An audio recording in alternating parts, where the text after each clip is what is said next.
Shot, new kid on the block. Currents running strong like a solar wave. I feel electric. Locked, plugged into the socket. Watch me burning hot, yeah, I radiate. I feel electric. Coursing through my veins like a power surge. Call it misbehaving the way I burn. If you're gonna wait, then you miss your turn. Charged up and ready, I'm going steady with you. Looking like you're blacked out, got that future shot now. Everybody stop, got that future shot now. Future shot, future shot, future shot. Future shot, future shot, future shot. Breathe, feel that energy. You can change the lights from red to green. See, I got what you need. Sparking a connection, go VIP. You feel electric. You feel electric. Looking like you're blacked out, got that future shot now. Everybody stop, got that future shot now. Future shot, future shot, future shot. Future shot, future shot, future shot. The future shock. The future shock. Once we started, there's no way to stop us. Like a rocket, not for static hearted. Once you got it, you'll go supersonic. You know you want it. You know you want it. You know you want it. You know you want it. Looking like you're blacked out, got that future shot now. Everybody stop, got that future shot now. Looking like you're blacked out, got that future shot now. Everybody stop, got that future shot now. Future shot, future shot, you know you want it. Future shot, future shot, you know you want it. Everybody stop, got that future shot now.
shot, new kid on the block.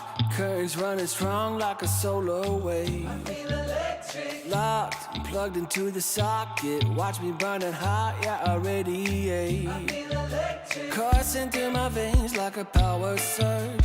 Call it misbehaving the way I burn. If you're gonna wait, then you miss your turn. Charged up and ready, I'm going steady with you. Looking like you're blacked out, got that future shot now. Everybody stop, got that future shot now. Future shot, future shot, future shot. Future shot, future shot, future shot. Breathe, feel that energy. You can change the lights from red to green. See, I got what you need. Sparking a connection, go VIP. Hello everybody, a warm welcome back to DreamLeague Season 24. My name is Sneeze and I'm joined by my big buddy Crasheroni over here. And we're here back for more Southeast Asia action. Day number 1, you know, kind of went like everybody expected, 2-0s across the board. But the real homies know day 2 is where it's at, isn't that right, Crash? It is, and we get into the exciting bits now, right? Because we're starting off in the lower bracket, which means, you know, everything's on the line here. No more 20-minute GGs, right? Everyone is going to be fighting tooth and nail for this spot. Yeah, and for our first matchup of the day, of course, it's none other than Bruv123 up against Please Report Timber. I certainly hope that this attitude of it being their last chance reflects in the drafts as well, because I think, especially for Please Report Timber, some of the lineups they were selecting for themselves yesterday were a bit strange, to say the least. Some puck off lanes, weird shenanigans all around, not really sure what's going on there, but maybe we'll get to the bottom of it today. Yeah, I hope so. I do also hope that we're not going to go too wonky. I mean, a little bit of jank is fine, but I don't know. I feel like there's a reason we haven't been seeing too much puck off lane nowadays. Yeah. And it's not even like puck gets countered too hard in the mid against Sniper, Void Spirit. It's still playable. Like, you can still play the game. You don't have to completely transition the puck. So it's a little weird of a choice, I guess, to put it lightly. Yeah. Yeah, I mean, we can get more into the specific hero picks and the drafts once we get there. We'll have that ready for you very shortly. But for those of you just joining us today, we are deep into the qualifiers for Southeast Asia. I'm not sure if you guys have been following, but basically every single region has fired off as of yesterday. We're getting closer and closer to finding out which one of these teams across the many different regions that are fighting for 1 or 2 spots, depending on what region they're from, to join the main event. Now, this is the only the second sort of major qualifier that's happened since TI has ended, and even though the meta kind of looks similar, there are a lot of different roster changes and teams that have just been jumbled up. A lot of the familiar faces are now on different stacks, and we saw a lot of that on display yesterday. We had Aurora, Boom, you know, Execration and Talon, very well-known household names in the Southeast Asia region, all sporting a very different roster. Crash, was there anything about yesterday that stood out to you that maybe a team that you're going to be keeping your eye on moving forward for the rest of today? I don't know if we're going to be seeing a Talon game on our stream, so I don't know if I'm going to actually be able to keep my eyes on them, but I think Talon are a team to watch because not only do they have the possibility to throw, they have the possibility to do amazing things as a team, right? We saw inklings of greatness from Talon, but we also saw, you know, points in which they were too big for their britches and got a little overzealous and almost maybe sometimes threw the game a little bit. Yeah, look, I'm not one to point fingers, but all I'm saying is when we were watching Cuckoo stacks in previous qualifiers, there's a certain flair that comes along with that man's presence, and it feels like it's somewhat transferred over to the Talon roster. Now, don't get me wrong, I'm not flaming the guy, I love him. I think he brings a lot of experience and depth to the drafts that we saw Talon bring out as well, and we saw that on display yesterday. So for those of you who didn't get to join us and aren't up to speed with what's happening, let me get you caught up with the bracket, okay? You're just gonna have to rely on me telling you, or you can look up a visual aid. Anyway, you can search DreamLeague Season 24 2024 close qualifier Southeast Asia. You can probably get a good view of the bracket. But yesterday on the other stream, we had Aurora versus Boom. Aurora pretty handedly, from what I saw, 2-0 Boom Esports. On our stream, we covered Team Essence versus Team Mantaps. Now, might not be so familiar with the names. All you gotta know is Team Essence, a mix of Indonesian talent plus a Thai carry called Amku. And for Team Mantaps, of course, it's a very big collection of the veterans of the scene. You got Raven, you got Jackie, and basically Mantaps, as many might expect, 2-0 their opponents there. Now, we moved on to Execration versus Please Report Timber. And Please Report Timber is one of the matches that we're covering today, in fact, the first one. But that's exactly what we're talking about. Please Report Timber went with some very weird strategies, the typical, you know, it kind of feels like what you would see if you're in a ranked pub and your mid laner had to fight with another mid laner and he's like, fine, I'll go off lane, and he picks something like Puck anyway, right? That was a 2-0 in Execration's favor, and of course we had the privilege of watching Talon 2-0 Bruv123. Now, moving on in the upper bracket, I'm not going to go through everything, but basically Aurora and Talon are the ones facing off in the upper bracket final. They'll be on the other stream later down the line, but for now we're covering the lower bracket for today. Yeah, lower bracket is where it all starts here, Sneeze, for both streams. I believe we're both starting lower bracket. Yeah, we are. So either way, right? Boom Esports, Team Essence, it's going to be a good matchup, but you know, stay here for this one. It's going to be spicy. Sure, the other one might be good, clean Dota, but we've got Bruv versus Please Report Timber, both of them a little bit janky drafts, so I'm expecting a little bit of jank today, and honestly, it's Dota. Of course, we're here for the jank. Everyone's tired of being a meta slave now, right? It's time to just, you know, balls to the wall, sort of, you know, throw the jank and see what sticks. Yeah, and I mean, it comes from as a famous quote from, I believe it is Eternal Envy. Like, if you can't beat them, you confuse them until they don't know what Dota they're playing anymore, right? When everything is so figured out, you're at the part of the patch where, you know, everyone knows exactly what's good, what's not. You want to throw them curveballs left, right, and center, so much so that they don't even know what game they're playing anymore. Are they playing baseball? Are they playing dodgeball? Is there even a ball in the game? Who knows? But we're on the court now. We have a draft ready for you guys. It's Bruv. Please report Timber. Game number 1 here. Lower bracket live on the line, which means this is going to be our first elimination series, Crash. So, like you said, balls to the wall. You need to bring out all the strats that you might have been saving, if there were any, at this point, because you don't want to get knocked out this early on. No, you would hate to see, you know, yourself go out like this. And you would hate to see yourself go out when you look back on the games and you're like, man, we picked offlane Puck and support Doom. What's wrong with us? You know, so hopefully better mindset going into today, and you know, keep I cannot stress enough. Keep the jank, keep them guessing, but also like don't double down on it. Don't go too far off the path. The meta's been figured out, and it's meta for a reason. The good stuff is good, and more or less the bad stuff is really bad. When things feel bad right now, it feels awful to play because the other team is going to be playing meta. Yeah, absolutely. Now, let's do a quick introduction because unfortunately, of course, in typical fashion, a lot of these teams are just kind of on random nicknames, so you might not really recognize the players. On the side of Bruv123, it's Bob, who many of you might recognize as the long-time mid laner who was previously on Execration for a very extended period of time. And he's joined by 4 other sort of Mongolian players. So specifically, there's 423, who most of you will recognize, Seimei, Tsukimoto, and Sei, right? So these guys have sort of been around the block a little bit, a bit of time on Team Tough, a little bit of time of IHC, some other stacks as well. They aren't really, you know, they aren't really the same explosive Mongolian roster that you might expect from if you were a Lil Gun fan back in the day, but they definitely have their fair share of hit or misses. And on the flip side, Please Report Timber, it's a full Thai stack. It's one of Fearless's finest creations. Again, I think he's sort of the ringleader when it comes to that region. And you got Masaros, Jengi, TNT, and Never Die. So Jengi, Never Die, TNT, a few newer names, but Masaros and Fearless should be quite familiar to anyone who has followed Southeast Asia or DPC. Classic Bruv hero Sneeze to start things off. The Seimei Doom.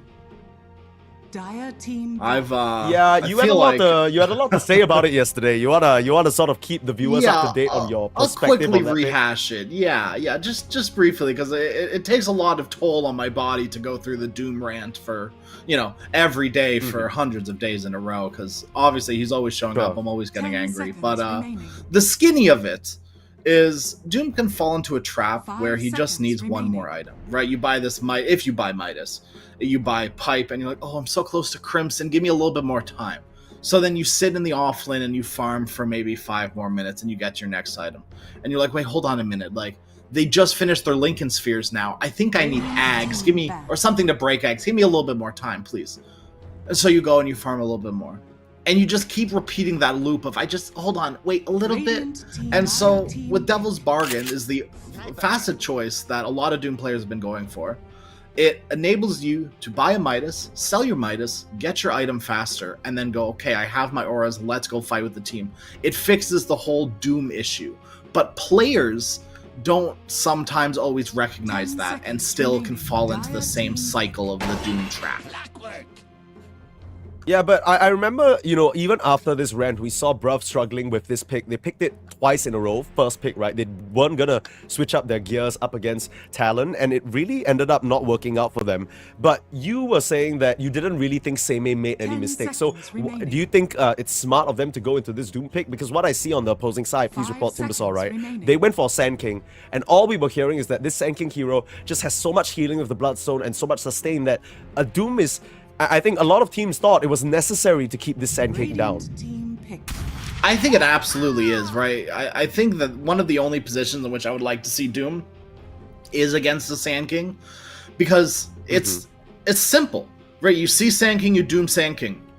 No matter what role the Sand King is going to be in, whether it be mid or off lane, you Doom the Sand King, take him out of the fight, it feels good. Sand King is not really a hero that's going to buy Lincoln Sphere, at least not soon. You need a few more items where you even think about anything like that, and if anything, you're going to go for Lotus Orb instead. So either way, like, you Doom the Sand King, you win the fight, ideally.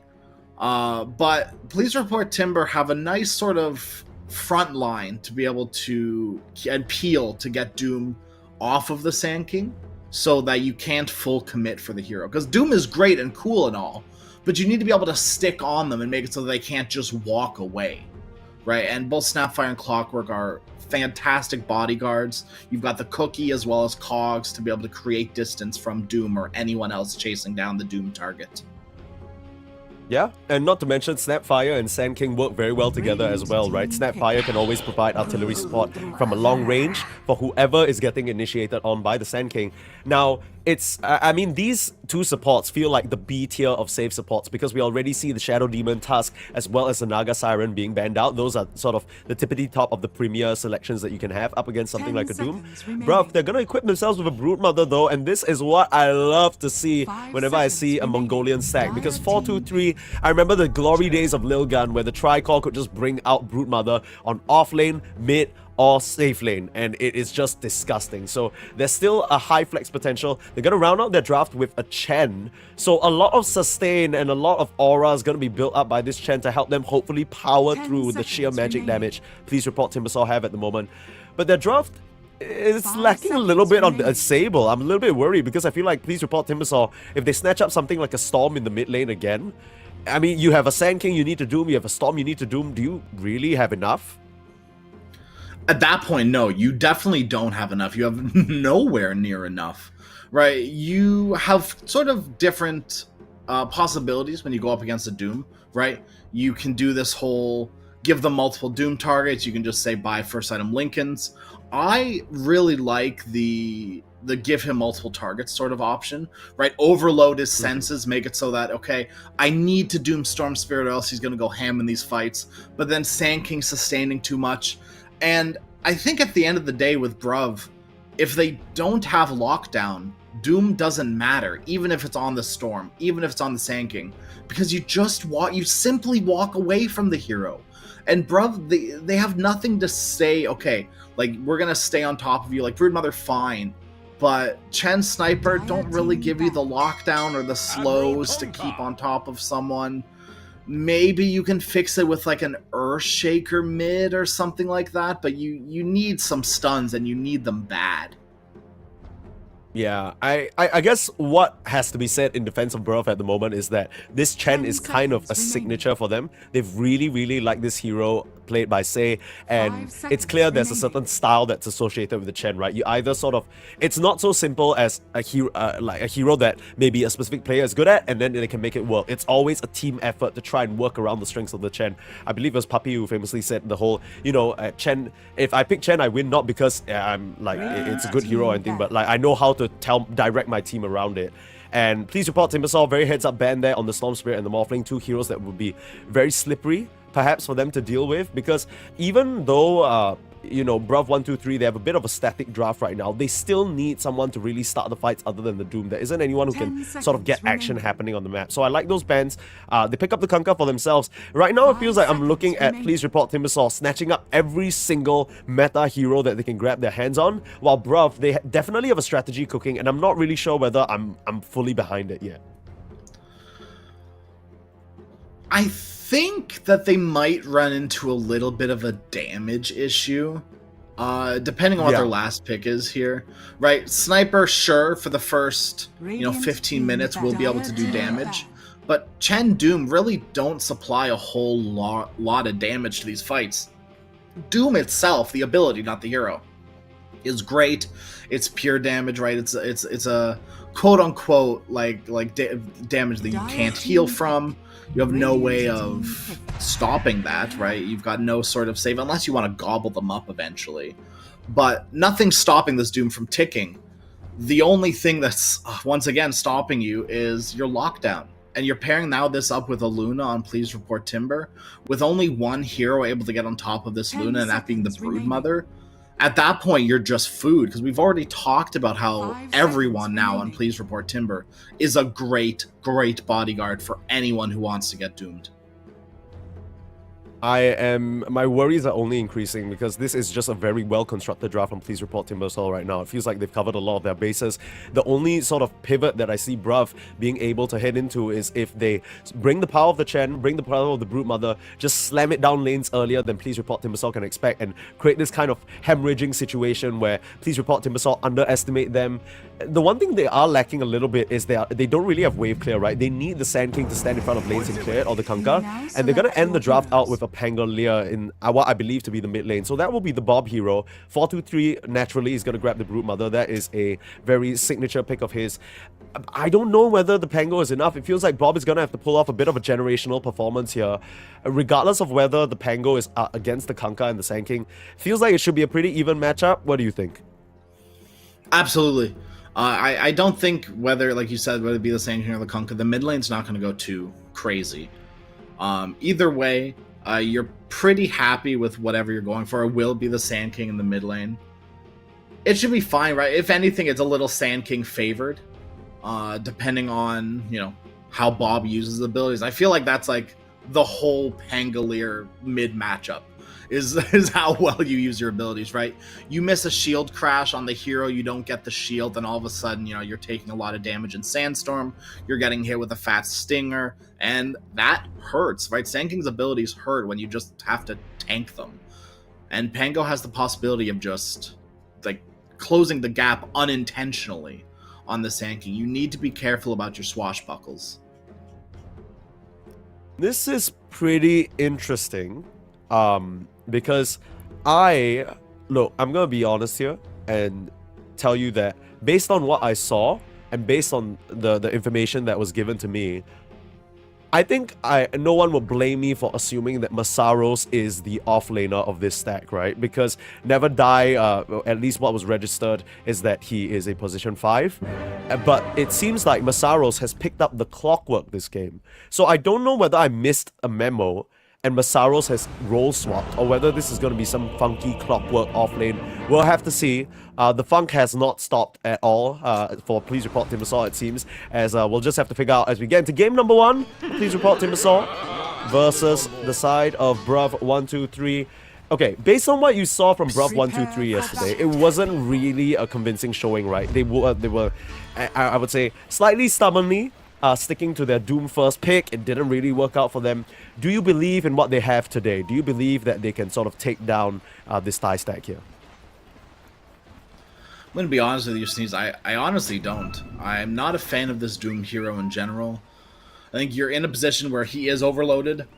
You want to Doom Luna, you want to Doom Kunkka, you want to Doom Sand King, and you need to have a good lane on this Doom, or else you're going to fall into the trap, right? I need more items, I need more time, and then your team just doesn't have an aura builder. I mean, there's the Chen, right? I guess that's what's supposed to alleviate him different from that. auras, though. Because the whole... Yeah, I mean, the Chen can always pick and choose, right? That's the privilege of the Chen. The mech is nice to have, but even if you sort of start off with, let's say, a pipe, I think a pipe is definitely necessary this game. So I think the idea is going to be that Sei and the Doom have to divide and conquer a little bit. They can't just rely fully on one person, because it's just not going to be enough gold. Now, from what it looks like on this screen right now, it seems like Masaros has made a bit of a pivot, and Never Die is going to be the offlaner instead. So, color me surprised, interested to see what Masaros can get done here. I think for most of his competitive career, at least from what I'm aware of, he has been playing that offlane.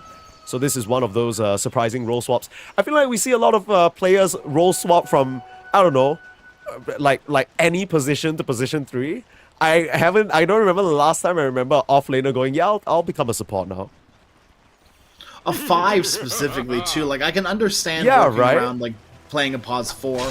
It's a similar same lane. Yeah, that right? was boxy mode. Similar-ish play style. Yeah, exactly.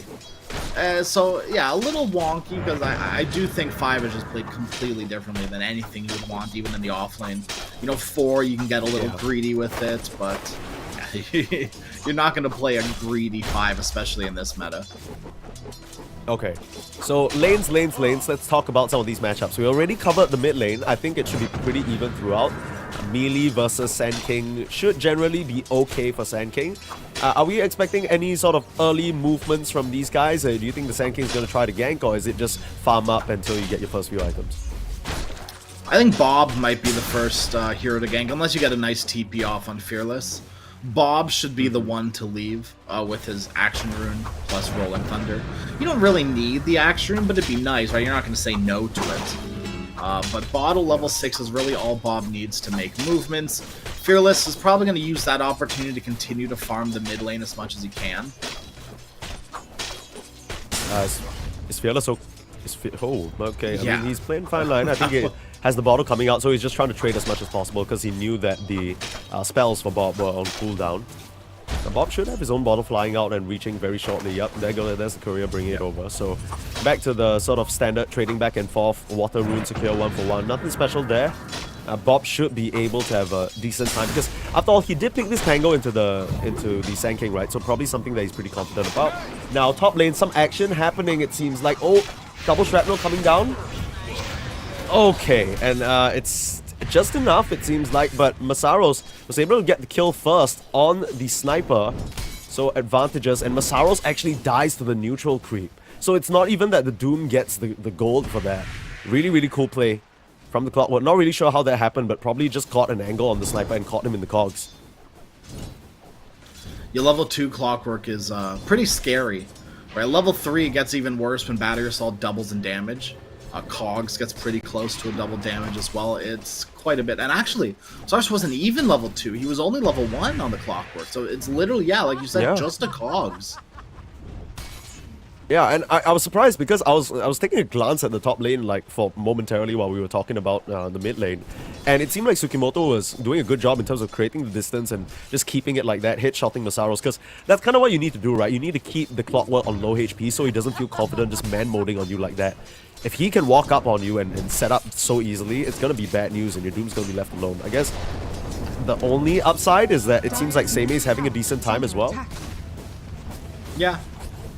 I mean, Masaros has the perfect item for this, right? He got the Windlace, which means he is able to get on top of Sniper even through those headshots.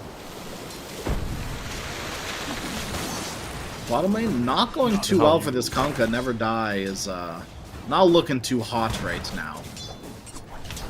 Yeah, it's just actually when you think about this lane, the Brute Mother and the Chen, there isn't really much potential for action, right? Unless the Chen gets a crazy creep. But I think one whole mechanic that this lane embodies is just the healing difference, right? The sustain difference.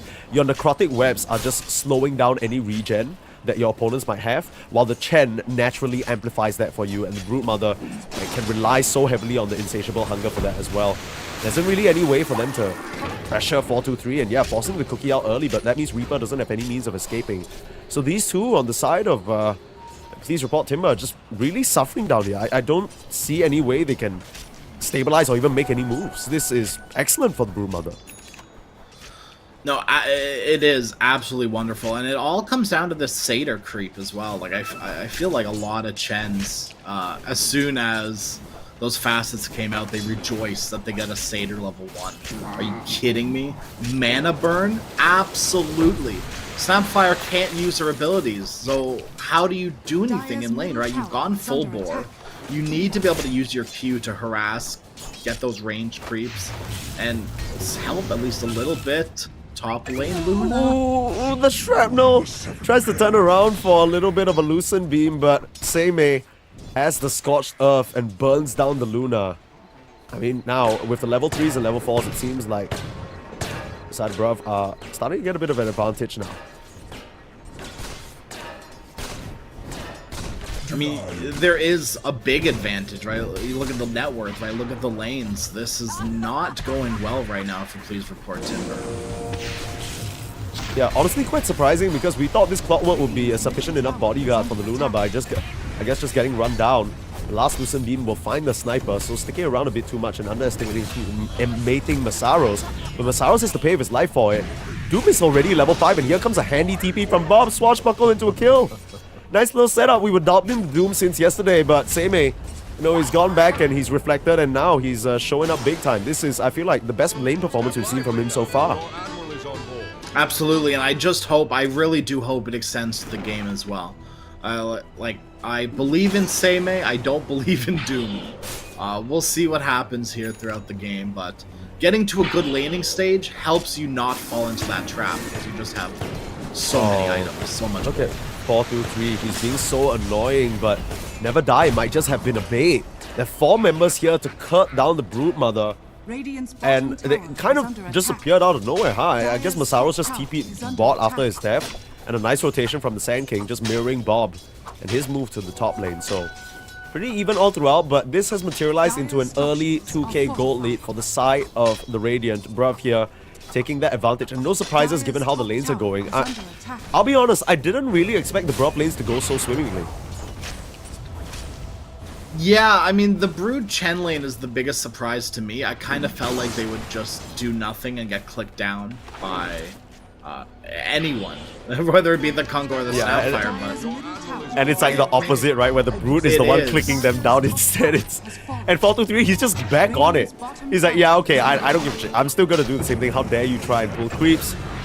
Oh, Rolling Thunder not even needed. The Haste Rune allows Bob to connect very, very quickly. And I mean, this Kanka has been trying to do the same pull creep move for like, what, 1.5 minutes now, so it's quite telegraphed. Oh, Bob, is he actually gonna go for this? For the Wisdom? You're kidding. This is huge for Bruv. Gonna snatch it away. I don't think this is gonna warrant a kill attempt on Reaper unless he decides to stay around and try and get that Watcher. That is incredibly greedy, and that is gonna be a double whammy for Bob. Yikes. And now you're probably going to end up losing this tier 1 tower bottom as well. Kunga's going to make his way down here, but there's 3 heroes waiting in the wings for him. Oh, still level 4 on the Kunkka. This is painful, painful stuff. You need to get tanky, you need to get those bracers and the key items for the Kunkka to really feel effective, but the Broodmother's just overwhelming him for now. The Torrent down could present an opening, and that's why he's staying so far back. But yeah, this is looking like a very early tower that Never Die can just do nothing about.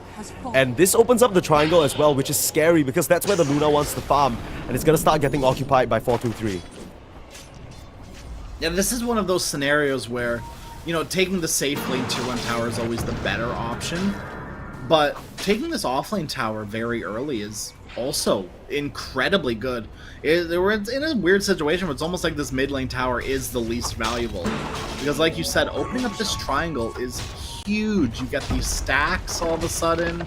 You know, it's kind of hard to take. You're gonna have to bring in probably the whole team, but still, take away the Luna stacks, take away where Luna wants to farm, have Doom farm the strip instead. Oh, blink. Epicenter in. In from Fearless. Oh, they're just able to catch Bob on the swashbuckle away. Too much AoE damage.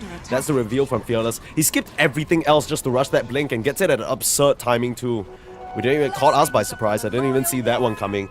But that's a much needed kill because you need to defend that mid tower. I know you were saying it might not be as important, but I feel like it just opens up so many pathways for the Brute Mother and the Pango especially to play.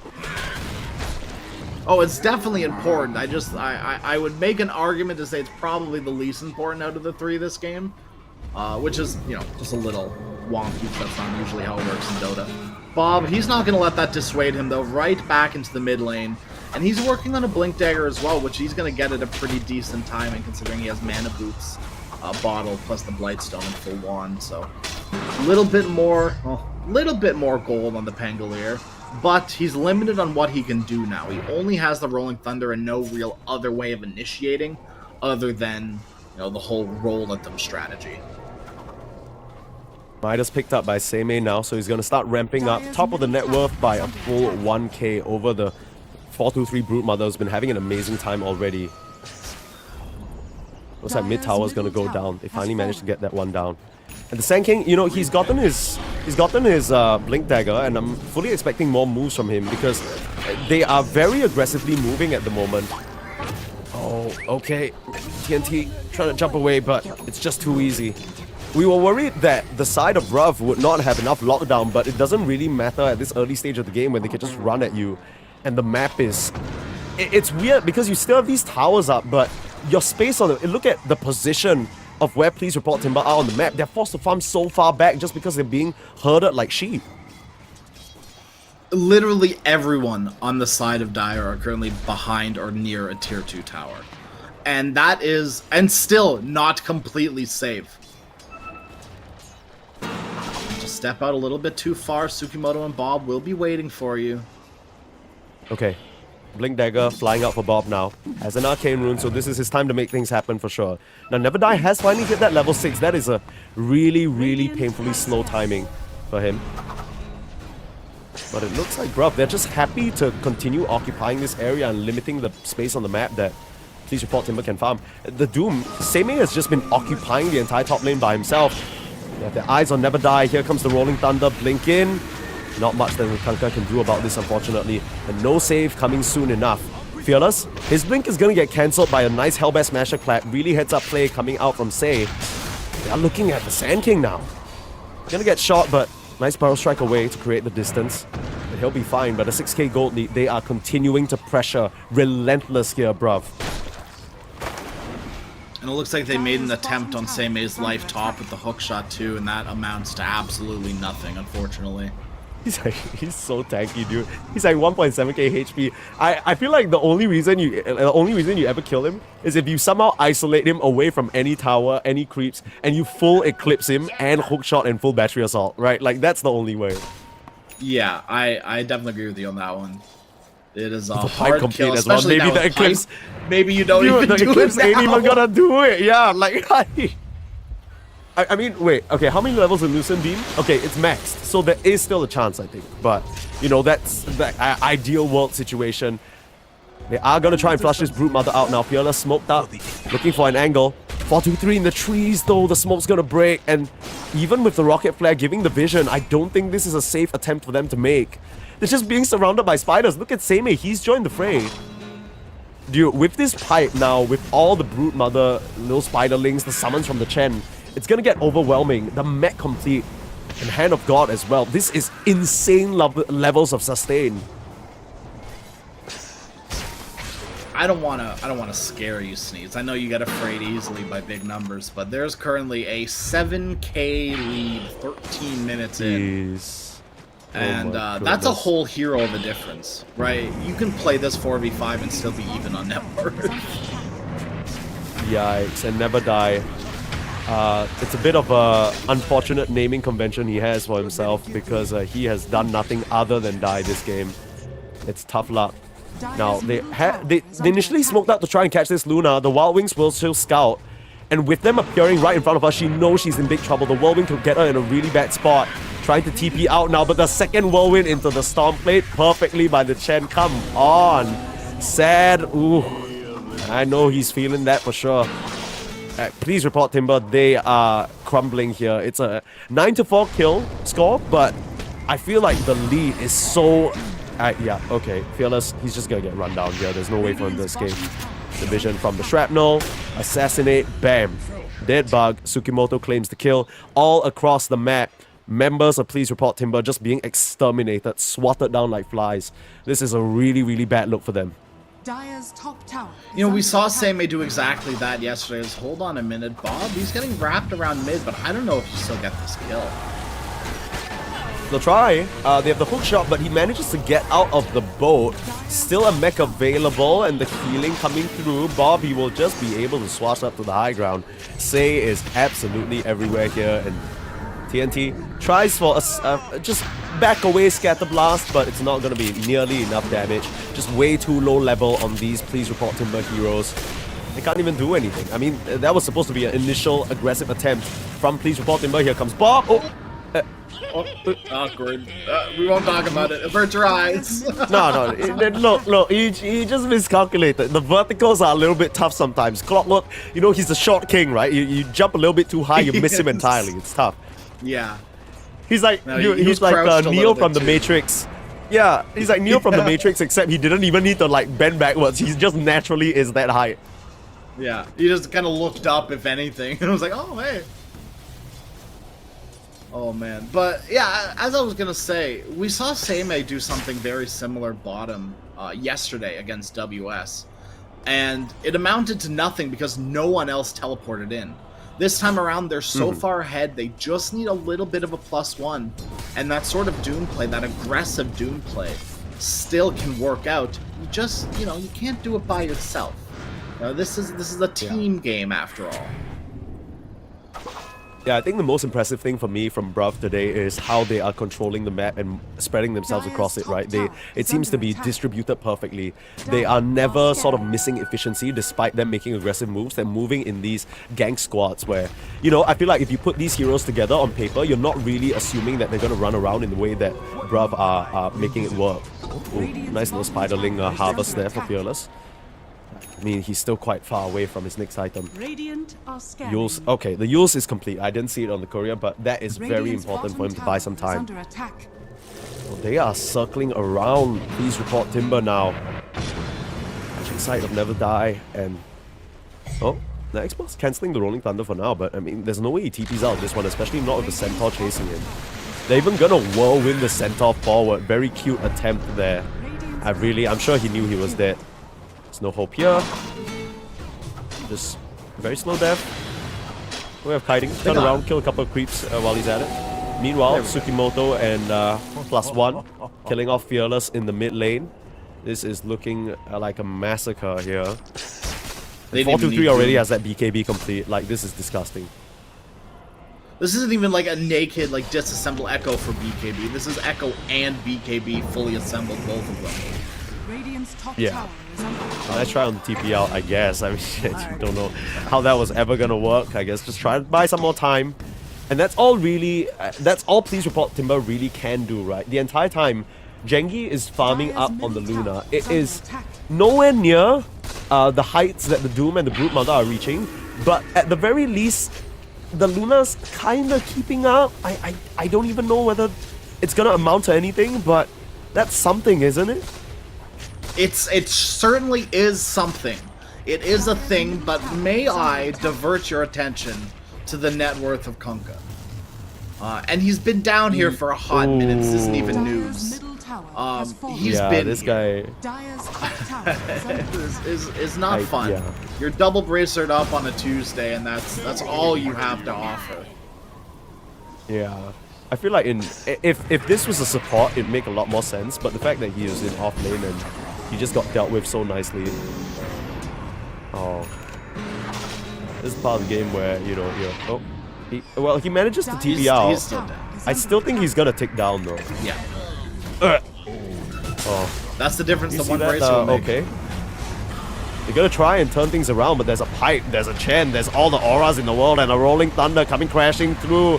Bruv, they are not bothered by this at all. Seimei might just be able to walk his way out of this one, but just way too much magic damage between the 4 heroes. But here comes Bruv, ready to punish.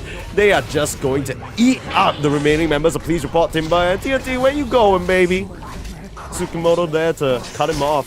When have you ever seen a flanking sniper? That's terrifying, and that's a 3-for-1 exchange.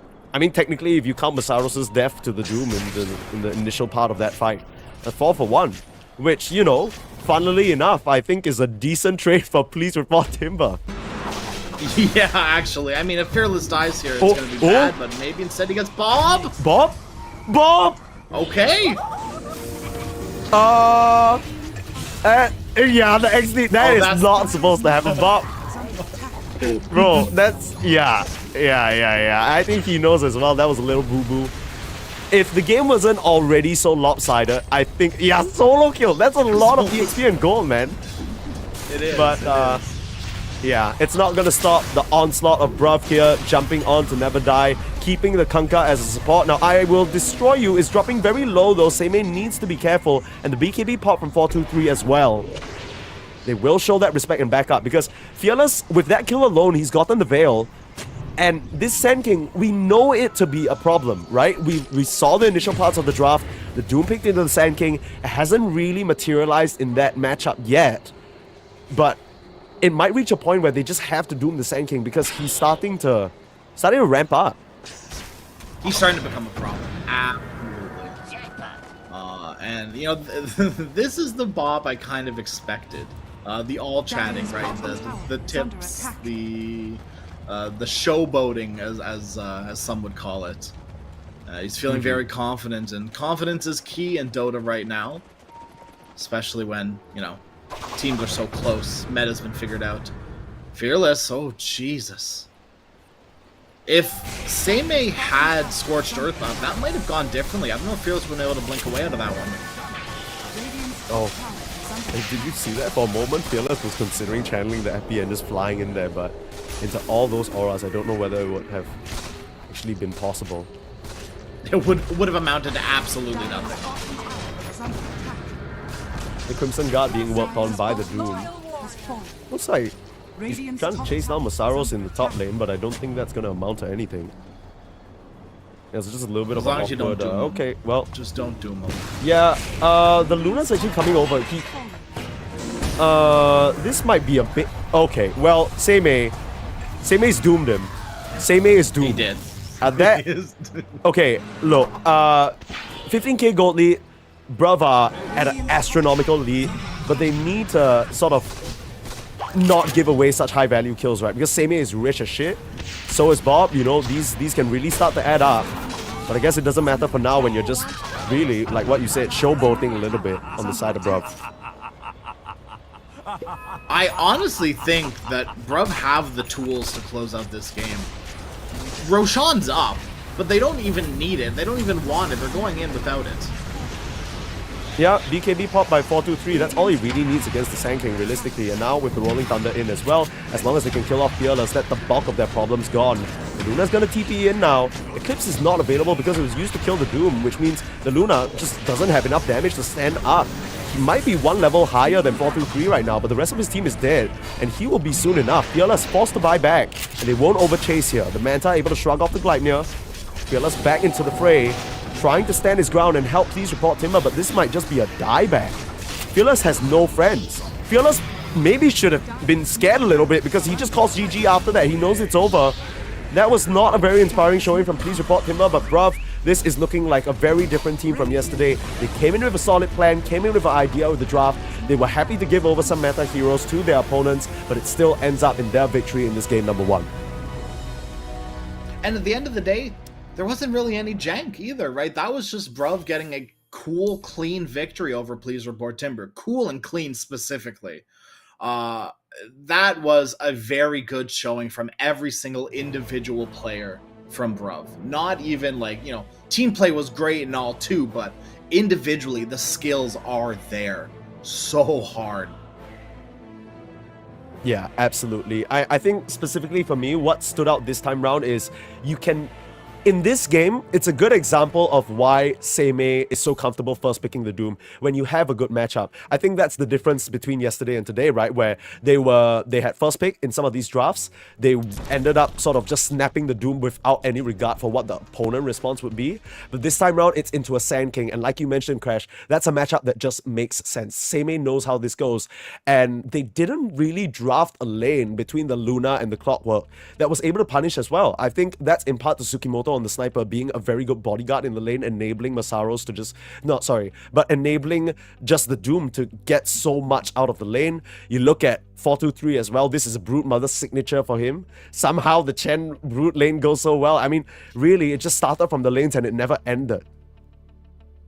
I think the Brute Chen lane goes so well because of that Satyr creep, honestly. I think the Snapfire just couldn't do what she wanted to do in the lane, which left, pretty much a 2v1, and Kunkka, you can't solo a lane by any means necessary. Not unless it's the mid lane, then you can solo it, but not a 2v1. Yeah, I think the ideal situation for the Kunkka Snap is that they can try and combo their spells on one particular target. But with the way that Bruv ended up executing that lane, they had the Chen solo trading with a creep against Snap, and they had just the Brute Mother solo trading with the Kunkka, and there's only one way that goes. You're losing on both fronts in terms of sustain. So very nice ideas here coming out from Bruv, showing us a bit of promise, even after that tough loss to Talon yesterday, showing they can bounce back. Now, the question is whether Please Report Timber, they're going to keep sticking with, what they have right now. It's definitely a different look from what they had yesterday, but it just looked disconnected. It looked like they completely were caught off guard by what Bruv brought to the table. What do you think they need to change? Because yesterday their drafts were weird, and we were already talking about how they should stick a bit more to what's recognized as good. They already did that this draft. What do you think the problem was for them? It's hard to pinpoint exactly what the problem was necessarily with them, but maybe just them getting outplayed. Like, the draft was good, the draft was great, but 1-to-1 counters plus 1-to-1 outmatches, what can you do? Yeah. True. Yeah, it really did feel that way, and we'll find out whether they can overcome their demons and take Bruv to a game number 3 after a short break. Don't go anywhere. I got what you need, sparking a connection, go VIP. You feel electric. You feel electric. Oh, looking like you're blacked out, got that future shot now. Everybody stop, got that future shot now. Future shot, future shot, future shot. Future shot, future shot, future shot. The future shot. The future shock. Once we started, there's no way to stop us. Like a rocket, not for static-hearted. Once you got it, your girl's supersonic. You know you want it. You know you want it. You know you want it. You know you want it. Whoa, looking like you're blacked out, got that future shot now. Everybody stop, got that future shot now. Looking like you're blacked out, got that future shot now.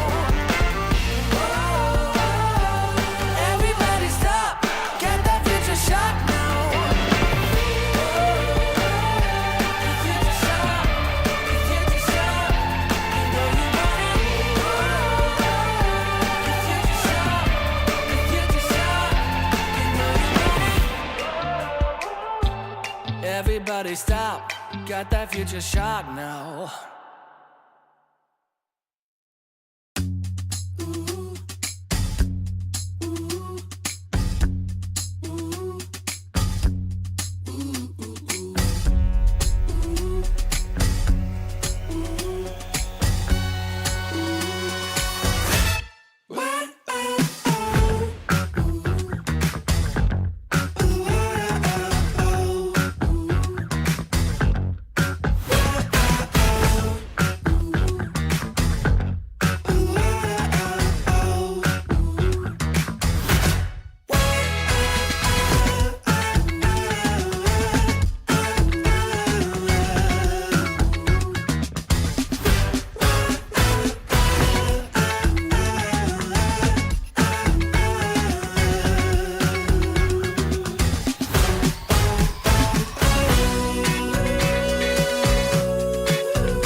Unsure what's ahead of us. We can't find the gold that makes us a whole of it.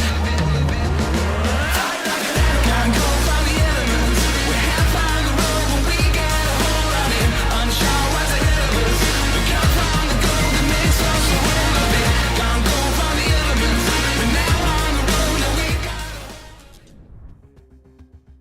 Brute mothered and left sore. That's exactly what happened, unfortunately, to Please Report Timber in game number 1. Back for DreamLeague Season 24 Southeast Asian Close Qualifiers here. My name is Perm Sneeze and I'm joined by Crash Aroni. And that was a devastating performance, right? That's the type of stuff you have nightmares about, Crash. Nightmares indeed, but hopefully they can turn those nightmares into dreams here at Please Report Timbersaw. They've got one more game left, and there's something in my ear that tells me, yeah, at least one more game left. Yeah. Hopefully 2. We'll see, but after game number 1, I'm not certain. Yeah, we have a draft ready for you, but I think our critical complaint about Please Report Timbersaw yesterday was that they were picking some janky stuff, right? We weren't entirely convinced. Some puck off lane shenanigans, no one knows what that was about. But they've come into the day clearly with a bit more of a grasp of what other teams have been doing and what's been good. They drafted the Sand King, they got themselves a Luna, they got themselves a Kunkka, but the lane just fell apart. And I think, coming out of the draft of game number 1, even you and I were agreeing, look, we really like what Please Report Timbersaw have on the table. We think they can take it, and then it just completely eclipsed any of our imaginations. Yeah, I mean, at the end of the day, I feel like draft only matters so much, and getting outmatched by a team that wants to, like, if team 1 has a strategy and they're going to run with it, and you are just playing meta and not doing anything to counter their strategy, then team 1 should just be able to run away with it, right? Because they're playing their version of Dota. And that should overthrow anything that anyone else can do unless you're being directly countered. Yeah, Bruv gonna start things out with Naga Siren. Managed to escape its way through the draft. Please Report Timbersaw learning their lesson here, banning the Chen and the Ench. I think that's important, and the Nature's Prophet as well, because these 3 heroes are very symbolic to Bruv. Now, they've left in the Brood Mother because I don't think it warrants a first base ban just yet. We'll have to see whether Bruv decide to pick it up, but they snatch up the Dragon Knight for themselves. Just one of the most solid core heroes of the patch. I'm under the impression that DK is one of the best. I just think he farms so fast. He's versatile in every lane. He is so hard to kill. You need to full commit for this hero. And he just outputs so much damage despite being so hard to kill and farming incredibly fast. Is there anything the hero doesn't do? Takes buildings, hits creeps, damage. I guess team fight is a little bit awkward sometimes for the Dragon Knight because he's kind of an immovable object there, but he doesn't really mass CC, or it's not like he can really burst someone down, right? It takes him a little bit of a while sometimes to get to that point. But yeah, I mean, with the Fire Dragon facet, the farming is just insane. 10 seconds remaining. Alright, still pretty early on. We are seeing a ban of the Pugna, which is a little interesting to me. It's something that I believe Bruv tried to run it yesterday. Didn't they? Tsukimoto played the Pugna. And it just amounted to nothing. So, unless they're going for a sort of spellcast heavy, like, Skywrath Mage, Puck sort of shenanigans, don't really see why Pugna's worth the ban. Especially when you ran it yourselves, and it failed horribly. 10 seconds remaining. Yeah, I guess they have some understanding of the hero that they're worried about Please Report Timbersaw utilizing. That's the only sort of read I can make at the moment. The Lion picked up by Please Report Timbersaw is an interesting one. I guess it's just a mana drain away the Naga illusions, but Kunkka and Monkey King immediately snatched by Bruv. So this Monkey King is one they enjoy as well. It's something that I believe 423 can play, as well as Bob from time to time. So still a bit of flexibility available for them. 10 seconds remaining. And don't forget about Tsukimoto too. Tsukimoto is one of those players that loves playing these flex sort of 4s. Right, we saw him on the Sniper, playing the Monkey King. A lot of these greedy 4s with both Sniper and Monkey King are, right? Rubik, Snap, Lion to a lesser extent, sort of greedy as well. But still, like, this player loves these sort of heroes. It fits in his wheelhouse so well, and I'm so excited to see a potential for Monkey King, because it's been a hot minute since I've seen one of them. It could also just be Sin as sniping couriers, just mischiefing around, being the most annoying fella on the map. It's impossible to track him down, and I think in its heyday, teams were picking like ET just to try and find him in the trees and stuff like that. It was a menace. Let's see. I'm just trying to see whether there's any heroes that have not been banned yet that I feel like would be good for Please Report Timbersaw. The Dragon Knight has a high degree of flexibility. There's still the Shadow Demon's banned. Tusk is banned as well. Let's see what they opt to go for here. Please Report Timbersaw. Whoa, okay. The Shadow Fiend pick up immediately into the Marcy. Alright, so you have a lot of physical damage coming out from what could be a mid or safe lane Shadow Fiend. I think either way it makes sense because the Shadow Fiend can do well mid into the Monkey King and the Kunkka as long as he's not jumped on. 10 seconds remaining. Yeah, I wouldn't say SF does. I mean, I would say that this is going to be a safe lane SF. The Marcy pairing, like sidekick SF, is just so good. It just feels so good to play. And you have kill potential in that lane, right? You have a beautiful setup with the Marcy, right? You have a long/medium range raise into a rebound dispose into a short raise. Like, you have amazing setup to hit every single one of your raises as the SF, which a lot of the times isn't that easy to do. Like, you really need to play your hand perfectly to get all 3 raises. Yeah, I mean, when you put it that way, it's hard to imagine the SF anywhere other than the safe lane with this Marcy, right? It's just such a natural combination. Yeah. So, closing out some of the options here, Bruv. Grab the Wind Ranger that's still left in the pool. It's quite a scary lineup that they have going for them here, but is it gonna be enough? Can you afford to really close in the distance on this Pulse 1 SF, lest he just requiems you on the spot? I guess the evasion from the Wind Run currently is pretty good against Marcy and Shadow Fiend and Dragon Knight, and you don't really have any way of dealing with that. 10 seconds remaining. Yeah, Gleipnir is going to go pretty hard this game too, right? None of these heroes really like being locked down and wailed on, right? They're very much heroes that like to be able to weave in and out of these fights, play with their like high movement speed, play with their blink daggers, right? They want to be able to, Radiant team ban. Bait you in, kite you out, run away from Wukongs. Between Net, Torrent, Boat, and the eventual Gleipnir on the Wind, that's not really going to be an option for you this game.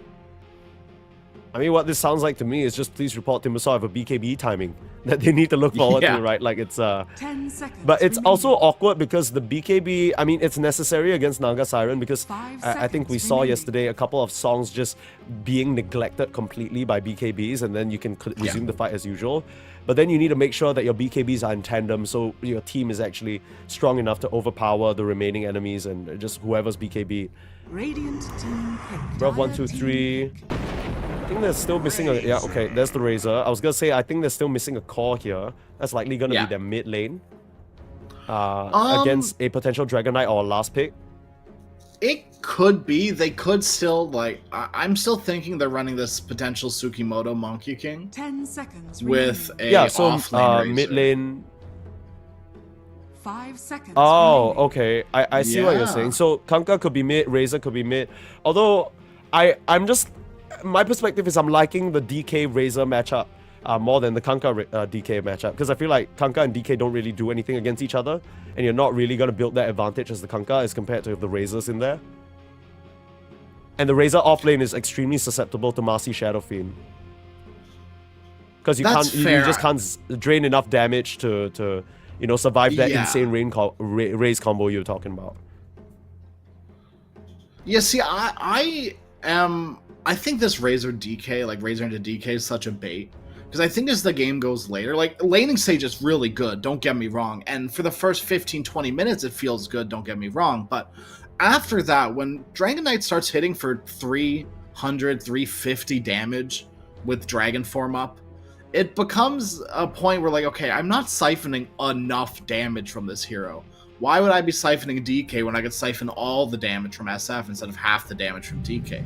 it's still good, but it doesn't completely mitigate the hero as much as you'd like, as much as it did for the first 10-15 minutes of the game. Okay, so it's completely going to be different from our expectations here. It's 4-2-3 on the Razor, so that's likely going to be either a mid or a safe lane.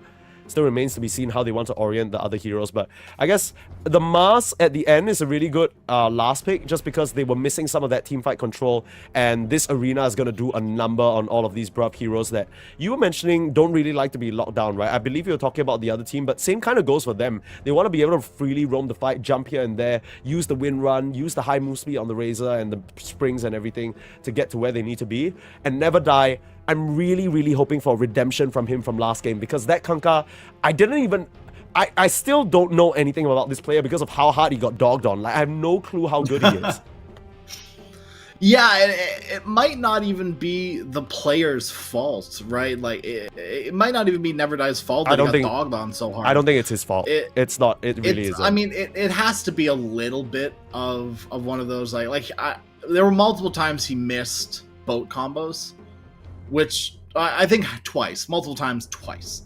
You know, there were still cool plays. He canceled Rolling Thunder once with Axe. It looked nice. Good player, but just, never had a game. So we'll see. I am not holding out hope. If I see one too many missed spears, I'm going to call her right then and there. Sneeze, I'll tell you right now. One thing I find interesting, got a magnifying glass on him a little bit. Yes, I do. Seimei has gone for Focus Fire this game and has not changed it. Yeah, honestly, it makes sense for an off-lane Wind Ranger, I feel. Yes. Just because the Whirlwind, you're really contingent on that Gleipnir and Crystallis pickup before you're really starting to do meaningful damage. And you're not going to have that same level of farm priority, right? So I kind of get where that's coming from. I think the off-lane Wind Ranger's job in this game is literally just to survive that death lane of the Marcy and the Shadow Fiend. And then once you're in sort of the rest of the game, you're maybe just trying to focus fire down one of the supports to start the fight. Stuff like that. Sneeze, do you do the whole alt right click thing on your abilities? You know what I'm talking about? So what when you hover over an ability, you can see the cast range? Yeah. If you alt right click on the ability, it stays on your screen. Right. So people do it with I remember SF that reasons. being right. Okay, just to sort of see where. Yeah, I was curious if you did it, because I know a lot of SF players do it. I do it on Clockwork specifically as well. It's incredibly useful tech. For Cogs actually. Oh. Because it shows the pull range of Cogs around you. So if they're anywhere on the line or closer to you, you will pull them into center of Cogs. Really cool tech. Really cool tech. A lot of people everyone don't know take about it. notes right now. Take notes. This is gonna help you aim your spells better. You're not gonna get any tips or flames from your opponents. But yeah, I didn't know about that. I will be using that technology in my pubs now. Seimei and Tsukimoto, trying to get funny with it. But there's always going to be a win run to help Seimei get out. I say that, but it runs out. And yep, this is the combination that you mentioned. Not even really needing the rebound yet. Dispose gets it done. Puts Seimei in the trash. Where all off-lane Wind Rangers belong. Change my mind. I can't. I don't think I can, and I don't want to either. I think you're absolutely right on that. Yeah. I've seen Seimei I think we're in the same boat. Nothing too many times. Yeah. Oh, okay. Well, that's not a good sign. Maybe this is time for Never Die to really show us what he's about as we get off into game number 2 here. Now, just a recap for everybody just watching. We are spectating Bruv versus Please Report Timber. And Bruv were able to very handily take game number 1 off of just laning stage supremacy in a very... I won't say unorthodox draft, but it's definitely a Bruv draft, right? With the Brute Mother on 4-2-3 and Bob going pretty crazy on the Pango. We'll see whether he's able to replicate that same level of result with his Kanka this time round up against the Dragon Knight.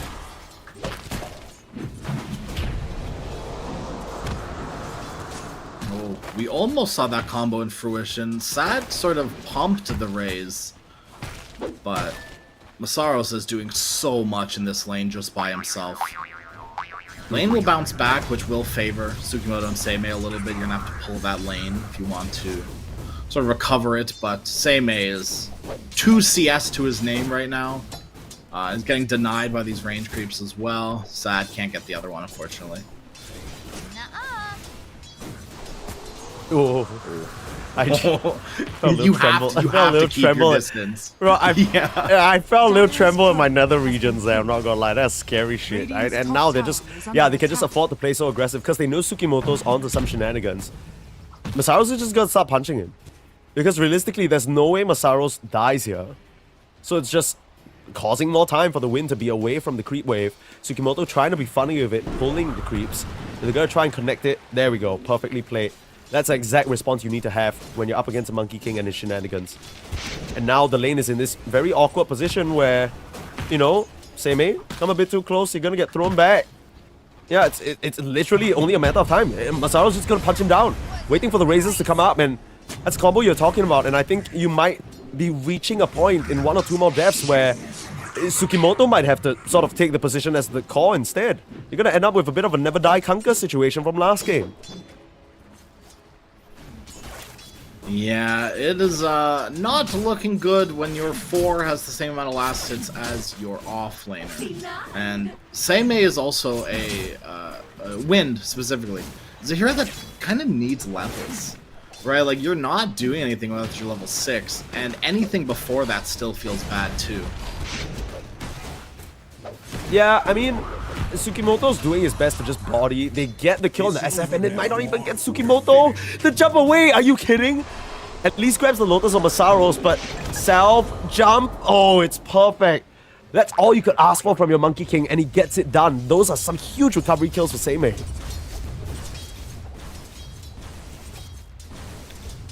Interesting that Seimei goes for Glove of Haste here. I would argue that you probably want another Bracer, if not getting that, just like boots instead. Curious to see what the potential thought is there. Maybe just more clicks equals more good, but Radiant's courier I think has been survivability is the isn't it name of just the that game this he's- lane. I thought it was just because he's attacking so slowly that he's being denied on every single creep by Sad. I've seen, like, the SF just be able to wind up his attacks way faster than Seimei can. Now, okay, every time Tsukimoto jumps in, I'm like thinking, okay, are they going to try and go? Are they going to try and power shot slow? But the damage still pretty limited from the Radiant side. Oh, bruv. Tsukimoto is really making it work on this Monkey King. It wasn't looking too good for his Wind Ranger, but meanwhile, bot lane. Seems like Sei and 423 were able to get a kill on the Lion, who was just caught out of position. And Tsukimoto is the most interesting hero. I think this entire game is going to be this Monkey King. The vision is going to be so important. Like that's the biggest thing about the Monkey King, in my opinion, is the vision that you can get. It just provides so much information for your team, right? It's kind of like an off-brand Treant Protector in that way. Yeah. Still using the trees in some degree. Set. Oh, the setup. Too much magic damage. He can't get the razors out in time. He can't close the distance. And now Masaros might just get run down. I don't think they have enough slows though. So he'll be fine. Able to wave them goodbye. But the SF, this combo is supposed to look a lot more effective and deadly. Sure, Seimei tanked a couple of deaths early on, but now the level 3, level 4 and the power shot doing meaningful damage. They're starting to run this lane. I think you really needed to commit there for the raises, right? I don't think you can screw around with these right clicks. I know Windrunner was down, and I know you do a lot of damage on the SF, but Marcy was already, you know, like half HP by the time that started, because you spent so long body blocking the wind. And just, yeah. Scary situation now all of a sudden for Please Report Timber in this top lane, where Wind is catching up, and Mars is falling behind. Sei's here too. Yeah, coming through the twin gates for a gank. Is really putting Sad in a rough spot every single time. He wants to wind up the razors. Tsukimoto's there with a boundless strike. Yes, the Wind Ranger goes down first, which is unfortunate, but still, they are getting a huge advantage on this SF. The upside is that Sad can still go back into the jungle and farm up quite a storm, but seems like all across the map, again, Bruv are the ones getting a decent advantage, up to a 2k gold lead already. I would like your opinion on something, Sneeze, because I think you know mid lane matchups a lot more than I do, and my knowledge about this mid matchup is a little bit too old for to have a strong opinion on it. Should Kunkka be doing this well into Dragon Knight? Yeah, I mean, Is it I just don't think Dragon Knight really. trades, like? Yeah, like you max out what? You max out your Tidebringer, and then you're just clearing waves way faster than the Dragon Knight can. Yeah, I think that's without kind of my perspective, fire. and yeah, I think it's just it feels like at the early stage of the game, the Dragon Knight is like a budget Kunkka in a way, and like of course the Fire Dragon Facet helps you farm a lot faster. All things considered, when you're just hitting jungle camps or stacks and stuff like that, but in a 1-to-1, I think it's just at the moment. You got to keep in mind as well that this is one of the Bob Siggies, right? He's really, really good on this Kunkka. Even before it was a meta hero. Still maintaining 3 members up here in this top lane. So much magic damage with the power shot and the primal spring, but this time it's the monkey to be caught out under the tower, tossed back, and sat there to claim with the magic damage first. Fearless is TP'd in as well. The last race doesn't connect before Masaros goes down, and they're trying to find the last auto attack, but Tsukimoto manages to slip away. Here comes 4-2-3 through the twin gates as well. Bob has TP'd in, and the boat crashes straight on top of the Dragon Knight, claiming the SF. Power shot through onto 2, and this is a massacre. Bruv, they materialize out of thin air and crush their opponents here in this top lane. Was that a damn Pavise on the Monkey King? Radiant's bottom Like, tower Yeah, What? he's ridiculously farmed. Dire's top tower is under What? He's too... Bro, this guy is 2-0-5. He's rushed it over like every other item. If He's like Bruv win the this game, lowest net worth on Tsukimoto his is like the team. undisputed MVP for sure. That's so cool. Like, the lowest net worth on your team, walking around, no boots, no other items, just a Pavise. That Dire's is top tower is under attack. something that you're only going to see in professional games. Now full wand and everything else to boot. You don't need boots on this hero, right? Look how fast Sugimoto's jumping around. Who cares? Mana boots would be nice for the team, but Sugimoto's playing for himself right now. Yeah, I mean, you already have mana boots on Sei, right? So it's like, Yeah. you know, I think we've reached a age in this meta where, funnily enough, both support building Solar Quest isn't even that bad. So we might still see it come out from the Naga. Is under attack. But, I mean, it's pretty good this game against the physical damage that they have between the Dragon Knight as well as the SF. For now, though, 11-3, a very big gold lead at this time of the game. 5k already. The Razors just had a complete free old time here in the bot lane. Seems like the Mars wasn't able to pressure him at all with how dominant him and the Naga have been doing. Now Bob with the TP in. Looking for an angle. Tsukimoto giving them the forward vision. TNT's got to see a monkey jumping around. The pings come out, but it's a bit too late. Got the end snare, the pullback, and Bob there with the setup. And Arena comes out locking down 3 though. But it's not going to do anything to save Never Die. The question is whether they have enough damage. 4-2-3 took a little bit longer to connect here. Gonna start the link out a bit late. Never Die is still tanky. Need 1 or 2 more auto attacks. They will get it done. But this is a very awkward position now for Bruv. They are straddled in between the tier 1 and tier 2. And TNT is trying to come through and help his team out, but the X-Marks pull him back and slice down. Requiem gonna cause them to have to flee though. Bob now dropping low. This is so awkward. They are just picking and pulling. Please report Timber apart, and this is, you know, with the Mars and the Lion already gone, a bit of the lack of lockdown coming into play here. Tsukimoto with a nice Primal Spring just to slow down the advance. And please report Timber can find nothing else. Man, seeing Sugimoto play like this makes me want to play Monkey King. Bob, what you doing Still there? gonna try though, not expecting the advance. Sugimoto jumping back up. The entire side of Bruv still gonna come through again though. TPing back in. There's Seimei punching down onto Masaros. And now, yeah, it's just a slow pull in. This extended fight, there's no way that the side of... I don't think Please Report Timber were ever gonna win this. I mean, they're just way too low level right now. Sugimoto keeps on lining up these 2-man boundless strikes. And finally, it feels like the fight is gonna subside as they run out of tools to keep them in place. There was a world where that fight extended, I think. If Seimei had a little bit more mana, you could still Song of the Siren engage, but you're gonna be lucky you still have it, so you're gonna need it to disengage here. Dire's bottom tower is under attack. Disengage, right? I mean, with these two teams, I feel like I never know at this point. Yeah. Could have kept it going. But with all the TPs coming back, it feels like the full attention of both rosters have just been situated in this bot lane. Finally, Bob is away.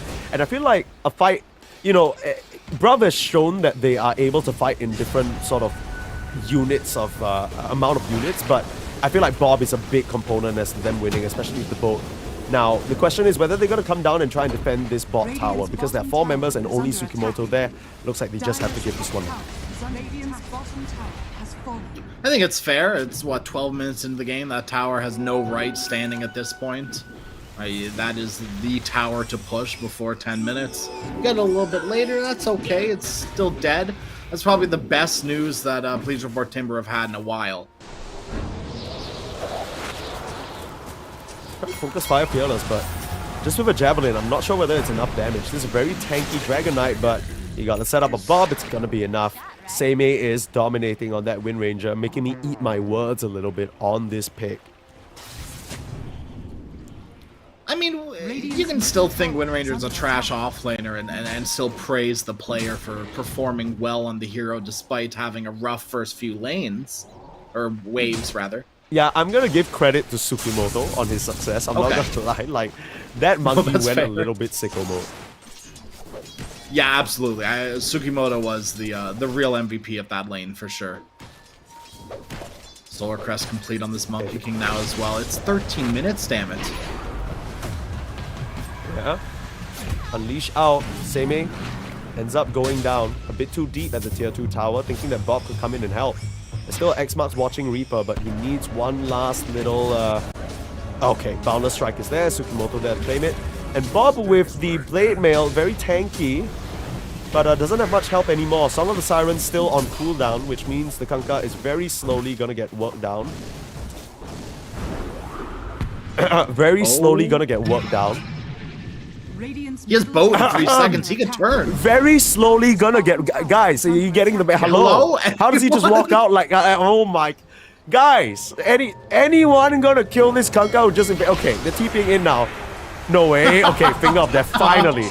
I underestimated how slow it would be for him to get worked down, but on the flip side of the map, Requiem forced out, surrounded on all fronts. Sad is gonna at least try and get a return kill, but unsuccessful as he will fall with his tier 1 tower. And Tsukimoto gets the Wisdom Rune. That is a big double whammy there. Radiant's middle tower has fallen. Man. I mean, you get the Kunkka eventually, but it came at a pretty costly maneuver, right? You use your arena, you use your finger, you waste like 35 seconds chasing a damn Kunkka afterwards. You really need to start getting first things finger kill of done the game, though. Please Report Timber. Yeah, that's true. That's true. But, you know, Hoping. you'd like a little bit more. Blink Dagger complete onto Fearless. Hopefully they can get something now and start things moving around. Looking at sorry, not Tsukimoto, Seimei here. Supposed to be an easy finish. Disabling through the Wind Run. That will be a kill that TNT grabs. I think, you know, you maybe could have handed it over to one of the cores, but fair game. I think everybody needs the gold at this point. Taking a look at the net worth, it's no surprise to see all the cores of Bruv doing very well for themselves here. Heads and shoulders above their opposition. But I think this is where we were talking about the SF pick being one that can farm up pretty quick, right? As long as he has the space, he should be able to catch up as he's already doing so.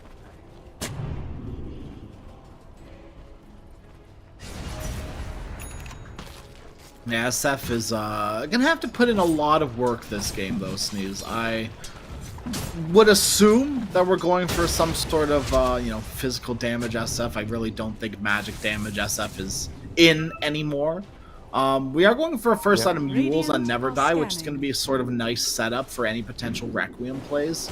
But also, I mean, it's Yules against Kunkka, right? Of course it's good. Yeah, Yules against Kunkka, Yules against the net as well, just to really buy his team some time, because so far they've just been being swarmed completely. I think worth noting as well that Fearless, he's kind of gone, even though he does have that Fire Dragon pass, so we keep talking about it, but the first item Blink is definitely going to slow him down a little bit. TNT will get picked off in this mid lane. It's just the sheer amount of vision that Tsukimoto and Sei are giving in tandem, right? You got the flying vision from the Monkey King just jumping around, and you just got Naga Illusion scouting everything. It's really hard to stay out alone on the map. And Bob, he's on the hunt as well. Knows there's someone back here. The pings come out though. Never Die is aware that he's being hunted and he's heading in the opposite direction. Can you really hide from Tsukimoto? Oh! Oh! Nighttime vision. Nighttime vision saving You him there. can. And now he can potentially set up here. Maybe an arena. The team is bot lane. converging. The ping's coming out. They're setting up onto the Dragon Knight now. And it looks like they should be able to get him. Masaros is here though. And I think Masaros can actually help him out. Yeah, nice little dispose. I'm not really sure whether that gets Fearless out because there is an X mark on his head. Bam. There you go. It is honestly so refreshing to see how fast Bruv are just all making the call to TP in, right? They are executing these moves with no hesitation, and you love to see that because that means someone in the team is making these executive decisions and everybody else is just going along with it, and that's allowing them this singularity in terms of what they're doing. Trust goes a long way in a Dota team, and you're right. You love to see it every single time. Trust and faith in your teammates never die. He's fine, surely, right? Yes, team backing him up, but 423 is looking a little hungry. Oh, they hex the little fish. You ever see a fish climb a tree, crash? Well, usually it's a sign of your demise, at least if your name is Never Die. He's gonna go down. Ooh, Balance Strike a little bit off the mark, but he has a shard out of nowhere. I don't know whether he purchased that for himself. Still not gonna help Fearless's case though, as he gets pounded upon relentlessly. Was it an attempted aggressive move onto Bob? He is full. His ass is full HP. I think you might be the one getting aggressed upon. They wind up the Requiem just for the TP back. Ooh, Tsukimoto. Oh, good try.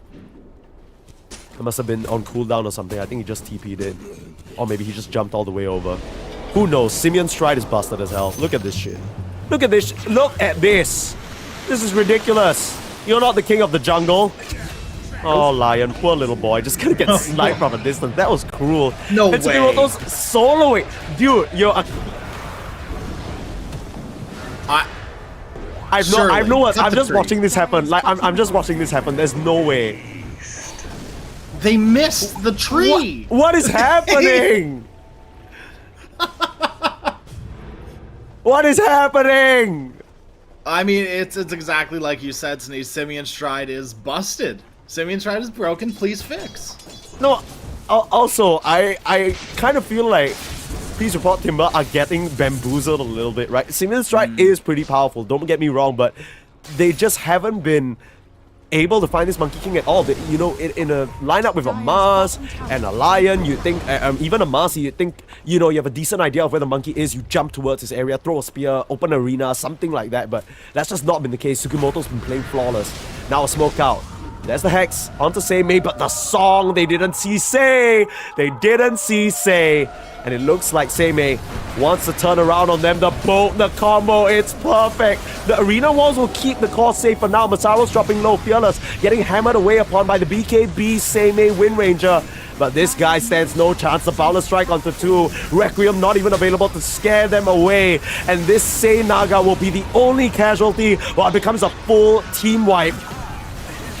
Never Die. Yeah, he's just gonna get control of the Marcy. Tsukimoto just out-muscles him. Oh my goodness, that was carnage. GG. GG. It's done. It's done. They're out. Oh my goodness. They're out. Man, it's gone. So demoralizing. That is so demoralizing. So unfortunate. But Bruv, I mean, this is kind of what I expected from a team that have stuck around for a little bit together now. Right? This roster, they've gone under different names, but they've still, you know, they've still got a level of familiarity with each other. And I mean, they really, really showed us what's what this series. This was a completely different Bruv than what we saw against Talon yesterday.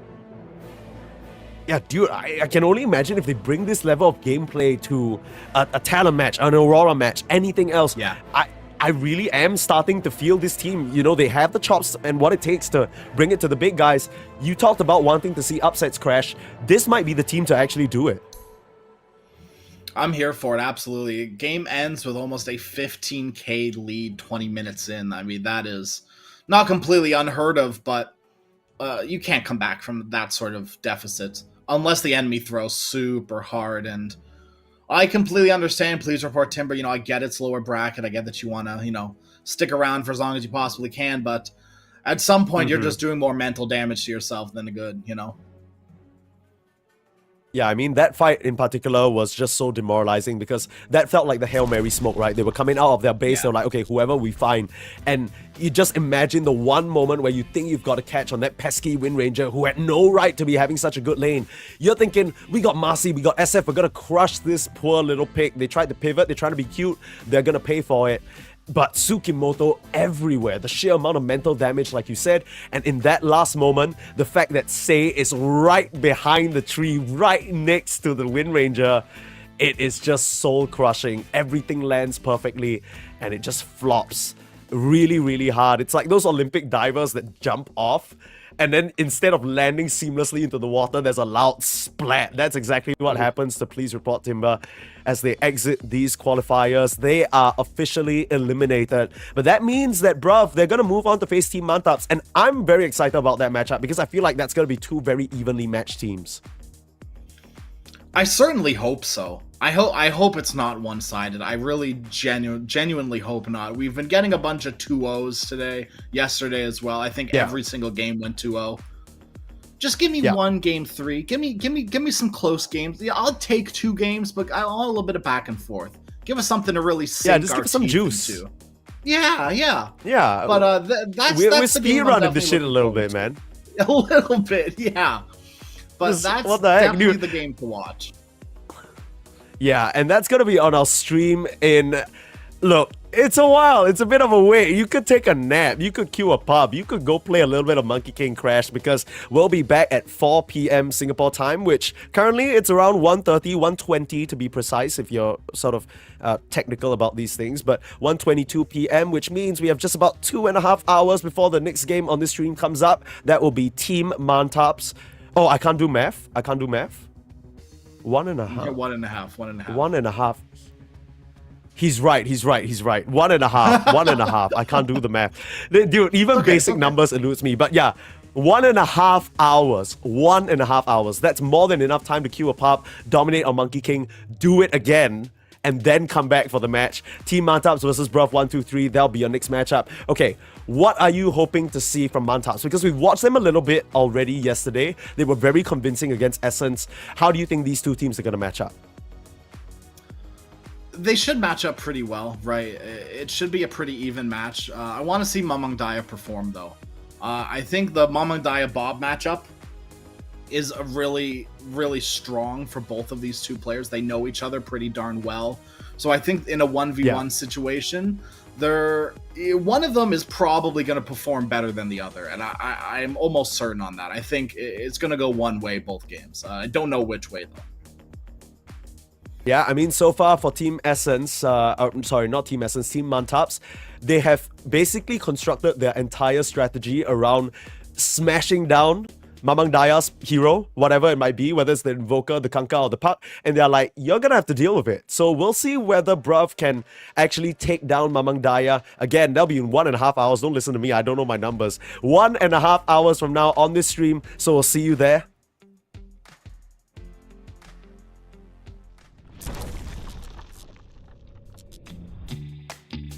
Shot, new kid on the block. Currents running strong like a solar wave. I feel electric. Locked, plugged into the socket. Watch me burning hot, yeah, I radiate. I feel electric. Coursing through my veins like a power surge. Call it misbehaving the way I burn. If you're gonna wait, then you miss your turn. Charged up and ready, I'm going steady with you. Looking like you're blacked out, got that future shot now. Everybody stop, get that future shot now. Future shot, future shot, future shot. Future shot, future shot, future shot. Breathe, feel that energy. You can change the lights from red to green. See, I got what you need. Sparking a connection, go VIP. You feel electric. You feel electric. Looking like you're blacked out, got that future shot now. Everybody stop, got that future shot now. Future shot, future shot, future shot. Future shot, future shot, future shot. The future shock. The future shock. Once we started, there's no way to stop us. Like a rocket, not for static hearted. Once you got it, you'll go supersonic. You know you want it. You know you want it. You know you want it. You know you want it.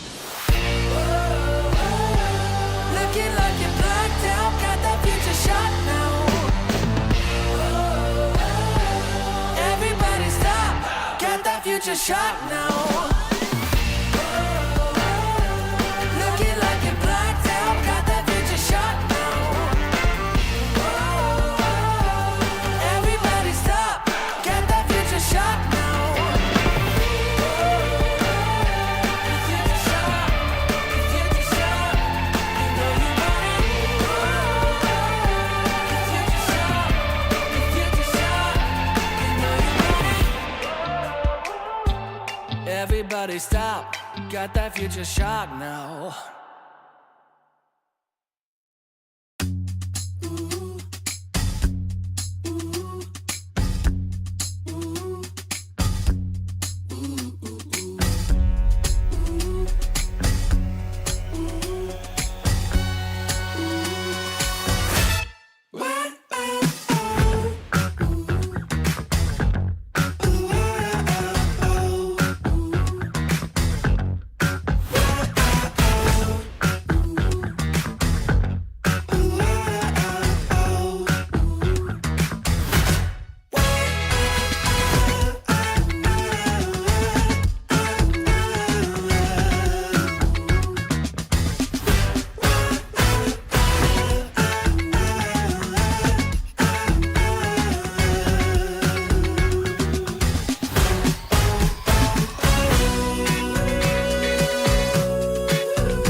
our stars covered in gold.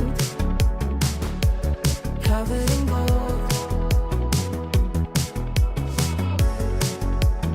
Walking on a highway of dreams. We will shine, only believe. Only believe.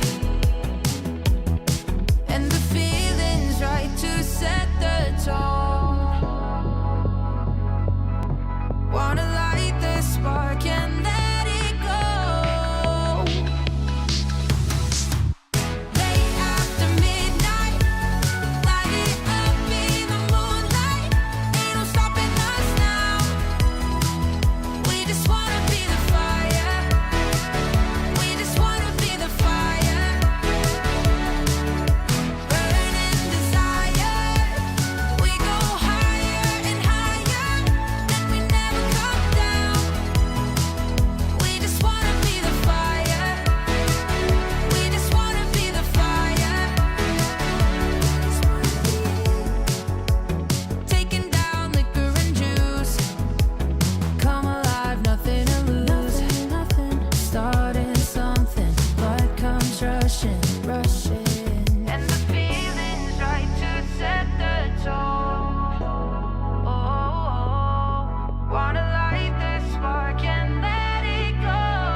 shot, new kid on the block. Currents running strong like a solar wave. I feel electric. Locked, plugged into the socket. Watch me burning hot, yeah, I radiate. I feel electric. Coursing through my veins like a power surge. Call it misbehaving the way I burn. If you're gonna wait, then you miss your turn. Charged up and ready, I'm going steady with you. Looking like you're blacked out, got that future shot now. Everybody stop, get that future shot now. Future shot, future shot, future shot. Future shot, future shot, future shot. Breathe, feel that energy. You can change the lights from red to green. See, I got what you need. Sparking a connection, go VIP. You feel electric. You feel electric. Looking like you're blacked out, got that future shot now. Everybody stop, get that future shot now.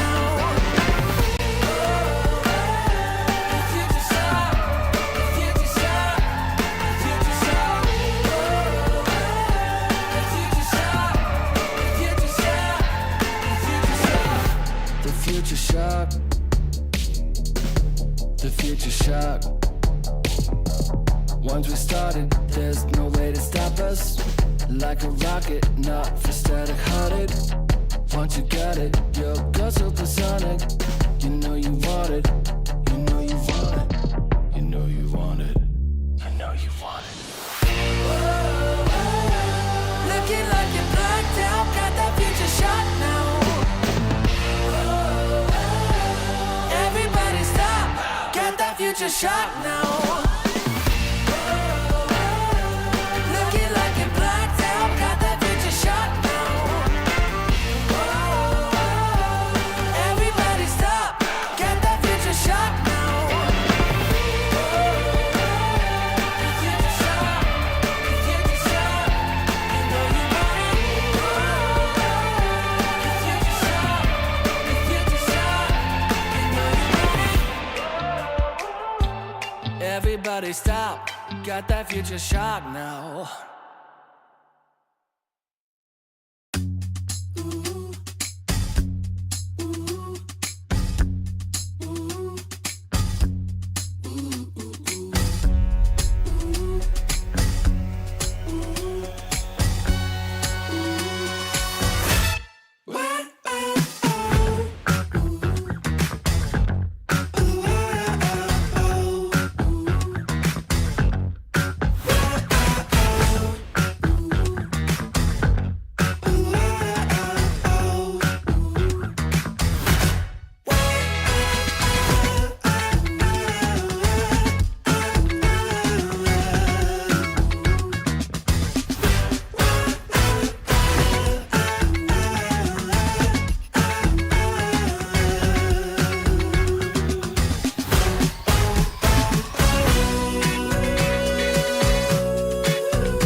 unsure what's ahead of us. We can't find the gold that makes us a whole of it.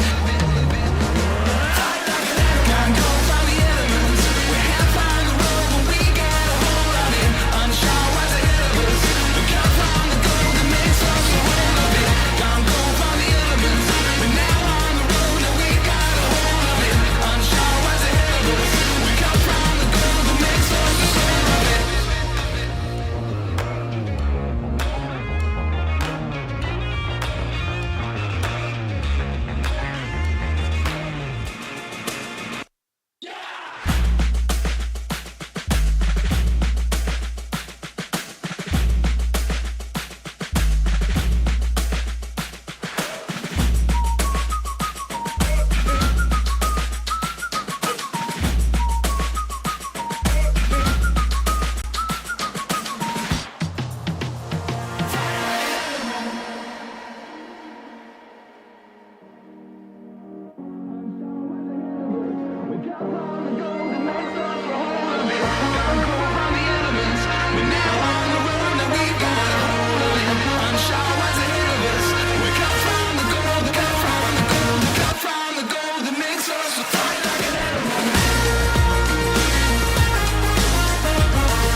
shot, new kid on the block.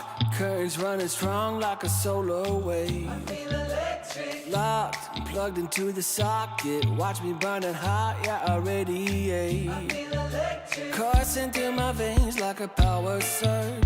Call it misbehaving the way I burn. If you're gonna wait, then you miss your turn. Charged up and ready, I'm going steady with you. Looking like you're blacked out, got that future shot now. Everybody stop, get that future shot now. Future shot, future shot, future shot.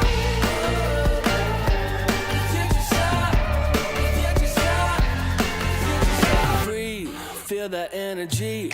You can change the lights from red to green. See, I got what you need. Sparking a connection, go VIP. You feel electric. You feel electric. Looking like you're blacked out, got that future shot now. Everybody stop, get that future shot now.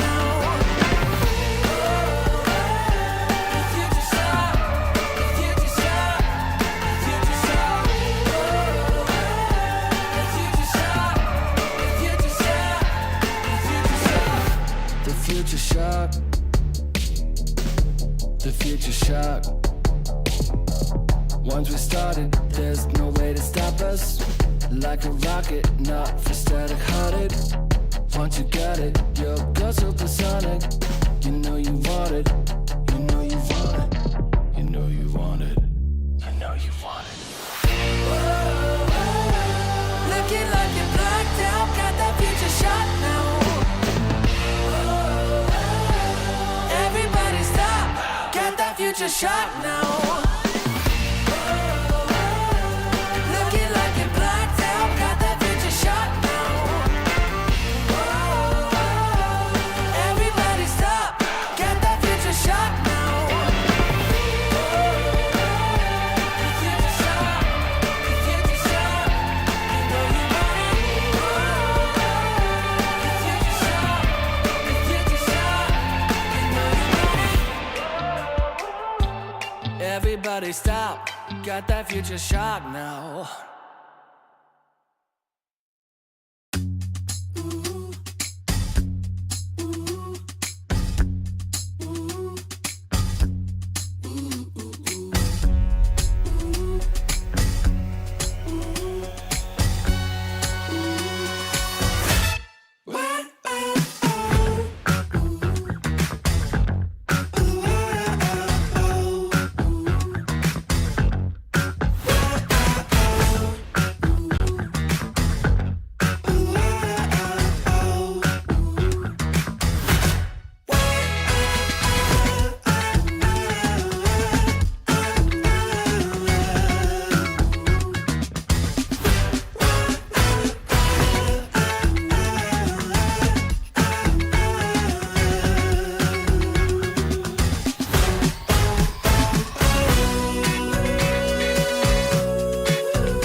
road, but we got a hold on it.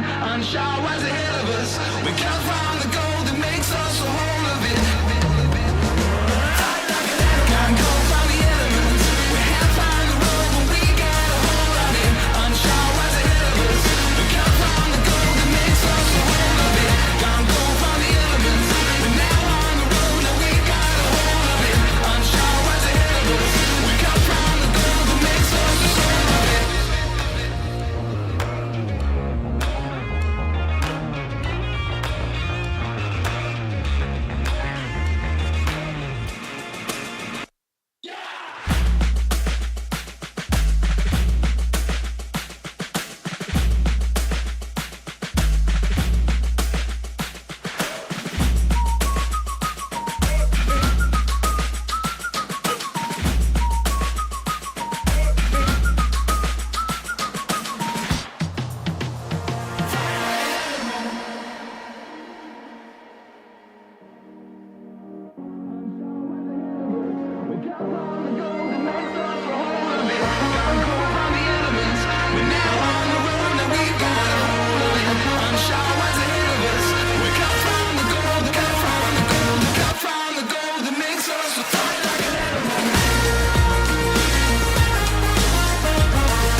shot, new kid on the block. Curtains running strong like a solar wave. Locked, plugged into the socket. Watch me burning hot, yeah, I radiate. Coursing through my veins like a power surge. Call it misbehaving the way I burn.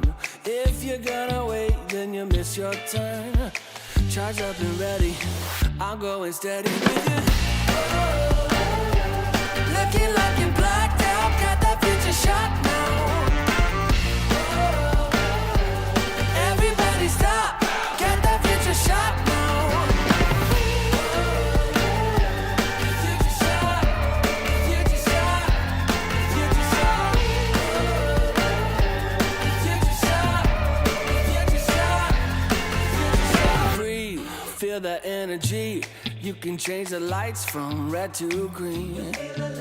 See, I got what you need. Sparking a connection, go VIP. You feel electric. You feel electric. Looking like you're blacked out, got that future shot now. Everybody stop, get that future shot now. Future shot, future shot, future shot. Future shot, future shot, future shot. The future shock. The future shock. Once we started, there's no way to stop us. Like a rocket, not for static-hearted. Once you got it, you'll go supersonic. You know you want it. You know you want it. You know you want it. You know you want it. Looking like you're blacked out, got that future shot now. Everybody stop, get that future shot now. Looking like you're blacked out, got that future shot now. Everybody stop, get that future shot now. Future shot, future shot, you know you want it. Future shot, future shot, you know you want it. Everybody stop, got that future shot now.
shot, new kid on the block.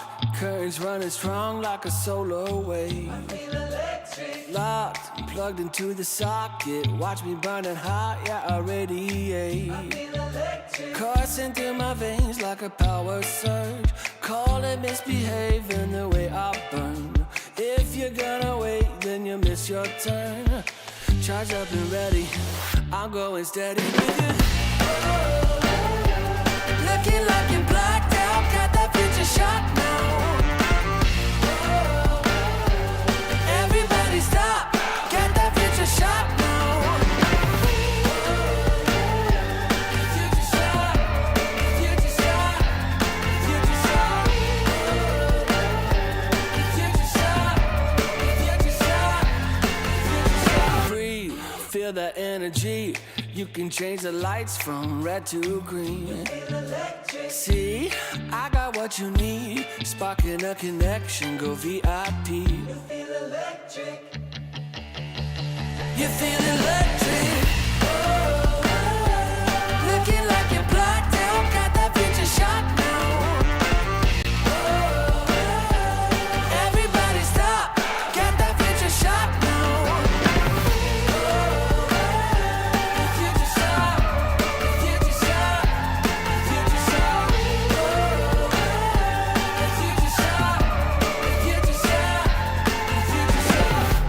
Future shock, the future shock. Once we started, there's no way to stop us. Like a rocket, not for static-hearted. Once you got it, you'll go supersonic. You know you want it, you know you want it, you know you want it, you know you want it. Looking like you're blacked out, got that future shot now. Everybody stop, got that future shot now. Looking like you're blacked out, got that future shot now. Everybody stop, got that future shot now. Future shot, future shot, you know you want it. Future shot, future shot, you know you want it. Everybody stop, got that future shot now.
Fight like an animal, spinning like a hurricane, shooting like a fireball, heavy like an airplane, crashing like the thunder, rolling like a steam train, fly like a cannonball, burning like a heat wave. We're half on the road, but we got a hold on it. Unsure what's ahead of us. We come from the goal that makes us a whole of it.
will shine. Only believe.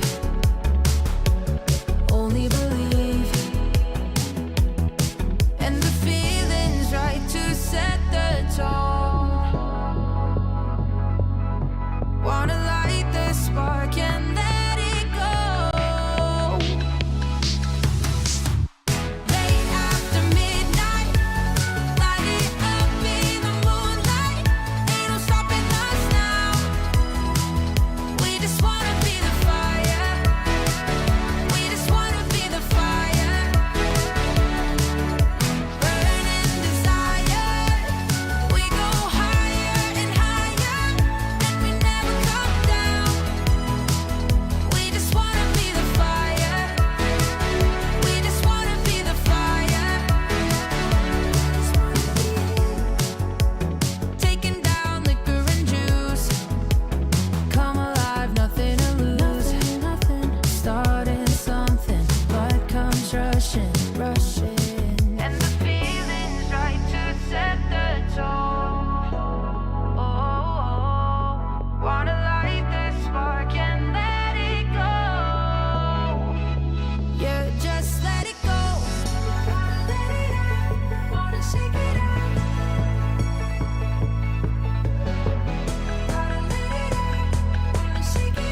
shot, new kid on the block.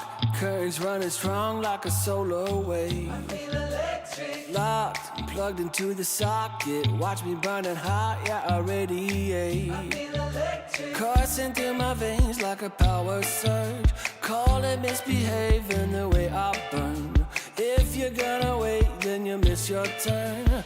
Charge up and ready, I'm going steady with you. Looking like you're blacked out, got that future shot now. Everybody stop, got that future shot now. Future shot, future shot, future shot. Future shot, future shot, future shot. Breathe, feel that energy. You can change the lights from red to green. See, I got what you need. Sparking a connection, go VIP. You feel electric. You feel electric. Looking like you're blacked out, got that future shot now. Everybody stop, got that future shot now.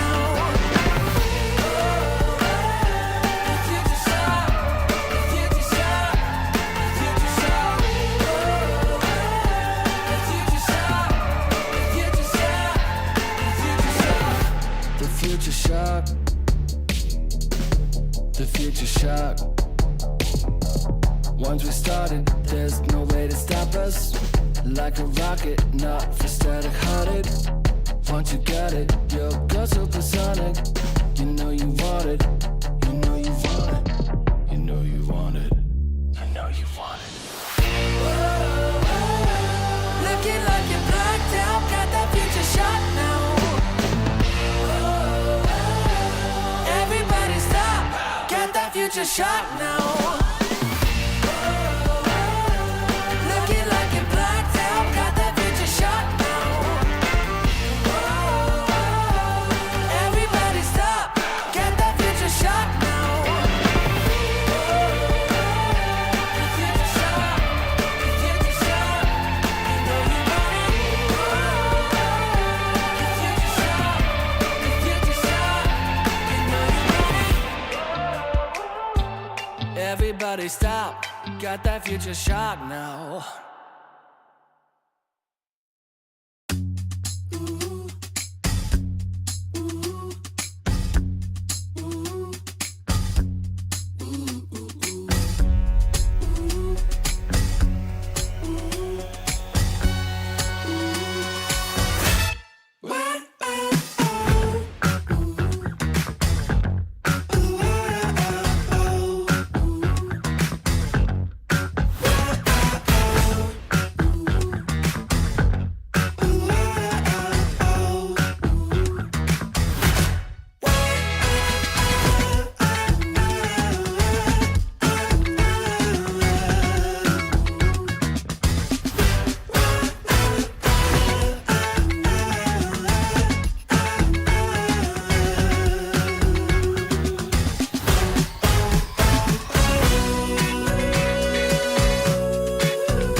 stars covered in gold,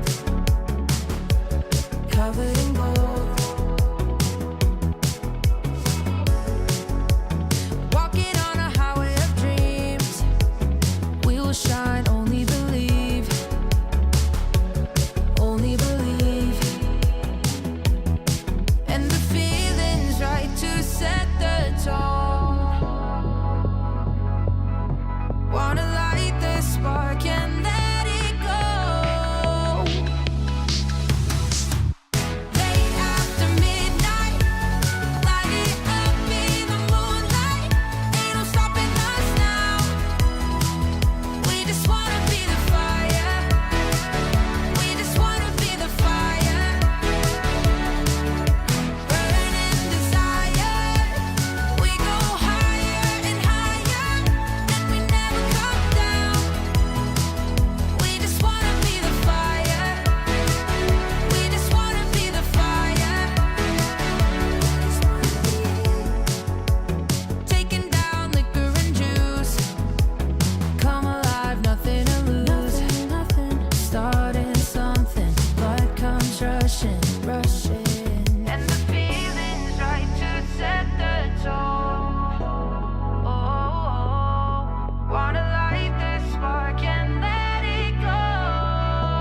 shot, new kid on the block.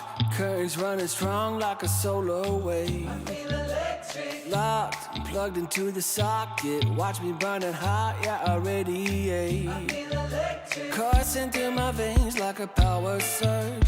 Call it misbehaving the way I burn. If you're gonna wait, then you miss your turn. Charged up and ready, I'm going steady with you. Looking like you're blacked out, got that future shot now. Everybody stop, get that future shot now. Future shot, future shot, future shot. Future shot, future shot, future shot. Breathe, feel that energy. You can change the lights from red to green. See, I got what you need. Sparking a connection, go VIP. You feel electric. You feel electric. Looking like you're blacked out, got that future shot now. Everybody stop, get that future shot now. Future shot, future shot, future shot. Future shot, future shot, future shot. The future shock. The future shock. Once we started, there's no way to stop us. Like a rocket, not for static hearted. Once you got it, you'll go supersonic. You know you want it. You know you want it. You know you want it. You know you want it. Looking like you're blacked out, got that future shot now. Everybody stop, get that future shot now. Looking like you're blacked out, got that future shot now. Everybody stop, get that future shot now. Future shot, future shot, you know you want it. Future shot, future shot, you know you want it. Everybody stop, got that future shot now.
Fight like an animal, spinning like a hurricane, shooting like a fireball, heavy like an airplane,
covered in gold. Walking on a highway of dreams, we will shine, only believe. A warm welcome back, everybody, to DreamLeague Season 24. It's been a very long break, but that's because we're in day 2 and we're still speed running these series, man. Bruv, just now, they just completely decimated their opponents in Please Report Timber, and unfortunately, we had to say goodbye to our first team. On the other side of the bracket, Team Essence were eliminated as well, but it's Permasneeze and Crasheroni here to bring you the continuation of that. We're going to get Team Mantaps up against Bruv123. I mean, we were discussing it a little bit just now, Crash, but we're hoping this is a bit more of an even series. Yeah, I think, I didn't come into the SCA close quals expecting 2-0s across the board every game for both days. Day 1, I can kind of get it, right? Might be team diffs, right? It just might be teams are out, like escalating. The lower bracket is when you'd start seeing these teams feel like they might be a little bit closer, and it really hasn't felt that way at all, right? Bruv just completely felt like they outranked Please Report Timber completely, and Boom versus Essence, it kind of felt the same way. Yeah, it's just interesting because I feel like so far, at this point of any given qualifier, you should be able to power scale teams based on who lost to who. But Mantaps, the only reason why they're in the lower bracket is because they lost to Aurora. And despite changing a couple of members on that roster, it doesn't seem like they lost any of the punching power. They're still looking great, still looking like one of the top contenders that will go up against Talon in the upper bracket. So that will be pretty exciting stuff. But for now, for today, we're gonna see Mantaps, who, if you guys aren't familiar, it's Zephyr, Mamang Daya, Jackie, Raven, as well as Lloyd, a Malaysian player, a bit less known than the rest of them. But these guys are veterans, and by no stretch of the imagination are we thinking that, they are out of the game. These guys definitely still have what it takes to pay the bills. Absolutely. Mamang Daya is a powerhouse. As much as we hyped up Bob earlier, I would dare say Mamang Daya has a little bit of an edge on Bob when it comes to skill. They draft Mantaps. They draft so specifically around Mamang Daya. They first pick him as Invoker. He doesn't care about the counter lanes. Like, he just owns it anyways. He takes over the game as Invoker, and he has beautiful supports to play around. Nice like Luna or something that he's making space for, and the draft just wraps perfectly around whatever Mamang Daya chooses. Yeah, I just wonder, at least for me, coming into this match, it's definitely Mantaps that I am expecting to see a bit more firepower out of, as I think you are as well. But I'm just wondering whether, even if they beat Bruv, whether they can level up within this short amount of time to take down the Auroras, the Talons, perhaps the, Boom is in kind of a similar position as them, but one might imagine that their opponents coming up might be Boom as well, whoever wins this in the next lower bracket round. So it's going to be a lot of growth for them that's needed before they can try and turn around the sour situation that they faced yesterday up against Aurora. But I think they have what it takes. It's just about gelling together. After all, this is one of the first few events after the TI season. Everyone's still kind of getting used to each other. Were there any interesting developments in the meta that you saw so far, Crash, within this qualifier? Or do you still feel like it's the same old since TI? I'm going to be honest, it does just feel like it's the same old, right? Lots of priority in the mid lane on heroes like Puck. You're still picking these niche sort of, tiers of ranged agi carries, right? Or universal, right? Wind, Marana. You're throwing now SF there somewhere. People are still thinking about Muerta, I'm sure of it. Are they actually going to try it? Probably not, but there are some specialists in these close quals. It's possible that we'll see maybe one or two. DK is still a menace, right? Nothing really has changed in my eyes. Maybe the Bat Rider has been a little bit of a surprise to me, but I saw that a bit at TI too. Yeah, the Bat Rider, I think one thing that's curiously missing for me this entire time the Mirana, right? When it first sort of broke out, everyone was trying it on carry. They would even pick it across different positions just to get that powerful solar flare ultimate. But it seems like it's kind of fizzled out a little bit. I think at most in some of the other games leading up, like in open qualifiers, we saw it appear as a support, more likely than in the core position. I guess there are just a lot more solid choices. And between Bruv123, I think one of the things that, you know, if I'm Mantaps right now and I'm preparing for the match, I think I'll be a bit concerned about their Brute Mother, because that game number 1 from Bruv really looked so terrifying. That draft, the Chen Brute Mother lane, surprised us all and caught Please Report Timber completely off guard. Now, I'm sure that Mantaps will be a bit more, you know, rounded in their draft. Maybe they will sort of consider these things, but that definitely was the big eye-opener for me. I was like, oh damn, okay, these guys had this in the back pocket the whole time. Where was this on day 1? Yeah, it definitely showed that they meant business, right? Like, they are here to play. It's the lower bracket after all, of course. You know, you can't be holding strats anymore. You need to be pulling out all the works to be able to win these games. You need to get these wins here now. Like, this is your last chance. This is lower bracket, right? You're stuck. Yeah, absolutely. And for Bruv123, I think you were mentioning already that these two teams, of course, they are new, but I think even before the TI season, or at least TI started, there were already a lot of smaller Southeast Asia tournaments where some of these teams were testing their grounds on. I think Team Essence is one of them that were practicing since then. Unfortunately, we had to say goodbye to them already. But Bruv123 and Team Mantaps, I think they are teams with maybe tier 1 potential caliber players that were probably waiting around a little bit before they decided to form these stacks. And of course, without further ado, we have the draft for you ready, so we're going to hop into that. It's game number 1 of Bruv123 versus Team Mantaps. We'll find out exactly what they want for their hero selections here.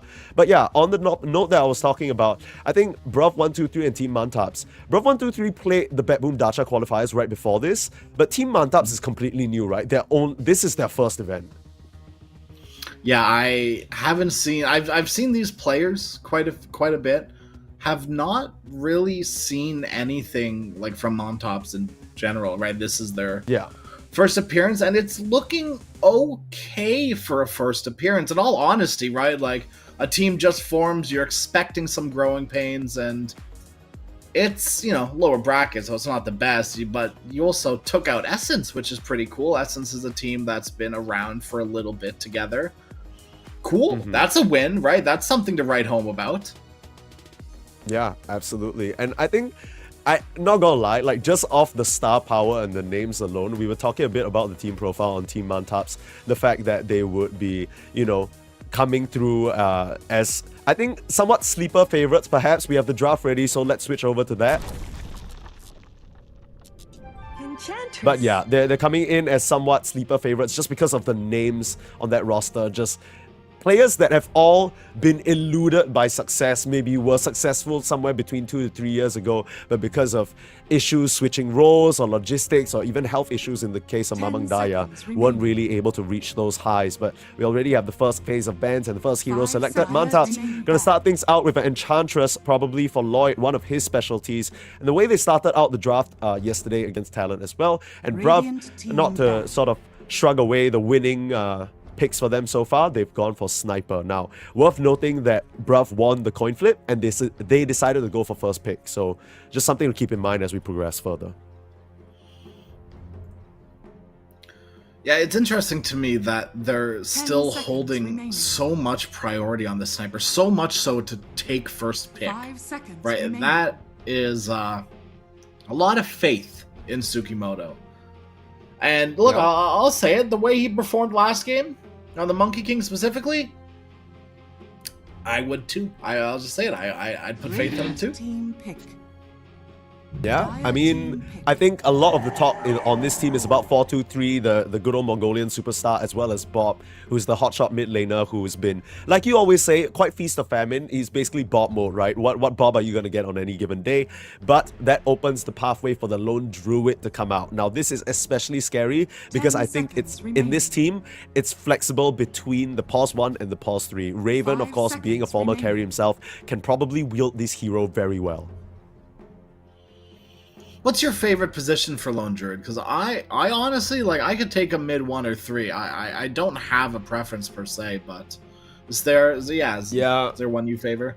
I mean, I think for me, especially the bare necessities, I think he has to be one. I feel like it's kind of one of those things where you'll put him on other roles if it makes sense for the draft, but if you're able to pick a lone druid and make it work as a one, that's kind of what your whole draft plan, you know? The bare necessities, just such a strong facet. For those of you who haven't really been following, you know, I get it. Even if you have been following Dota, there are so many damn heroes and so many different facets. I know lone druid isn't really a very popular hero, so let me run you through it, okay? So bare necessities means that lone druid, his inventory, like the hero's inventory, gets cut down to 3 items only. So he has a bigger backpack and whatever, and he only ever has 3 active items. But those 3 items are amplified. Like there's just a flat percentage increase on the stats they provide. So that just makes this whole old school dream of making the lone druid himself the carry an actual reality, and it's something that we've been seeing teams utilize at TI. In fact, it's a hero that's gone unbeaten at TI. So for teams who know how to utilize it, I think specifically Tundra, they've made it look amazing. But bruv, they ain't shaken at all, right? They're going back for what we already saw them pick in the Pangolier as well as the Chen. If it ain't broke, don't fix it. I wouldn't be too surprised to see another aggressive sort of core here from Bruv, right? Something that isn't very cooldown reliant. Broodmother's a possibility, yeah, absolutely. I would assume the Montops are ready for that. So I wouldn't just slam pick a Broodmother. I mean, maybe you're feeling confident enough to after last series, but you do still need to respect Montops, right? That would give them a lot of time to respond to it with their last pick, and they've got some bans to make sure that Broodmother, you know, doesn't have a good off lane behind her. And I don't know. Do you really want to Broodmother into Centaur? It doesn't feel the best. It's fine, but you can still die to spiders, and Stampede's always going to be a good tool to escape from the Broodmother and or chase her down. Yeah, I'm pretty sure this is a very intentional effort from Montops, because even their first pick, Enchantress, I think so far we've seen Lloyd play Enchantress and Phoenix, but Enchantress definitely a lot more survivable against the Spiderlings just because of Untouchable, and kind of a similar story for these subsequent picks, right? Hoodwink, Centaur, these aren't heroes that individually fear the Broodmother, so instead of worrying so much, they're saying, okay, you know, you have first pick, you have 18th pick, if you want to pick the Broodmother, you can, but it's not going to be such an easy lane for you. You're not going to have us suffer the same fate where your Broodmother can just mindlessly click us down in the safe lane, because the Centaur will just fight right back with a return. 5 seconds remaining. Now this is going to be another lane where that Satyr convert is going to go crazy with that mana burn specifically. Both Centaur and Hoodwink are heroes with pretty low mana pools that rely heavily on their abilities. Ooh, I love that pick. I don't know about you, but I think it's just perfect into this lineup. The Lone Druid does, with bare necessities, build a Diffusal Blade, I believe, but I don't know whether this is enough. Chen Bristleback, in my game, yes please. Remaining. Yeah, absolutely. It ticks all the boxes for me too, right? It's a hero that's not cooldown reliant. He loves Chen auras, or whatever auras offlaner is going to go. This could be a safe lane or an offlane Bristleback, who knows? It does really well into the Druid just because, you know, Druid's going to constantly be hitting this Bristleback. Turn around, Aghanim Scepter. You might not even get your wild form off or your true form off, right? There's always that possibility that you get bursted down by, you know, a sniper assassinate plus Bristleback quills. Yeah, and I think Montops, they're doing a good job in terms of banning some of these offlaners that would be able to provide pretty useful tools for the Bristleback. The main problem for Bruv now, that they still, we saw in their draft when they won with this Chen Broodmother strategy, they switched it up. Bristleback, it's not a similar hero, but it does also apply a lot of pressure and can get out of hand real quick. They don't have enough lockdown at the moment, right? So whether this Bristleback is going to be safe lane and then, you know, you're going off lane Pango or something like that, they don't want to deal with the puck, they don't want to deal with the Underlord. They are worried about the roots keeping the Centaur in place and preventing his allies from just stampeding out of any trouble. They still have that defensive maneuver to use against the Bristle along with the Savage Roar from the Lone Druid, but it feels like Montops, they might need a little bit more from their Mamang Daya hero. 5 seconds remaining. Yeah, I mean, you've got lockdown covered. You have damage covered, right, by Lone Druid. Even Hoodwink and Centaur can output a lot of damage as well.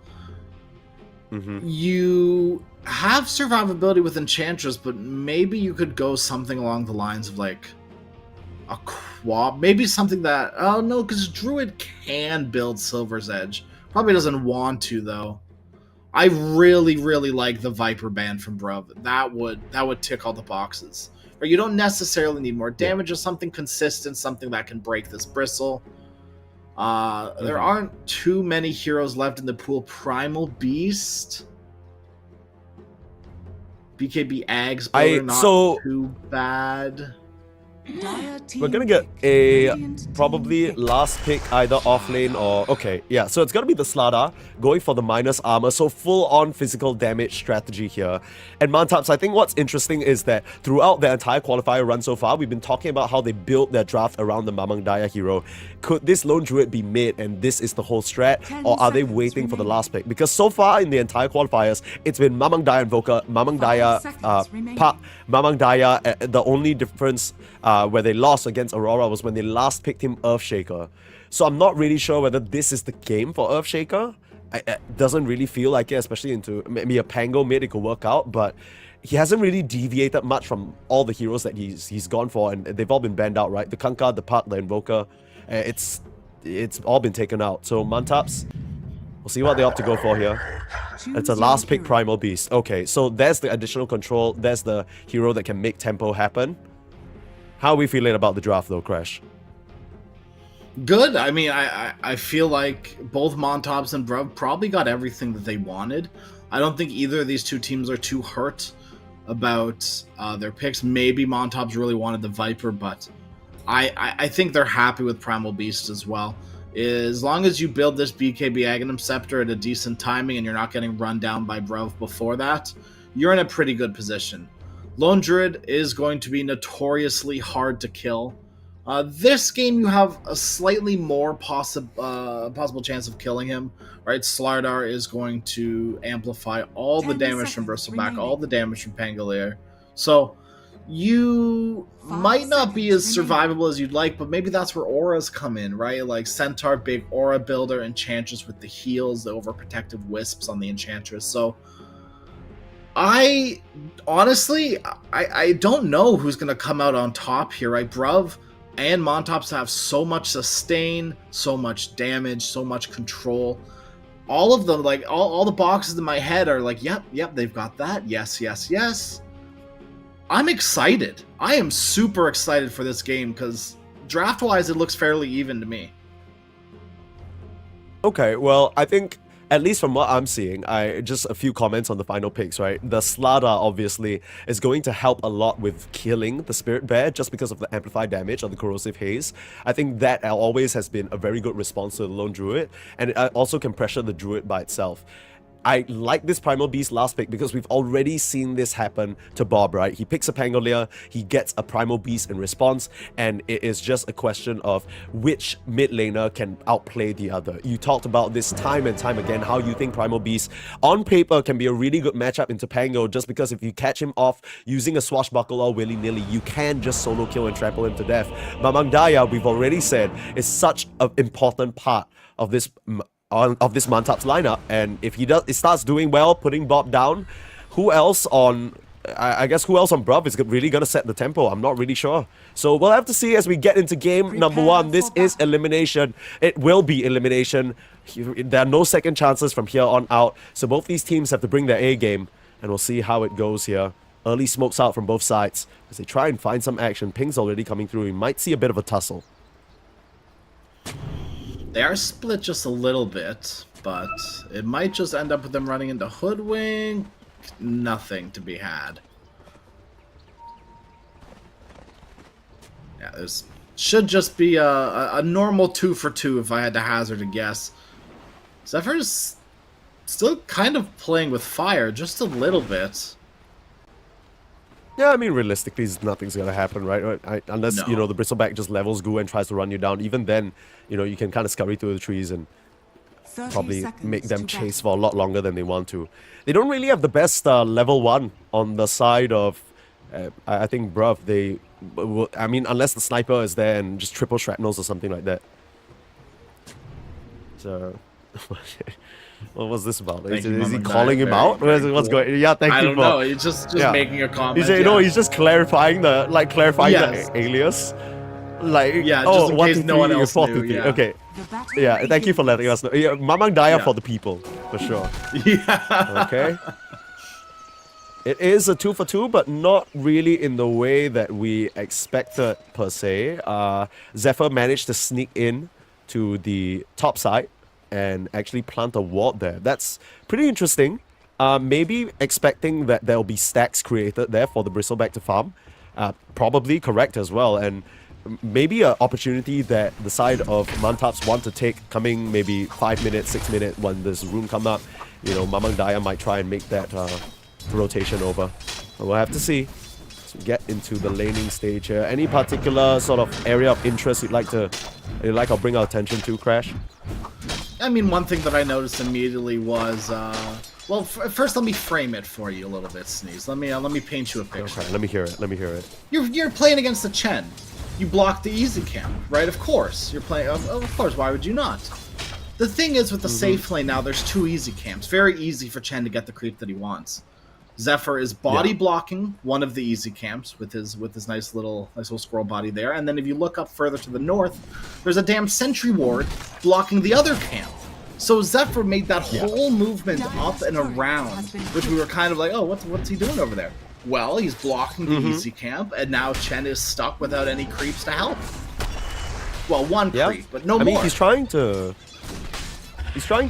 sort of still use the hard cam to start these pulls and at least get the lane in a comfortable position, because I think 4-2-3 is probably fine here, even though the lane's pushed up a little bit. I don't think Raven and Zephyr are really in the market for some aggressive moves, but we'll put our eyes back on them very shortly. Let's see how the other lanes are going here. So mid, we kind of know how that's going to go. But bot lane, I think we were seeing for a bit just now there. The Bear already starting to get clicked down by Tsukimoto. He had such an excellent time on the Monkey King and the Sniper in his previous performances. And now it's just trying to out-trade this Lloyd Enchantress. That's going to be very annoying with that Enchanted Bull. Yeah, I don't think people give the easy camp creeps enough credit, right? The ghosts, the little Vol here. It is really annoying in lane. Like, it's just as annoying as a sniper clicking you, right? It's like, okay, like, please stop, please out of here, please. The Ghostlow in particular is so good. Yeah, you ever see one of those like Instagram pet couples? It's like a boyfriend and girlfriend. They each have their own pet. This is what this lane is with Lloyd and Jackie. Like, he has his bear and then she has whatever the hell she's just enchanted, and they're like, there's just like an Instagram account for like that pet family. Have you seen that? Because it's all the rage in Singapore. Like people love doing that. They'll make posts pretending to be their pet. Oh, my human really treated me well today on my birthday, as if they know when their birthday is. Be for real. Yeah, right. Oh my goodness. Look, I'm down to celebrate a pet's birthday, but it's definitely for you and not for them. Yeah. As is the nature of having a pet. Zephyr, this squirrel is not being taken care well of. First blood drawn by 4-2-3. They're just being run down, and really nothing you can do about it. I think Zephyr in particular has to be very careful playing in the trees, but if you're playing in the trees, you're not really contributing to the lane, right? You're not helping with the equilibrium. I guess the upside is that Raven is still doing magnificently. He's 17-1 right now, and he's not really concerned about a thing. I mean, Zephyr's been sitting around with 0 mana, honestly. Part of them thankful that they died there. But still, feeding away to Bristleback, not a good start. Yeah. Max stick on Raven, so it's not too bad. At 4-2-3, just making the most of his mana pool right now just to push back the Centaur. But I think you might be a bit of a punching block right now, but it doesn't really matter as long as you're getting your levels, as long as you're getting your last hit. So, Bob? Oh, it's an early rotation from Zephyr. This is the difference that we were talking about. Mamang Daya very, very clearly pushing back Bob. Now, it hasn't really stopped Bob from getting his last hits, and Zephyr's here for a little bit of a gank as well.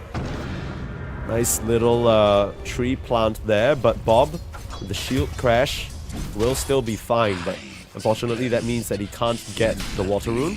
Meanwhile, looks like I Will Destroy You, or rather Seimei and Tsukimoto were able to run down Jackie, while Mamang Daya just charges in and gets a kill. Okay. A little greedy of Bob to stick around there, honestly. I felt like he had every right to get out of that situation, but chose to greed it out, stick around mid for just a little bit longer. Ooh, this is looking like a bit of a sour situation in the top lane. I don't know whether this is what you really wanted. I guess the creeps will sort of come to you now, but Raven, he's just being completely zoned away from this wave, and they're even going to fortify it just to extend the awkwardness. It's Mamang Daya TP though.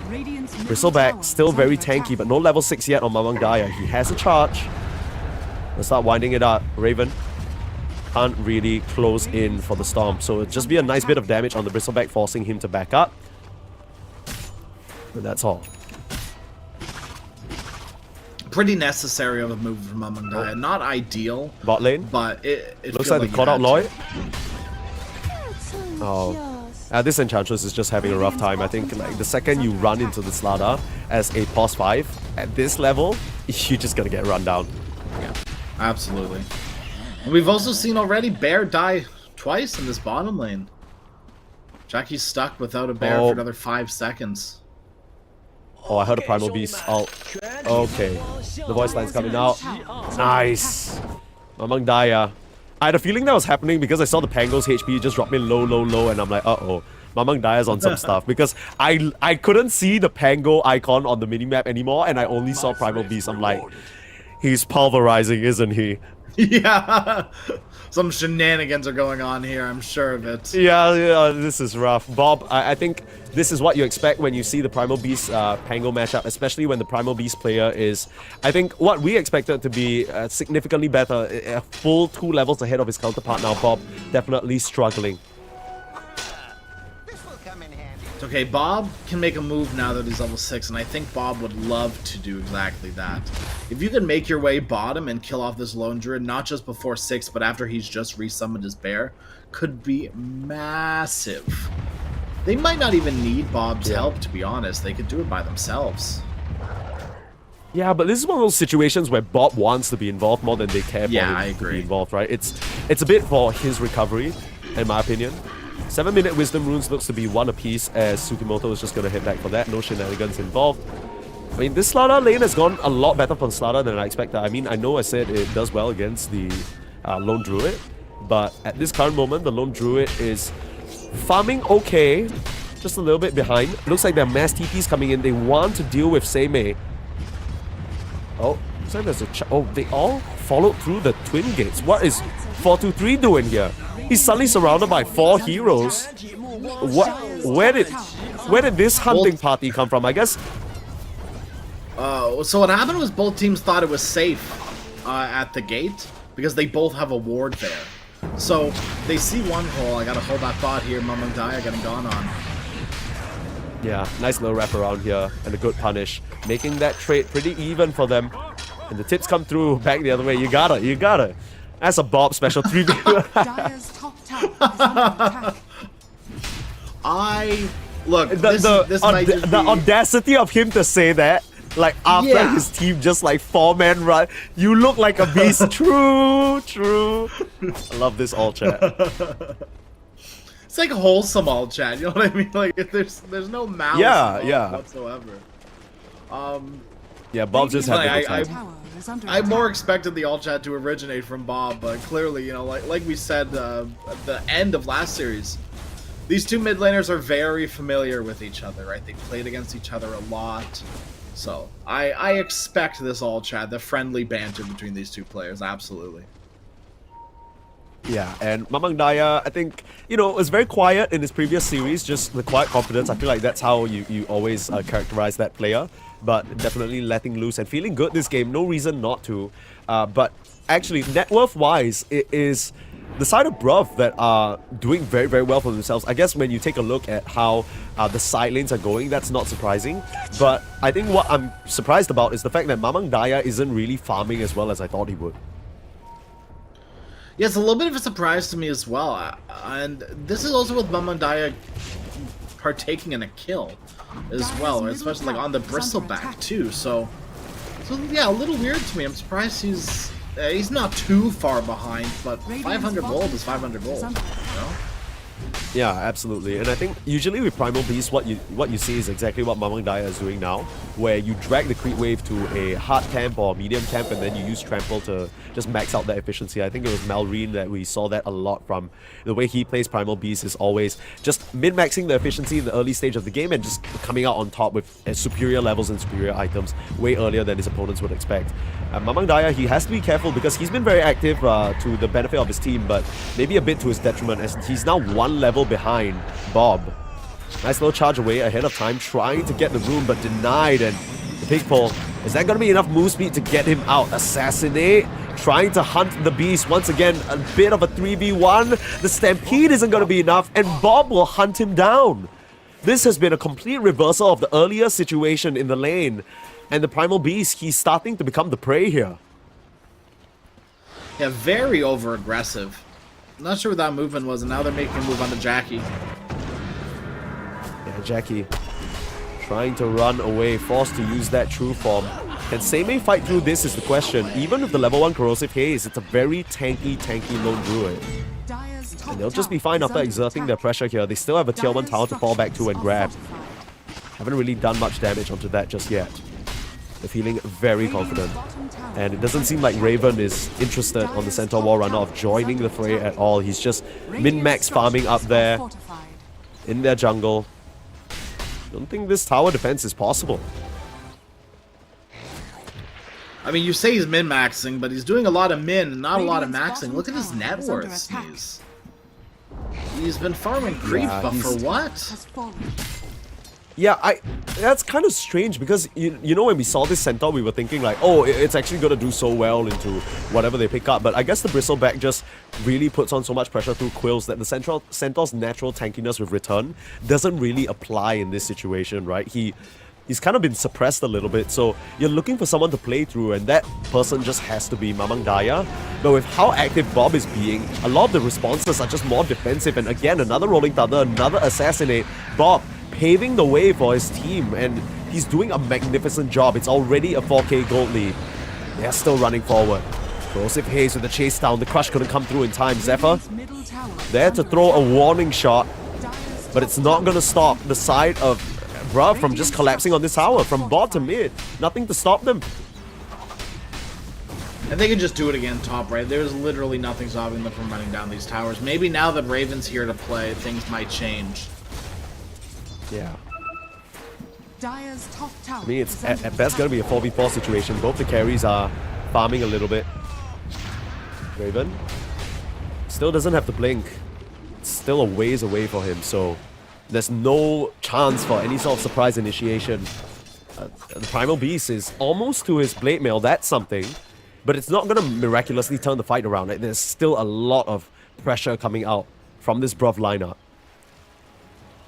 Bob, I mean, this recovery has been stunning, right? Now with the AD rune, the blink as well, can just keep making action happen. Nice try. Jesus. Lots of stacks in this He jungle. didn't even need to do that. Farm up. No, he didn't. He didn't. He outplayed him. He knew it, but he decides to all jet anyways. I'm surprised. I mean, maybe you're leaving it for Lone Druid, but I'd like Mamang Daya to clean up these stacks in the jungle. You need someone to take them before, right, like someone else comes around, because they are going to. Right now, the only objective left for Bruv to take is top. Well, Roshan did I don't know whether that was actually. intentional. Yeah, they can just go in and do that. Are they there right now? I wouldn't be too surprised with the sheer amount of minus armor that they have. Yep. Aghanim's complete for 4-2-3. Bob with the AD rune. Corrosive Haze. Easy pickings. I was gonna say, I'm not really sure whether Bruv would have been concerned at all, but a little bit of a mistake from Raven because they attempted the smoke move up, and he walked into Zephyr, who was smoked. So right in front of the enemy creep wave, he just kind of got smoked, which just gave away the entire move. Not entirely sure whether that matters, but you can kind of tell that maybe the side of Mantaps are starting to feel a bit, I won't say desperate, but just kind of like, okay, you know, there's nothing here anyway, so they're I'm not sure whether they knew that Roche was happening, but now this is the Aegis that they just have to contend with. And 4-2-3 can play so aggressive. Nice children will keep Mamang Daya safe from any sort of aggression heading his way. Bob wanted it. Bob was pumping the Rolling Thunder like maybe, but just those pings out in the bot lane. Yeah. Immediately the ping. I assume he's being ganked. Yeah. Slada will just go down. So very nice little heads up play there. I think Zephyr actually TP'd to the outpost just to catch him. So yeah, a blink vision on the high ground will be Centaur as revealed. well. Yeah. Pretty good blink reveal, all things considered, given that Seimei has been rather untouched so far. Now you're pressuring. You saw 3 heroes bot though, so this mid lane is just ripe for the taking. Radiant's middle tower has fallen. Dire's bottom tower. Blade Mail is a weird item for me, because I like to classify Blade Mail into 2 like different directions, right? It's either a hit me item or don't hit me item. Heroes like Axe, Legion, right? They force to hit you. You're always gonna get value out of the Blade Mail. But there isn't a crazy amount of uncontrollable damage outside of Bristleback on the side of Bruv, right? There's nothing too crazy. There's no wind, there's no like Luna Glaives bouncing around. It's just the short burst of Bristleback guys. I feel like a nice little play from BKB Zephyr. Eggs could be more valuable. 423, he's stuck in the damn trees. He would have loved to chase down that squirrel, but unfortunately can't. Oh, yeah. Meanwhile, top lane, set up onto Bob. Gets the easy Rolling Thunder off though. And he should be safe. And no one's coming to help him either, so he does have to roll out of there if he wants to live.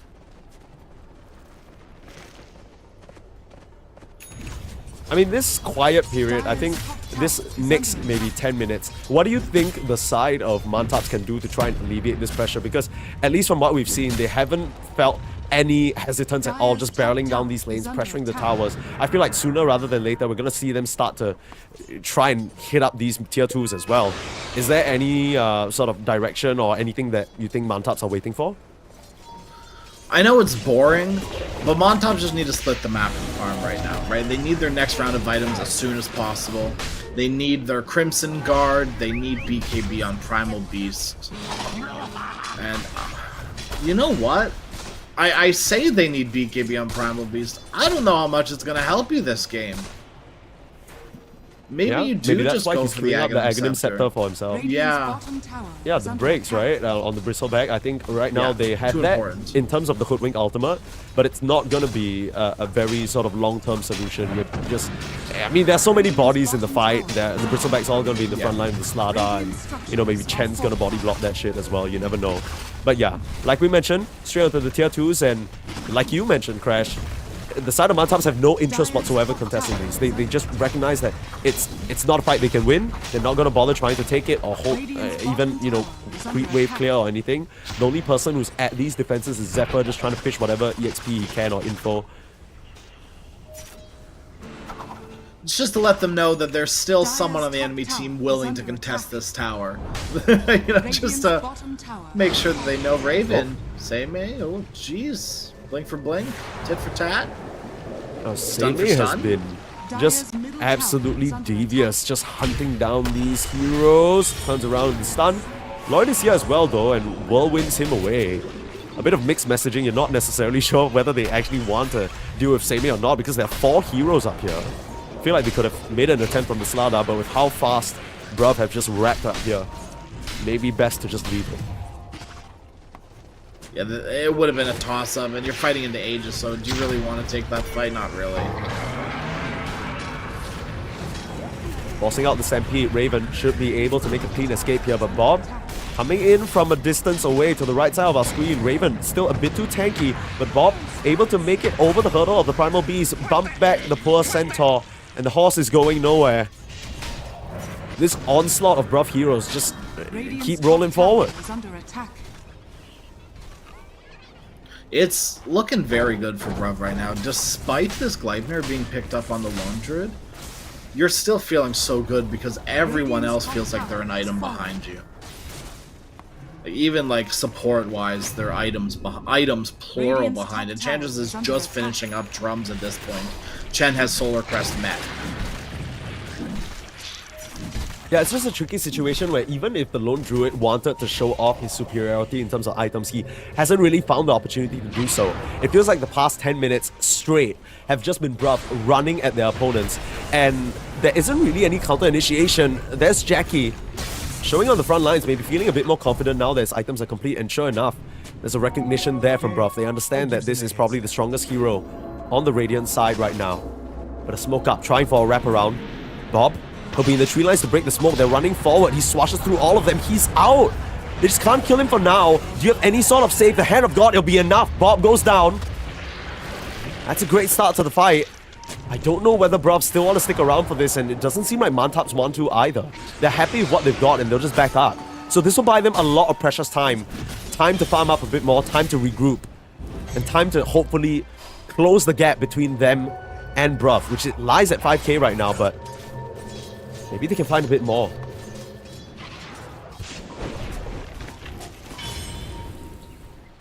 Bristleback just finished Bloodstone Sneeze. I'm not liking the looks of this. It might be a big bait. Smoke out. Yeah, smoke up. Here they come. What are they looking for though? Who do they want to find? A quick retreat after the Tormentor grab. You gotta play careful. Doesn't look like they'll find anyone on Bruv. Bob, I mean, he very, very fearlessly swashed into those 4 heroes just now, so just needing to be a bit more cautious. Oh, they have vision. The roll in. Oh man, this druid goes down quick. That was so much damage. If you Yeah, don't that's druid out, sort of now what it's I back to splitting the map. Like Druid, like cannot survive through the burst damage when he's got the minus armor on him. It's just not possible. You get 2 heroes to jump him like that, and it's just over. He's not tanky unless he's in that true form. Radiant's top tower is under attack. Yeah, also, worth noting that even against such high physical damage, we didn't see a crest build up as a first item for Lloyd. Lloyd has instead chosen to go for the drums, so you're not having that additional shield and resistance from your allies there and your supports. Oh, the jump in, Tsukimoto, the only one showing. The sniper, very susceptible, tries to use the grenade to get him out, but they'll just stampede all over him. A sniper is a sniper after all, and that's the Mamang Daya axe reveal. Uh-oh, broken up on the Bristleback. He needs some help. Gleipnir gonna hold him in place, but he has that Bloodstone healing right back up the full, and the crush comes through, smacks down that centaur. Mamang Daya in some trouble as well, but still sustaining through it all. No. Minus armor, too strong, and now they're onto the Druid. He has his true form, but the bear goes down, and so will he. Their health bars just deplete in an instant. And Lloyd, the last one standing, not for long. Triple kill for 423. Knew his limits perfectly well. He didn't care about being broken. He had that healing. Classic Mamang Daya, says Bob. Help mid still, you god damn. Oh my god. Bob won my heart with this "I'm so bored" voice line. I remember the last tournament I was casting with him in it. He was spamming that voice line in the mid lane every time he got a kill. Every time he dodged a gank, he was on the ball with that voice line. And it makes me chuckle. It feels like the worst level of BM. Top tower has fallen. Yeah. Yeah, it has the same level as like the Thompson like loser spray, right? When he would kill you in the mid lane and then he would just plant that baby down and you're just like, god damn, like chill, man, bro. Like, like it didn't have to be personal like that. And I mean, we were talking about Bruv already. Yeah, it's so rude. And I mean, we were talking about how Bruv were this team that had potential, right? And with their crazy strats, with 4-2-3 being able to pick these off-kilter position ones, Bob performing the way that he's doing right now. If they can keep this up, like we said, they could be the ones to throw a major upset. And I think coming into this match, we were already saying, with the experience that they've had so far, Mantaps seem to be the favorites, but not if Bruv are playing like this. Lloyd is just gonna get wrecked right now. And the entire map for the past 15 minutes has just been completely controlled by Bruv. Are Ravens even forced to use his ultimate? Will Say may guess correctly? No. Yeah, I mean, there was no need for guessing there. There was a corrosive haze on him, but it's just a matter of distance. You know, he didn't have the sprint on him. You know what I'm saying? Took him a little while. Skipped leg day. Radiant are scanning. He has it as a didn't, 'cause that facet, is the but clearly passive. he That does. is He's the like, passive he chose. Yeah, he yeah, didn't skip it. he It was a literally trick didn't question. do enough. He's Yeah. just weak legs on that man. Weak legs, Okay. not enough. But leg day. yeah, not Buff legs, leg day? not legs entirely. leg It's just day? literally it's literally a fin, dude. All right, buff He leg day. doesn't That's what even- Sneeze is saying. Got it. Got it. Can you New imagine Slardar set that Slaughter gives with him legs? That'd be the legs? most like weird thing It's ever. horrifying. I thought kinda looks like Viper legs Baltimore were or bad. something like that. Slardar legs would be the worst. No, they have that Viper set that gives him the little mandibles at the They have bottom that two. look like legs, right? It's like floating. They have, Kinda they have reminds the me of, mandibles like, one, and they have actual feet. Uh-huh. Oh, ew, jeez. Okay, well, Just- thank God there's I'm not a the bird Viper one, player, yeah. but for now, a bit of a smoke out, trying to catch them off guard. And 4-2-3 would be great to grab if only he didn't have a fresh BKB. Runs into the whole team, goes like, guys, hey, you're looking for a fight? I'll give you a fight, Raven. Where you going, buddy? No stampede for now. Bob's into the fray. A nice double stun to keep them back, but Same not to be outdone here. Rolling Thunder, rolling forward. Choo choo, here comes Bruv. Mamang Daya, where you going? The tip comes through, the clutch comes out, and Mamang Daya looking for angle out of here. The BKB now revealed on Seimei. They're trying their best to put up any sort of a fight, but the Hand of God Sustain, it's way too powerful, and Mamang Daya, in his own little pulverize, he will fall. It's an ultra kill for 4-2-3, too quick on the reactions, and Zephyr, he ain't getting out of this one. GG is called. That won't preserve his life though. A rampage for the Bristleback. What a showing here from Bruv again. Dire victory. You know Zephyr was calling GG just so that 4-2-3 didn't get the rampage. That was a save Yeah. me GG for sure. Not 100% not because Yeah. the game was over by any means. It was just to save his own life. Yeah. I mean, as the dust settles 6-20, you gotta imagine that Mantaps, they've got to be feeling a little shaken after that one. They saved the last pick for Mr. Mamang Daya. He needed a little bit of help, as Bob suggested in the all chat, and it still didn't amount to anything. Bob just outdoes him. This entire game, I think, really impressed by the Slada as well as the Pango. I think they did amazing just to open up the map for their team, despite the tough early start. And again, I'm looking towards the supports on Mantaps. Just feels like Lloyd as well as Zephyr couldn't really do much in this game. It felt like specifically Zephyr had no footing whatsoever. Going for this very greedy Maelstrom, just when you're losing games Yeah. like that and you're playing Hoodwink, you have to transition. You can't just go for Maelstrom. It just does nothing. I mean, I guess the perspective is that he thought he had more time, right? Because it devolved to a point where they were just trying to split the lanes, and he's thinking, okay, you know, Maelstrom will just help me clear these waves faster. But the problem is you don't have that time. You don't have it at all. They're right at your tier 2s, tier 3s at, the 20-minute mark. They didn't even need to wait for the second Aegis. And it ends up being a complete walloping. I mean, Mamang Daya, maybe it's time to go back to that first pick Invoker, first pick Park. Just get him his hero first and put him on something that he's feeling a lot more comfortable on rather than a response pick to Bob. Because Bob's going to do his Bob thing regardless. Once he's on a roll, right? So you're going to have to try and put a stop to him. But yeah, I mean, Crash, any sort of adjustments that you would like Mantaps to make moving into game number 2? I think you nailed it, Sneeze, right? Just prioritize Mamang Daya a little bit more, right? It's kind of hard that game because he got completely banned out. All of his heroes, Yeah. all of his favorite heroes, gone. So you're kind of scratching your head like, okay, save his pick, just have him be reactionary, right? Counter whatever the last pick is. And they do that, but just like the game against Aurora, it amounts to nothing. That last pick is almost like a curse. Yeah, I mean, first pick was selected by the side of Bruv, and now we see why. They just want to snatch up that Bristleback on the 18, protect it with a couple of bans, and keep the steam train rolling. I mean, props to Mantaps, right? They very clearly did their research. They were very protected against a potential Brood Mother, but clearly it looks like Bruv had other plans. We'll see what else they have cooking or whether Mantaps can turn it around in game number 2 after a short break. Don't go anywhere.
from life.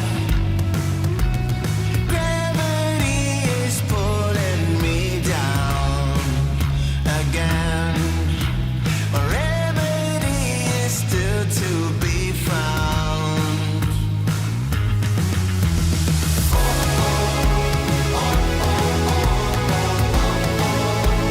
Keep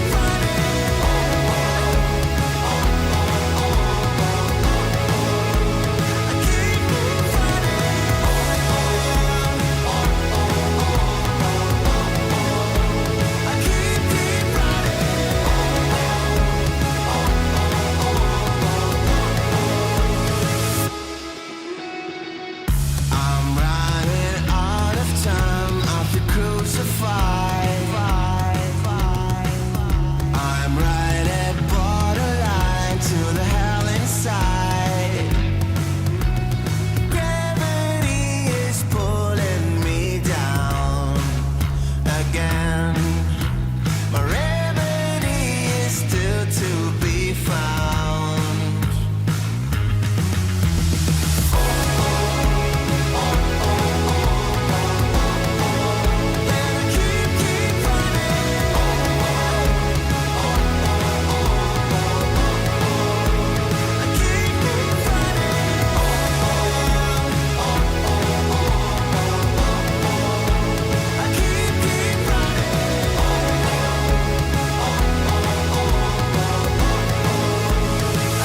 Keep running.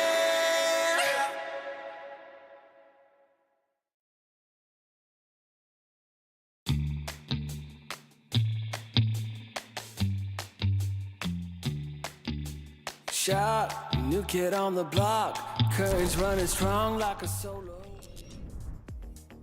Another one of the massacres that we've witnessed again. Crasheroni, Permasney is here, and Crash, of course, to bring you DreamLeague Season 24 close qualifiers for the Southeast Asian region. And Bruv have done it again. Just drafting Chen plus some menace on 4-2-3, Bob on an amazing Pango, and Seimei really coming alive. The team looks divine against Mantaps, right? And we were hoping that this would be a bit more of an even series. It might just boil down the same way, Crash. Hey, you can't forget about the lovely support sniper that they had as well, whose impact I definitely felt. But yeah, nonetheless, I think everyone on Bruv has skilled up in the past, like, 24 hours, it feels like. Maybe it's just that they're playing against teams that are worse than them, but I say either way, they've definitely leveled up. They have a lot of team cohesion, both in draft and in play as well. How quickly, recently, today specifically, have we been seeing Bruv rotate 3, 4, 5 heroes when they need to? Yeah. It feels like someone on the team is making very clear decisions and everyone else is following. There's a general somewhere in there for sure. And we're not sure who it is, but it really doesn't matter because they are moving like one mind together, swarming their opponents. And they're drafting heroes that really fit that strategy as well. I think it takes a certain type of team to play heroes with Chen or Chen lineup. And I think they're doing it excellently. Now, we'll have to see what Mantaps can bring out because like we mentioned, these are veteran names. I think this is the first time that we're really seeing Mamang Daya broken in the entire course of the qualifier so far. And I mean, who would have thought that of all people it'll be Bob? Coming into this, we thought the matchup was going to be Mamang Daya favored. Yeah, I think it's still maybe a little Mamang Daya favored, but it could go either way. But let's find out exactly what's going to happen as we do have a draft for you guys, and let's get right into it. 5 seconds remaining. Okay. I'm fully expecting some respect bans coming out. Mantaps, the one with first pick this time. They take that away from Bruv. Dire team So ban. not only gonna Radiant see the team bans ban. come through, but probably gonna snatch up one or two of Bruv's heroes that they like. Not sure whether they're still gonna leave the sniper in because that's how 10 Bruv have been seconds remaining. starting their recipes for success, right? Even though you were kind of half being sarcastic about 5 Tsukimoto's seconds sniper, I think remaining. he was pretty instrumental in making sure the Seimei Slada had a good lane. So Radiant I still team think ban. it's a pick that they will prize very highly. In fact, Bruv are the ones to ban out the sniper, so they don't want Mantaps to have that. 10 seconds. Absolutely remaining. fair. Yeah, I was definitely joking, but also there's 5 definitely big seconds truths to remaining. it as well. Tsukimoto, like you said, in the laning stage specifically, that's where Sniper's his strongest, and Tsukimoto played it to his strengths. There's nothing wrong with that. It's just, you know, after the Monkey King performance, everything else feels a little dull, doesn't it? I don't. I mean, you gotta leave time for your other teammates to shine, man. You can't take the No. star position every single time. You Dire absolutely team can, and Tsukimoto damn well deserves it. Once again, we are seeing Bruv ban out Mamang Daya as much as they possibly can, while still, 10 seconds banning out remaining. other good heroes in the meta right now, like the Shadow Demon, like the Sniper. 5 And seconds Sniper is a remaining. Mamang Daya hero as well, so it's kind of a double targeted ban. Yeah, I don't know whether it's a Mamang Daya hero enough that he's going to pick it this early on in the draft. Fair. But of course, there's the pivot potential there. So they just cross both out. Same thing with the Kunkka, right? It can play many different Yeah. roles, even if it's not played by Mamang Daya. I'm sure Raven can pull a fast one on them as well and run that in the off Dire lane. team pick. But Radiant Enchantress ban, team pick. so respecting Sei. They're still leaving the Chen in, which is something Bruv can go for, but they grab the Nature's Prophet. So this is a hero that Bruv have also used extensively in their journey here. So a bit of a deny pick as well. Yeah, I 10 mean, you can't seconds pick a remaining. Nature's Prophet while Enchantress is still in the pool. You just can't do it, right? She turns 5 all of your seconds treants into remaining. her treants, and that is not Dire good team when half of your kit is built around this Ironwood treant that just, you know, destroys towers like it's nothing. Okay, this is what you wanted, Crasheroni.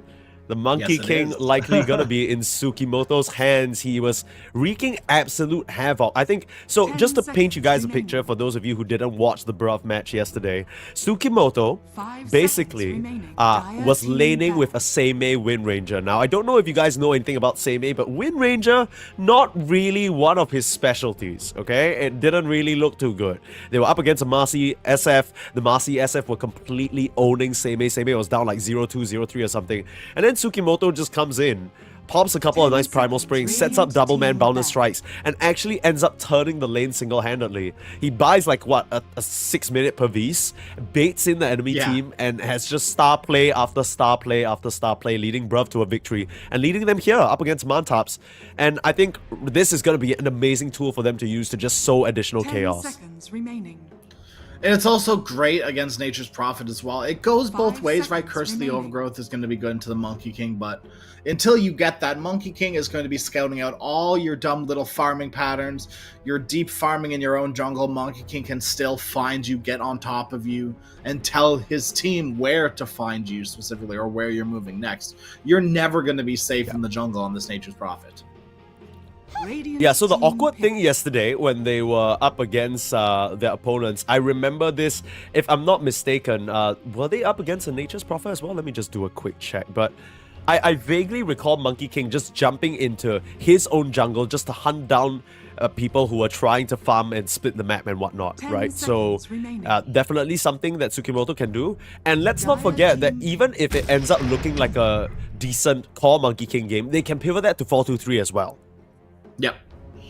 Yeah, and I'm sure the Bob can play it as well. Like, if it looks really, really good on the mid lane matchup for some reason, right, DK or, you know, something along those lines, you can still run the monkey and it'll 10 feel good. seconds remaining. It's honestly, I'm surprised the Dire Monkey King team isn't radiant. prioritized a little bit more heavy this meta, specifically because he's still a Gleipnir builder. But I guess it's just the heroes, like, I don't know. I think Wukong's in a really bad place right now. I think any ultimate or any big ability that you can counter by just walking 10 away from it, seconds remaining. and your hero doesn't really have an innate way of stopping them, isn't very 5 good. seconds remaining. So, Yeah, you know, I think that slap would him on be a support. fair assessment. Who cares Wukong's, right? It's a support ultimate. Who cares? Radiant team. Dire team. Ooh. Okay, Omni Knight in response to the Centaur Jakiro. Quick picks coming through. The 4-2-3 Razor, likely, that we saw earlier today. Yeah. Pretty interesting response. I wonder what the idea here is, because, I mean, this draft 10 doesn't seconds really have remaining. tower pressure, and it doesn't really 5 do seconds very well in remaining. the team fights either. In fact, I would say it's a lot about the greed, right? You're hoping the Omni Knight can pave a way for the Razor to have a good time. You're hoping that the Doom can get mad farm with the back out of the Monkey King. But there isn't really a lot of motion that's going to be happening on the map outside of the Monkey King and his shenanigans. This is where you pick up something almost like a lone druid here for Bruv. Maybe, depending on what the mid lane matchup is, you have last pick, so you could, you know, kind of cheese them a little bit. You could go for something like an Earthshaker. Still doesn't have the most amount of building pressure, but it does hit buildings. It's a Bob hero. They're kind of lacking lockdown on Bruv, so that, you know, it helps shore that up as well. Gets on top of Luna, which he doesn't really like. Yeah, I mean, the perspective for me 10 is that for seconds 4-2-3 in remaining. the lane against the Centaur, this static link is really going to help him out in terms of zoning 5 out that seconds tanky remaining. horse. But apart from that, when you talk about the game, Radiant the team Centaur is an back. excellent response that they haven't really answered just yet, right? Throughout everything Bruv have, you hit one button Stampede and everyone's still out of there. Nothing has changed that so far. And I'm kind of wondering what exactly the Bruv plan is, because they don't have the same level of early aggression that they had in 10 their seconds Chen, remaining. you know, Bristleback Chen Broodmother, where they can just run down your towers, take objectives, and eat 5 up the map. seconds These remaining. heroes don't really suit that game plan. Do you see anything that I'm not seeing right now, Crash? What do you think about this Bruv draft? I think you're hitting all the boxes, Sneeze. There's nothing necessarily to me that screams, yes, we are going to own you in 25 minutes. Like, they need to be very careful of this Luna timing. Radiant team Because if back. Montops are in a position to hit that timing and send it home first Aegis, take all the tier 2 towers, wait second Aegis, take high ground, right? If they're on that trajectory, I don't know if Bruv have the tools to stop them just yet. Montops clearly team seem to back. think that this is going to be a core Monkey King, so they're banding out supports, at least one support. They could do a double dip here. But, Yeah. I don't know if I like the core Monkey King either, though. Dire You're team running pick. what? It would be mid Razor then? One Monkey King, or would you want to run the Monkey King mid? Probably the Monkey against the Centaur, right? It's gotta be. I mean, Monkey versus Centaur is fine, Razor versus Centaur is fine, however they want to. I mean, they've left it up to 10 their final seconds decision. They have the last pick after all, like you mentioned. Yeah. I think right now, with 5 what Bruv seconds have, remaining. look, I'm not deep enough in the Bruv mindset, you know. Clearly, they have a very unorthodox understanding of how they want to execute. We've seen it in their previous drafts as well. We weren't necessarily convinced, but when the game started, it all started to make sense. So hopefully some of our questions are answered when we get into the game and the last pick is revealed. But Montops, their lineup is looking a lot more stock standard. It's feeling more and more like this Nature's Prophet is going to be in a pause for position Radiant instead team pick. and just accompanying the Centaur. Oh no, okay, so Tusk Centaur? Tusk Luna? Tusk maybe? Luna. I mean, that's a Hero really strong Centaur, name. Mamung Dia Prophet. Okay. It's a I first see the pick. Of vision. course it's Mamung Dia hero. Of course. Fair, true. But what Silly is the us. response from Seconds Bruv, right? remaining. Because Snowball, an additional save up against the Doom, an additional sort of 5 get away seconds from me, remaining. Razor, by punching him up in the air and holding him with the shots. It's looking very solid for Montops right now, and I like their draft quite a bit. Bruv, what could the answer be? What are they looking for, though? Because are we still thinking Tsukimoto Monkey? Are we waiting for a last pick call? I'm not too sure. That'd be bamboozled. Oof. I am stroking my beard like a wise philosopher, Sneeze. I can't think of an answer for you. The Doom Monkey King lane's a little weird into Luna Tusk, so you might think about transitioning this Monkey King. But I don't know if there's necessarily a better hero for you this game in the position 4 role that's still left in the pool. Snapfire could have been really, really good. That's out of the pool. You've banded out yourself as Bruv, so yeah, I don't know. We'll see here. Last pick, Now Pango. select your heroes. So Yeah. it is a Okay, support that monkey. makes a lot Can't more get sense. Tsukimoto on the monkey. Okay, so Yeah, I didn't we're really back to think that standard. this monkey was gonna be. I honestly didn't think they would switch the monkey into the core role, just because, like you mentioned, Wukong's is in a bit of an awkward place right now. I feel like the only times I've seen monkey core really work out is when they play hyperactive, and like we mentioned, this Bruv draft definitely leaning more towards the greedy side.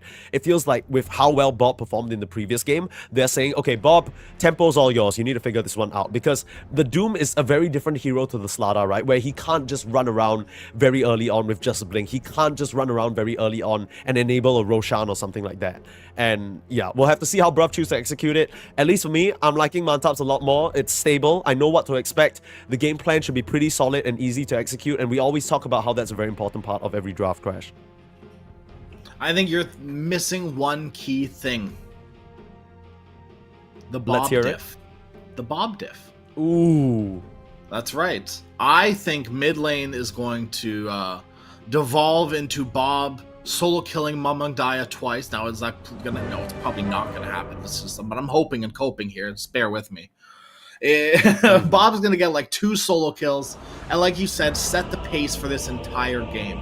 Luna's gonna get ran at in her jungle for 20 minutes by Tsukimoto. She's not gonna be able to farm anything. And that is, I think, a basic strategy that Bruv can run here, right? We talked about the annoyance of the Monkey King to the Nature's Prophet in the jungle. It's the same thing with the Luna, right? You just scout her out, you bring in heroes through the Twin Gate, and you kill her. And then you go back another 30 seconds later when she respawns, maybe give her a 30-second cooldown to farm a little bit, make sure that she thinks she's safe. And then you go kill her again. Monkey King can be literally anywhere on the map, and he will be.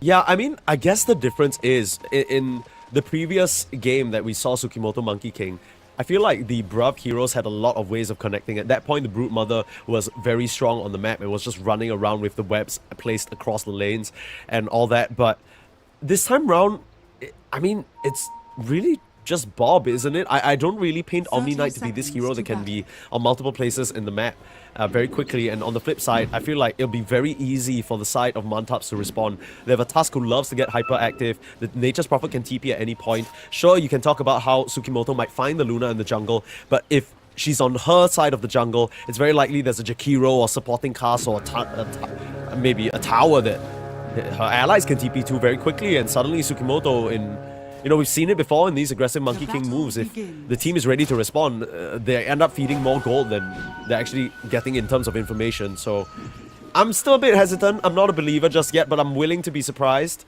Looks like it is going to be a 2-for-2 exchange. Nothing crazy, as both teams were just sussing each other out, placing some early wards.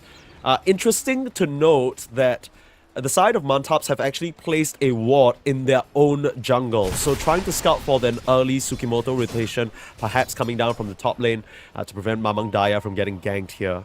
But yeah, other than that, cool. To the laning stage we go. And if you notice, Tsukimoto also has a deep ward on the other spire, near up top, scouting out couriers specifically. And eventually a Luna rotation, but she's not going to be there for a while. Instead, already jumping through the trees over towards a courier. Off he goes. Godspeed, Monkey King. Shenanigans begin here. But really, it's just to make sure that small cam is blocked so there are no pulls available. Just the Doom alone isn't really much of a laning beast, but the important part is if he's left alone, right? If he can get those levels, if he can slowly accumulate the net worth and EXP, he's going to be very happy. That's all you really want on this Doom. So just use those Scorch Surfs, push in the wave. Your hard cam is unblocked so you can make that pull happen. Tsukimoto's doing a great job in terms of connecting these moves for the Doom already. So how's bot lane looking? 4-2-3 and Say on the Omni Knight and Razor versus Raven and Zephyr.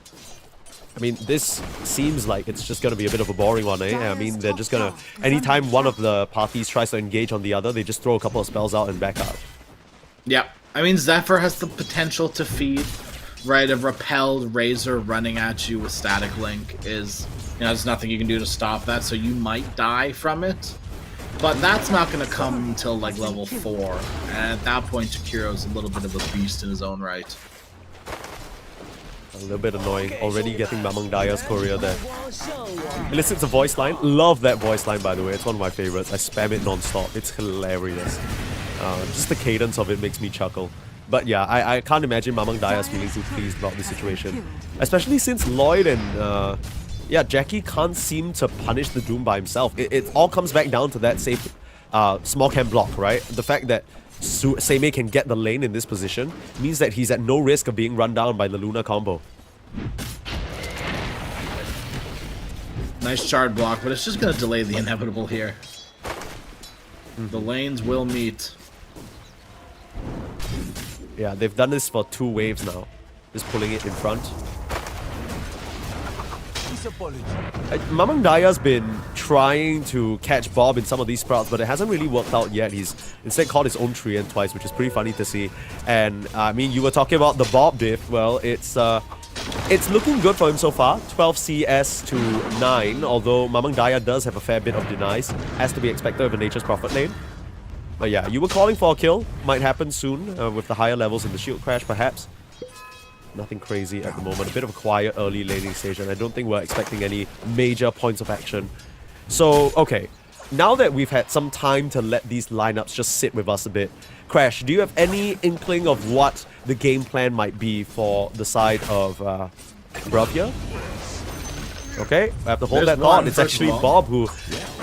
Yeah, even with the ward placed deep to try and... Damn. Ah, man, you can't stop it. Tsukimoto, he just pulls the Zephyr move. Game number 1, it was Zephyr who came over to try and help Mamang Daya, and this time the Monkey King makes his move.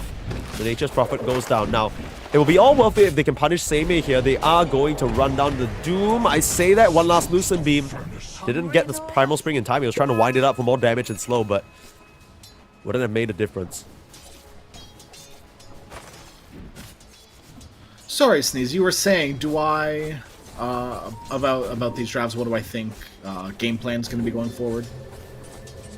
Yeah, I think specifically for Bruv, because I'm still a little bit confused. It doesn't really seem like they're tempoing up anytime soon either. I don't think it's going to be something soon. I think they're going to wait for a Pango first item before they start really making moves around the map. It's just going to be Pango Tsukimoto. Maybe Sei can join as well. I doubt it. But bottom lane is going to have some aggression on the Raven. This is kind of what we were talking about, right? You can't necessarily run away from a Razor as long as he's got Omni backing him up. Tsukimoto top lane. Radiant's bottom tower. Yeah, interesting. The Luna Tusk combo, like you mentioned. Yeah. Yeah, I don't even think that was necessarily him starting the fight, right? Like, it was probably a situation when Lloyd sought him out and just started punching away and he thought he could trade, so... A little bit caught out there on the Monkey King. Can't let that keep happening, but TP's coming in. Can Monkey King boundless in time? Absolutely. Zephyr, unfortunately, gonna get run down. And this is the second time that Mantaps are picking up the Centaur for Raven, which is a pick that he's really favored. But Bruv have answered with some specific niche carry picks that all do very well against it, right? First, the Bristleback that's not too worried about the return, and now this Razor who can just make your life hell even with the return. And Raven, level 3, the same level as his rotating Monkey King, has pretty much been completely phased out of lane because he cannot step up to this Razor. You have 1 point in the stun, 2 points in the double edge. You really don't want to be double edging this lane. It's doing more damage to yourself than the enemy at this point, it feels like. Oh, top lane, a TP in from Mamang Daya. Trying to gank this Seimei Doom. The Purification, it's just enough. Are you kidding me? Night Vision, they need one last Lucent Beam, but they can't find it. And here comes Bob. Amplified damage. Perfect. Double kill. Come on. Oh, we want the rotations from this Nature's Prophet, but all he'll find is his death. Oh, the all chat in the roll. Come on. Tsukimoto's there to help as well. And Seimei survives through it all. Now, on the bot lane, looks like Zephyr and Raven were able to tag team out onto 4-2-3. So not all is lost. They trade carry for carry. But Mamang Daya dying again there. That has got to sting. The all chat's got to sting too, Sneeze. The double whammy. The death and the following quote-unquote banter. Yeah, it's getting a little tough now, you know. Bob, it's fun when it's back and forth, but then when it's just one-sided and you're smacking him and he's not responding, it's no longer that funny. Now, 7-minute wisdom rune, Tsukimoto. Yeah, he's on his shit again. Zephyr gonna ice path, but is it mistimed? No, it's just enough.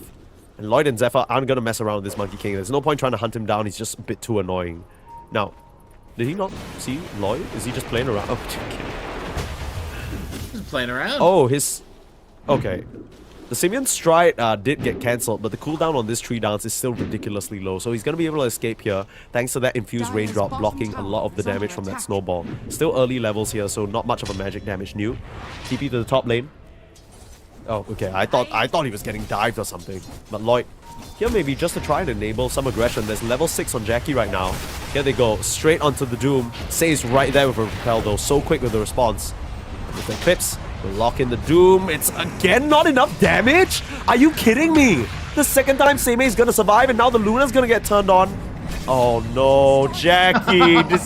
Seimei comes back for the auto attack. These guys are feeling themselves. 3k gold lead already. And Mamang Daya, even though he throws in the Nature's Wrath, he doesn't actually come in and help. Imagine if a Nature's Prophet actually came in there. That would have been a very different look. It's the fear of Bob in you, right? Bob has owned you in the mid lane. You don't know if you have, like, you have the capabilities of killing one, but are you really going to be able to kill off Bob 2 without dying again? I don't know. And would you know, you don't know about the kills, but you definitely do know you can take a tier 1 tower with your Treant, so they're going to try their best. Rotations might come in still, though. Razor's very low. He's not going to join the fray. And with Bob's cooldowns and mana situation right now, he's probably not going to join either.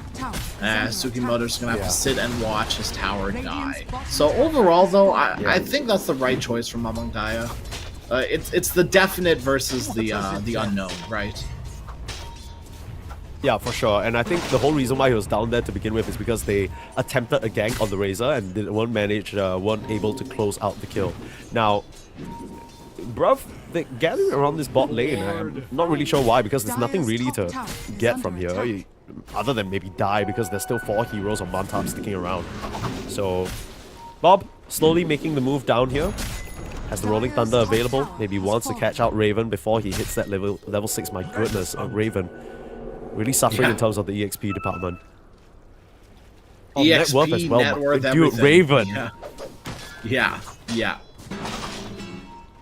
A 400 different, and also, while we're talking about net worth and correlation items, Sugimoto is going first item Rod of Atos.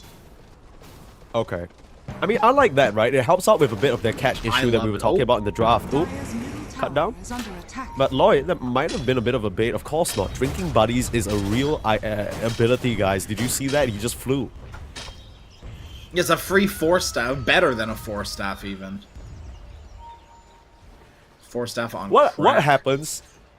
Dude, what happens when Nature's Prophet TP is about to complete and you drinking buddies to him? Do you fly across the map? I'm gonna have to try that. I feel like there's the demo answer mode is for an a obvious reason, no, and you Sneeze, just... yeah. True. I need to pop that bit. That would be pretty funny. Can you imagine? The bond log out of right drinking now alcohol and together start. traverses. Yeah, literally disconnect from this game and just Yeah, just all for real that quick, you can interaction. do that. Yes, please. Very important, very important. Maybe we'll see it in action. Maybe we'll get our answer here.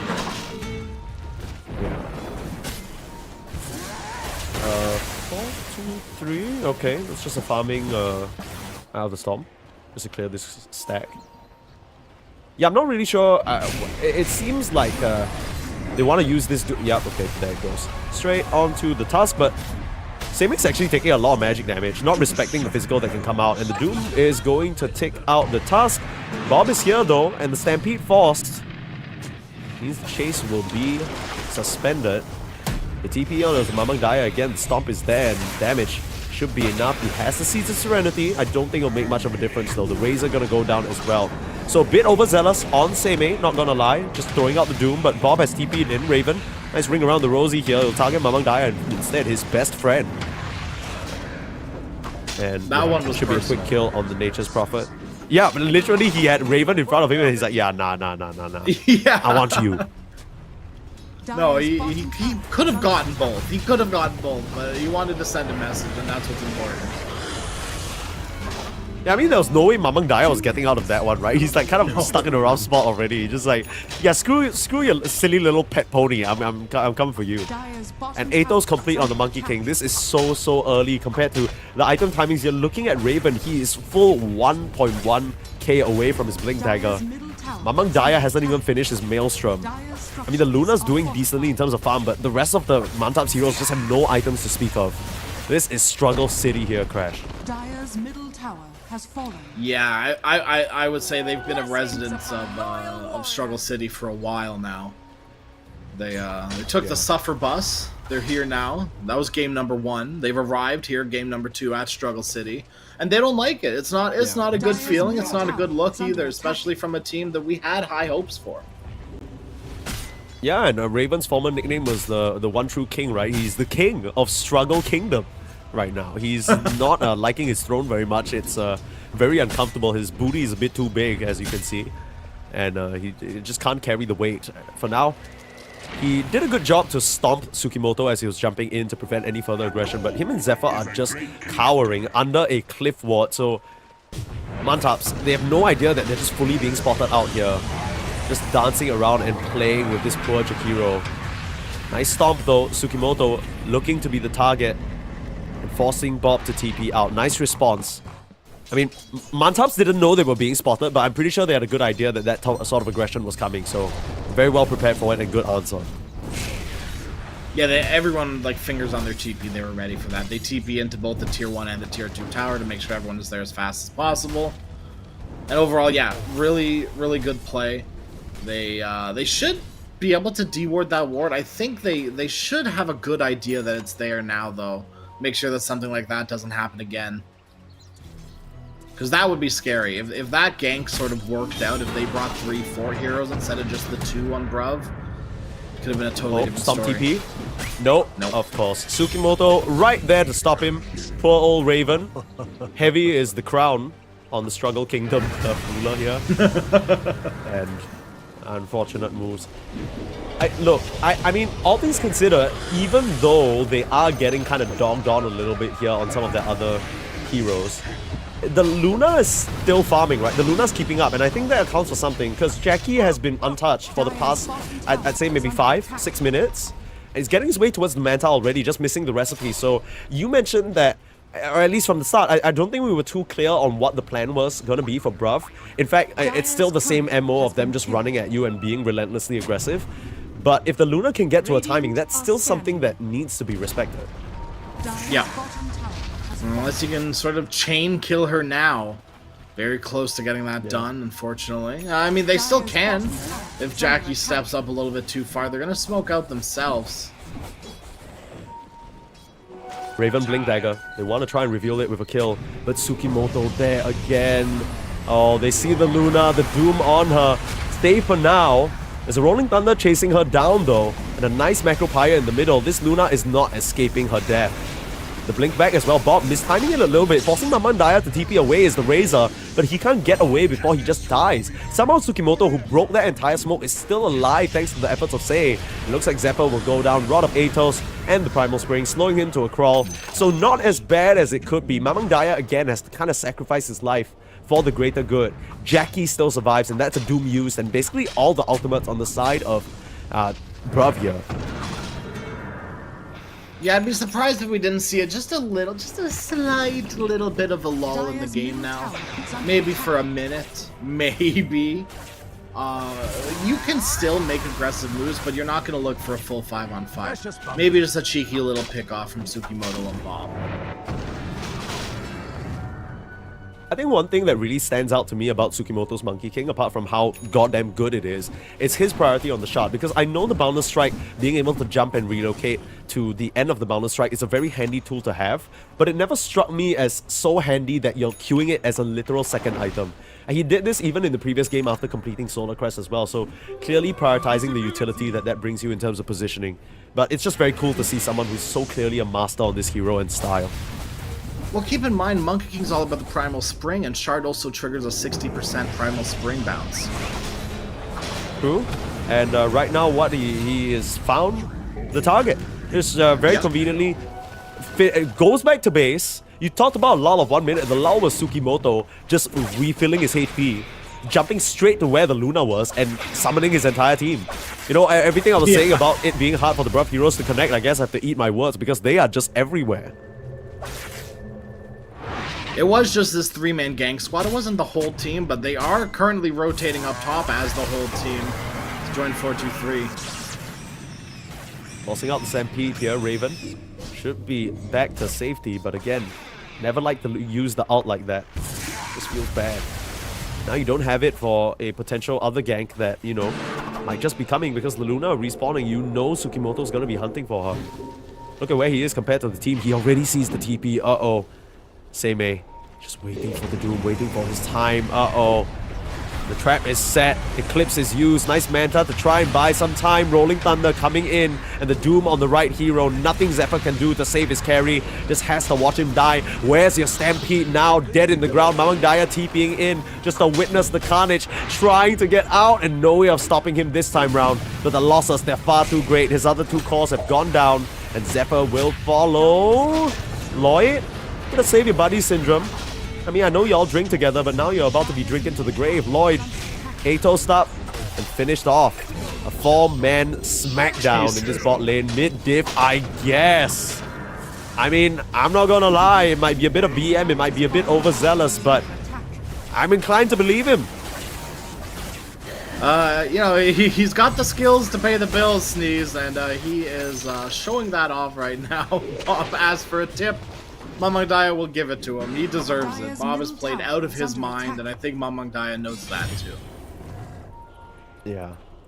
It's all those things. I think at the end of the day, as much as it might seem a little bit antagonistic, I think we have to remind everybody that these guys are friends, right? They've known each other, played against each other for so long, and Mamang Daya, real recognize real. You know what I mean? When you've just been gapped, you gotta show respect, and Bob has played phenomenally. I think he's been a big driving component. We talk about how Mantaps have built their entire run behind Mamang Daya. And it's very clear that when Mamang Daya doesn't have a good game, the rest suffer immensely. Raven and Jackie haven't really been able to pick up the pieces when Mamang Daya has faltered. Because they're all broken themselves. Jackie's doing fine-ish, but he's being out-farmed by a Razor. Not a good look as the Luna. Radiant are scared. Yeah. I mean, with the Calamity happening on the map and 4-2-3's relative freedom to just get whatever he wants, it's not like Raven really put up much of a fight in the bot lane as well. And no. Again, it goes back to the hero matchups that we talked about. The Centaur, generally a pretty safe off-laner to pick, but not against the two specific choices that 4-2-3 has made to bring out in these two games. That's a very, very tough laning stage for him.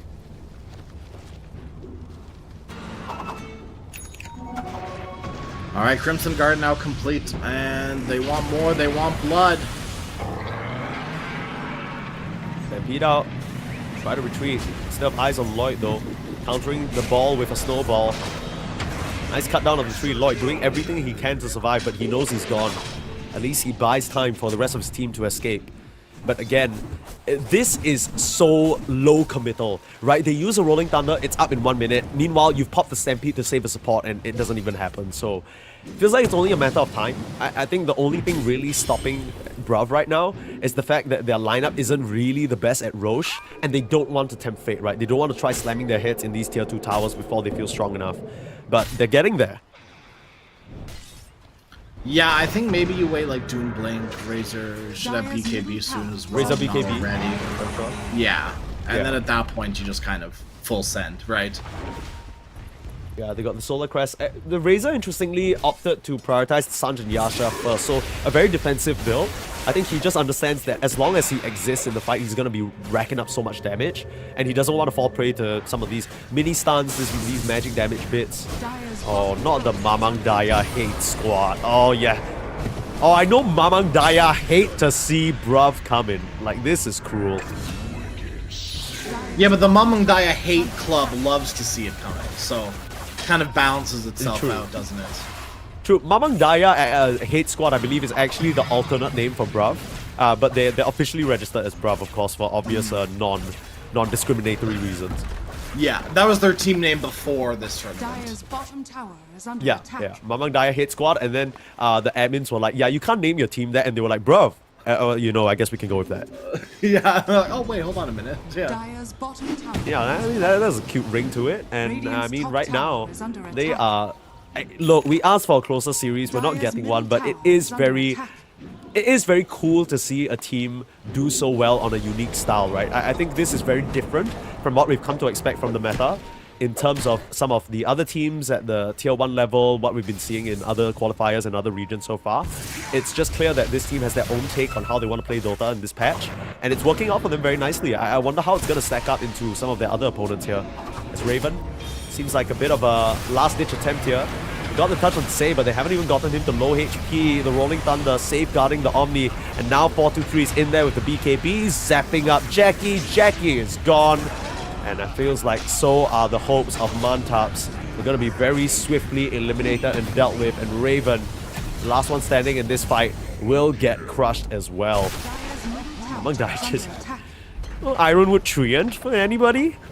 Little creep pool, anybody? That's all he can do. Middle tower has fallen. Same as get back here. Okay, Bob. Look. There's having fun, and then there's going a little bit too far. Game is not over yet. You are 20k up. But game is not over yet by any means necessary. You are still going up against a Luna draft. Luna, even on low numbers, can still do a lot.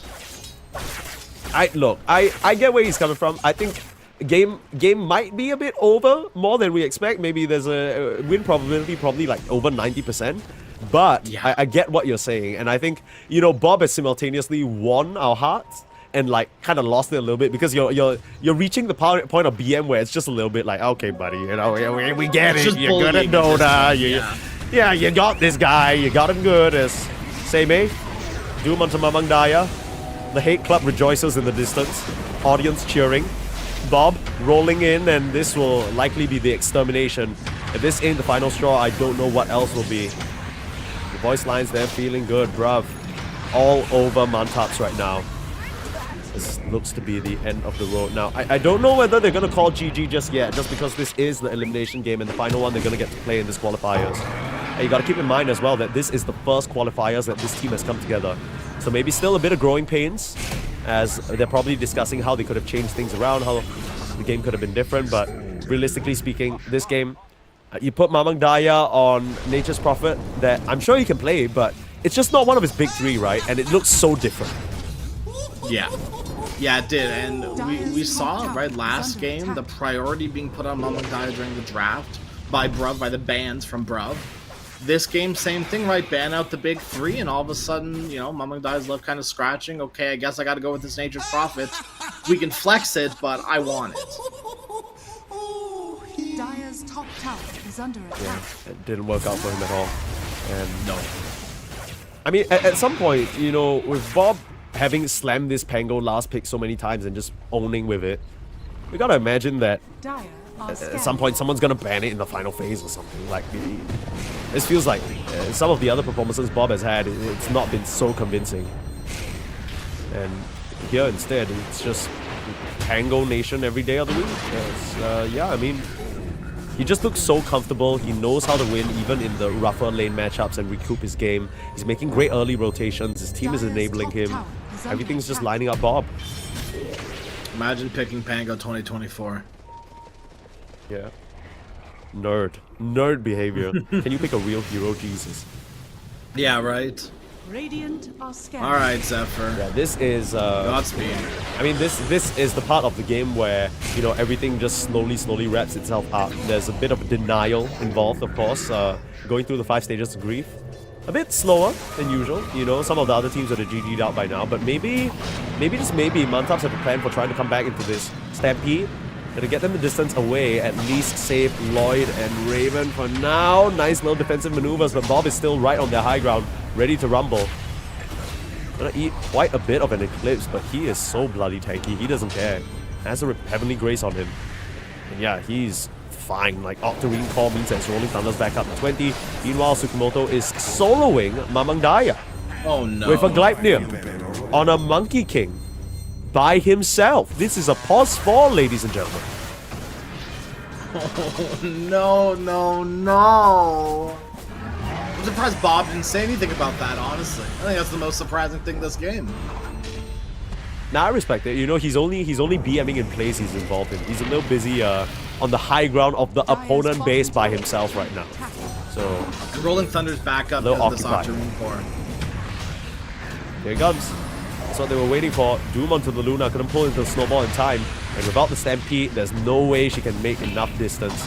Just the easy bounce back for Bob. Missing that roll, okay. A little bit miscalculation there, but still no healing to be found in the fountain. And yeah, GG, finally, Mantaps will tap out. And unfortunately, that means that's the end of the road for them. They will not have a chance anymore at the close qualifier victory in Southeast Asia. They will have to bow out, but Bruv, on an absolute warpath. Yesterday, it was a different team, I swear, but today, they ate their breakfast, they're ready to go, and they are feeling hungry. And man, it's such a refreshing look. Yeah, yesterday it was actually their little brothers playing, and now they're all on their main accounts again, and everything's going a lot better for them. Yeah, but like actually, they woke things up a are little going bit, a lot better. Yeah, they absolutely did. They absolutely woke up today and decided, lower bracket is when we've decided to really turn it up, and they've done exactly that. Yeah, and we once again, Crash, we are speed running yet another series because the next series is gonna actually be, let me do my math properly this time. We start at 8 p.m. Singapore time. There are 2.5 more hours until our next series. And the other series that's happening on the other stream, ESL_Dota 2 Storm, is still starting the draft for their second game. They've just begun. So it's gonna be a long while. At least you'll be entertained, right? I think you can hop on over there and check out that action. But for us, yeah, that wraps it up. We'll have our next game for you. So Bruv will have a bit of a waiting time until their next opponent is decided. It's the winner of Execration and Boom. And currently in the series, Boom are 1 game up. So I think most of us are expecting that Boom are going to take this, and we're finally going to get Boom on our stream, which is really exciting. What about you, Crash? Do you think Execration, based on what we saw from them so far, have any shots here, or do you think they're just going to bow out quickly? I think it's going to be a quick bow out for Execration, but, to be fair, they were playing up against Talon, which are definitely one of the favorites to win this whole thing, so, a little hard to judge still, but jury's out. I think Boom might just outclass them, which it looks like they may well be doing. Yeah, it's very clear in these close qualifiers so far that there have become a very clear split in terms of the teams, right? There are the Auroras, the Talons, the ones on top, and then Bruv are kind of slowly trucking their way towards that status as well. And I have a good feeling that if they're able to overcome Boom or Execration in the next stage, they might just have evolved enough to really bring the fight to Talon or Aurora, but we'll have to see in just about 2.5 hours. So we'll see you back on this stream. For now, a lot of the other regions have just fired off, if I'm not mistaken. Not only do we have Southeast Asia, we also have China currently going on, and Eastern Europe, Western Europe, I think has just fired up as well. Night Pulse versus One Move is happening on the Tango stream. So if you're more sort of interested in that region, you can go check it out. But we'll be back after a very long extended break. We'll see you right here in 2.5 hours. The way I burn. If you're gonna wait, then you miss your turn. Charge up and ready, I'm going steady with you. Looking like you're blacked out, got that future shot now. Everybody stop, got that future shot now. Future shot, future shot, future shot. Future shot, future shot, future shot. Breathe, feel that energy. You can change the lights from red to green. See, I got what you need. Sparking a connection, go VIP. You feel electric. You feel electric. Looking like you're blacked out, got that future shot now. Everybody stop, got that future shot now.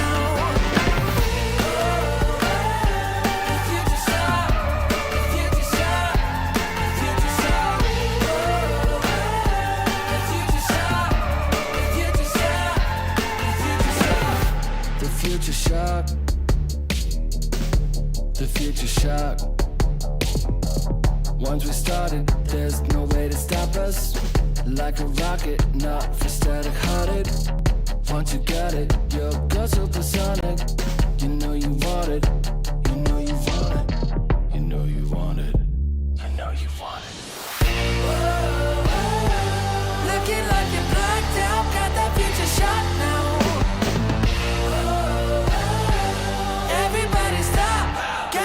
future sharp now. Looking like you're blacked out, got that future sharp now. Everybody stop, get that future sharp now. Future sharp, future sharp, you know you want it. Future sharp, future sharp, you know you want it. Everybody stop, got that future sharp now.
shot, new kid on the block.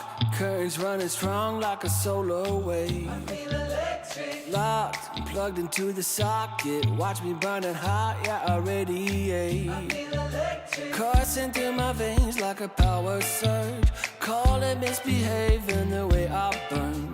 If you're gonna wait, then you miss your turn. Charged up and ready, I'm going steady with you. Looking like you're blacked out, got that future shot now. Everybody stop, get that future shot now. Future shot, future shot, future shot. Future shot, future shot, future shot. Breathe, feel that energy. You can change the lights from red to green. See, I got what you need. Sparking a connection, go VIP. You feel electric. You feel electric. Looking like you're blacked out, got that future shot now. Everybody stop, get that future shot now. Future shot, future shot, future shot. Future shot, future shot, future shot. The future shock. The future shock. Once we started, there's no way to stop us. Like a rocket, not for static hearted. Once you got it, you'll go supersonic. You know you want it. You know you want it. You know you want it. You know you want it. Looking like you're blacked out, got that future shot now. Everybody stop, get that future shot now. Looking like you're blacked out, got that future shot now. Everybody stop, get that future shot now. Future shot, future shot, you know you want it. Future shot, future shot, you know you want it. Everybody stop, got that future shot now.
Unsure what's ahead of us. We come from the gold that makes us a whole of it. Can't go from the elements. We have found the road, but we got a hold of it. Unsure what's ahead of us. We come from the gold that makes us a whole of it. Can't go from the elements. We're now on the road, and we got a hold of it. Unsure what's ahead of us. We come from the gold that makes us a whole of it.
shot, new kid on the block.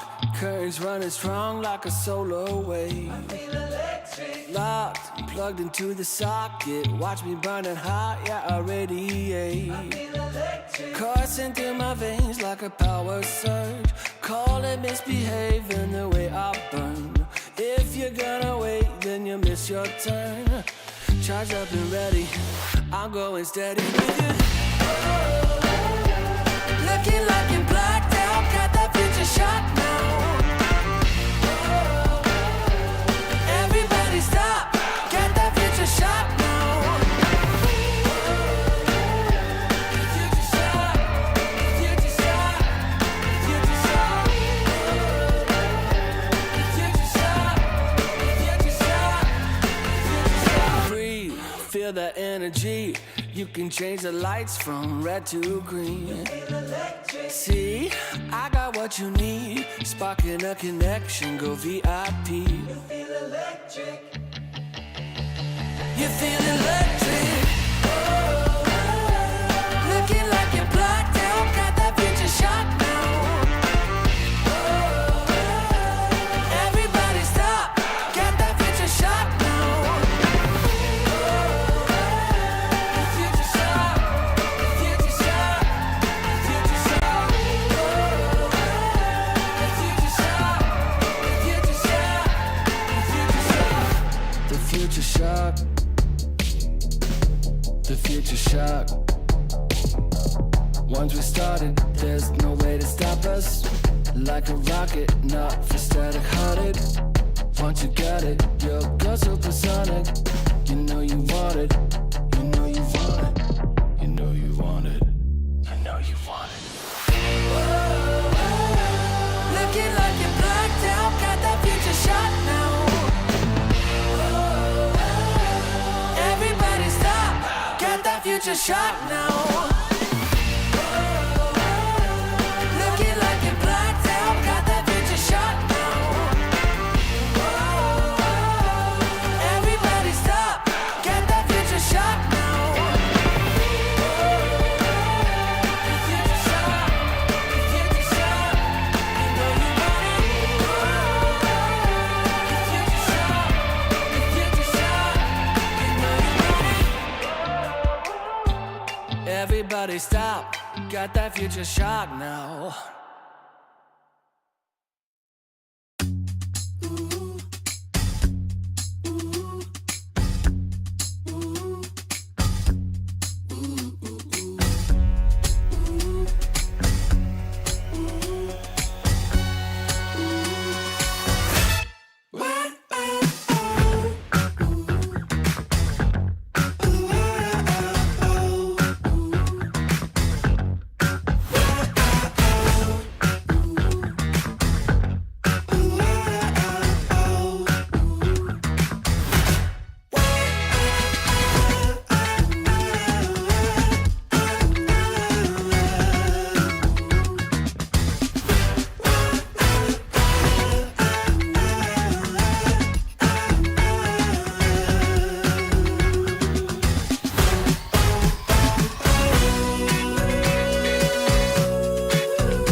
so high.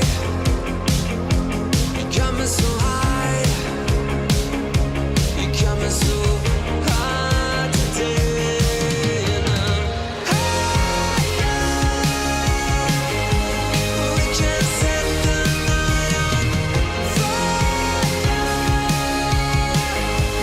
Burning up these wings of desire. You know how to take me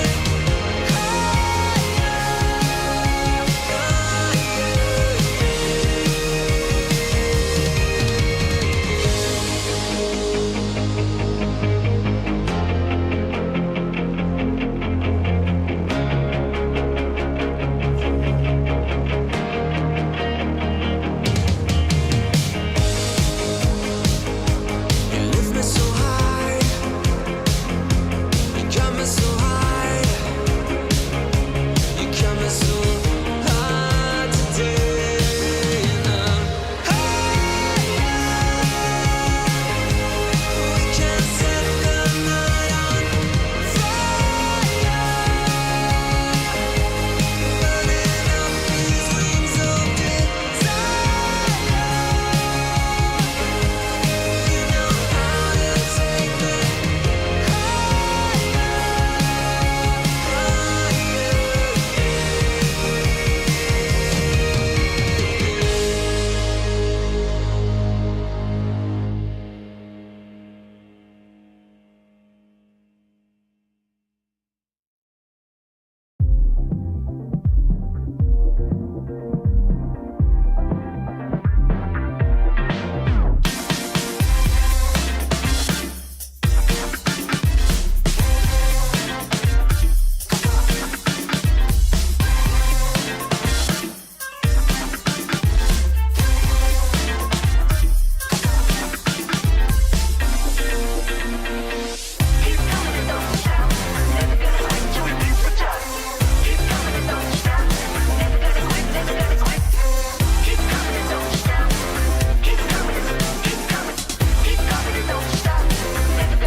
The city lights a neon aglow.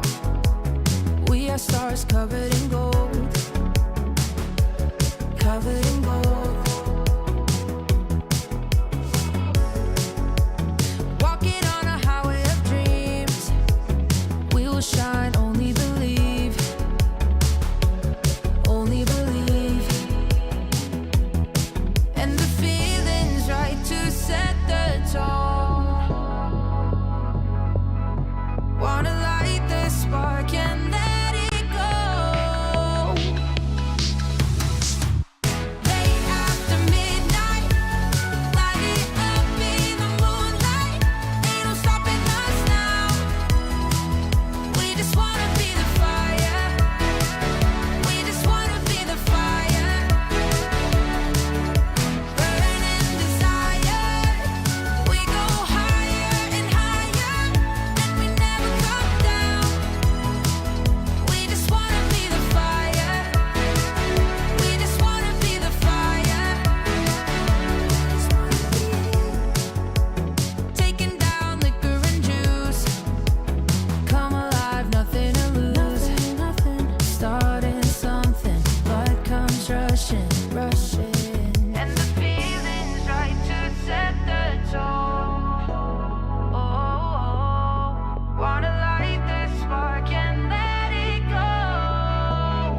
escape from life. Gravity is pulling me down again. A remedy is still to be found.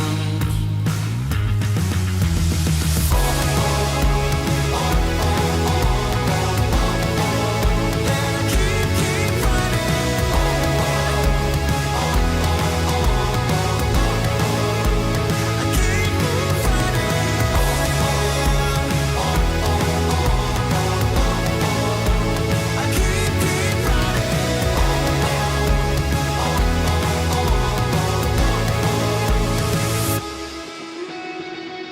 I'm running out of time. I feel crucified.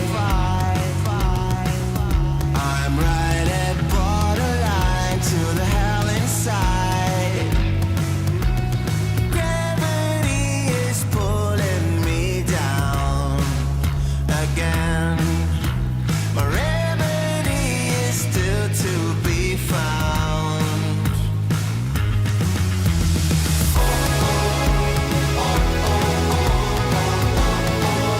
And I keep running.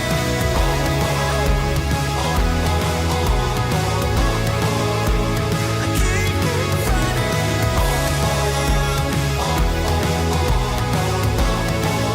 I keep running.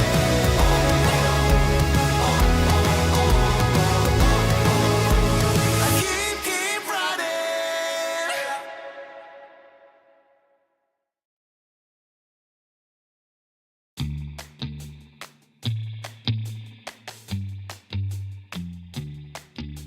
Shot, new kid on the block. Currents running strong like a solar wave. I feel electric. Locked, plugged into the socket. Watch me burning hot, yeah, I radiate. I feel electric. Coursing through my veins like a power surge. Call it misbehaving the way I burn. If you're gonna wait, then you miss your turn. Charged up and ready, I'm going steady with you. Looking like you're blacked out, got that future shot now. Everybody stop, get that future shot now. Future shot, future shot, future shot. Future shot, future shot, future shot. Breathe, feel that energy. You can change the lights from red to green. See, I got what you need. Sparking a connection, go VIP. You feel electric. You feel electric.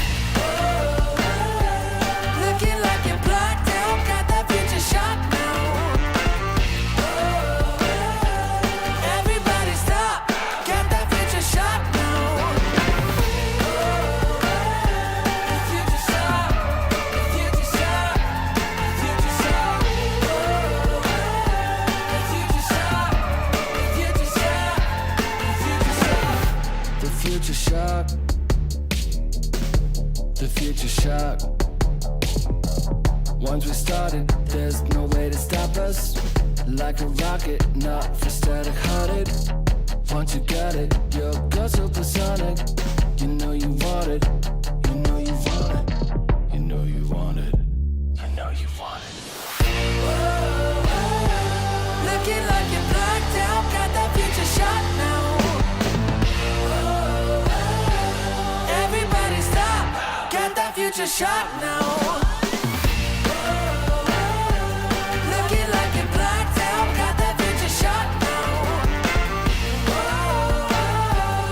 Everybody stop, get that future shot now. Future shot, future shot, you know you want it. Future shot, future shot, you know you want it. Everybody stop, got that future shot now.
are stars covered in gold. Covered in gold. Walking on a highway of dreams. We will shine, only believe. Only believe. And the feeling's right to set the tone.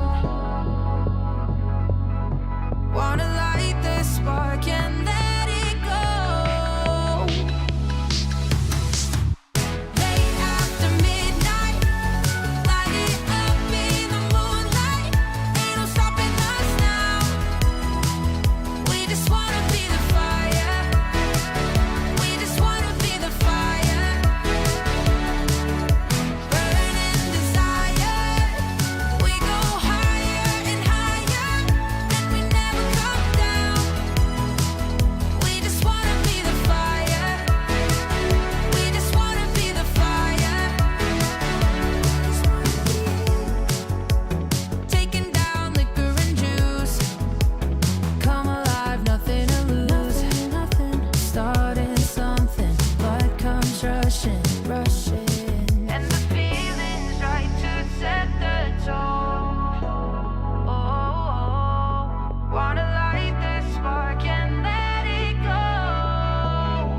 shot, new kid on the block. Currents running strong like a solar wave. Locked, plugged into the socket. Watch me burning hot, yeah, I radiate. Coursing through my veins like a power surge. Call it misbehaving the way I burn. If you're gonna wait, then you miss your turn. Charged up and ready, I'm going steady with you. Looking like you're blacked out, got that future shot now. Everybody stop, got that future shot now. Future shot, future shot, future shot. Future shot, future shot, future shot. Breathe, feel that energy. You can change the lights from red to green. See, I got what you need. Sparking a connection, go VIP. You feel electric. You feel electric. Looking like you're blacked out, got that future shot now. Everybody stop, got that future shot now.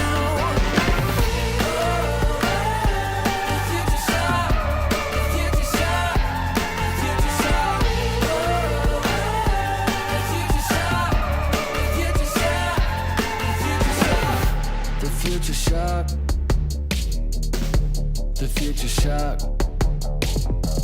Once we started, there's no way to stop us. Like a rocket, not for static hearted. Once you got it, you'll go supersonic. You know you want it, you know you want it, you know you want it, you know you want it. Looking like you're blacked out, got that future shot now.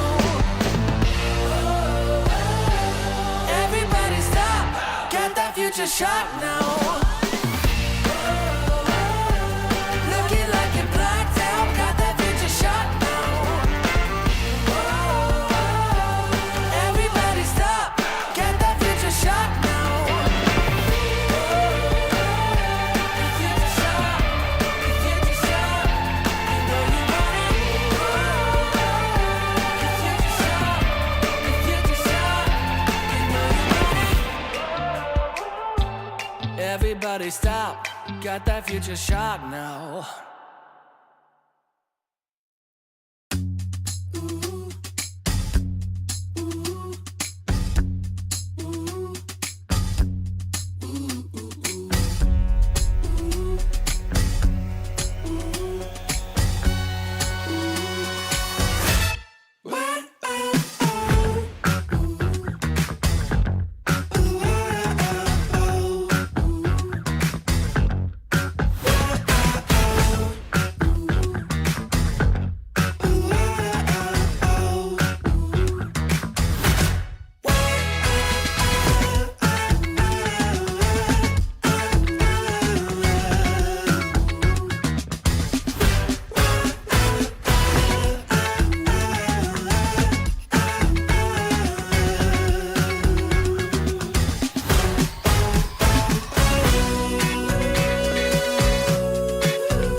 shot, new kid on the block.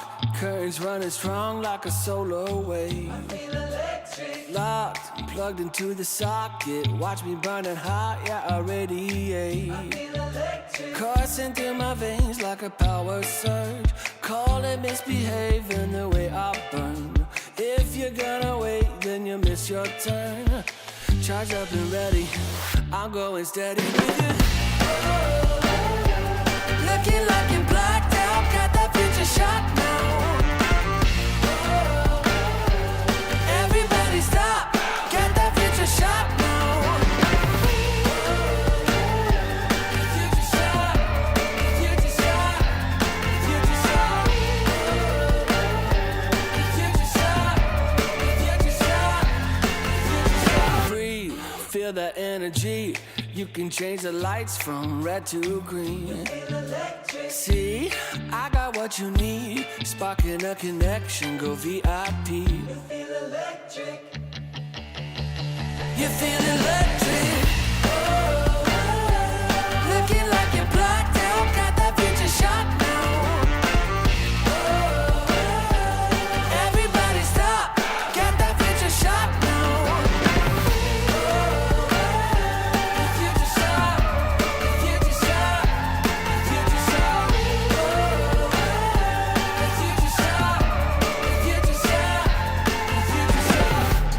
Future shock, the future shock. Once we started, there's no way to stop us.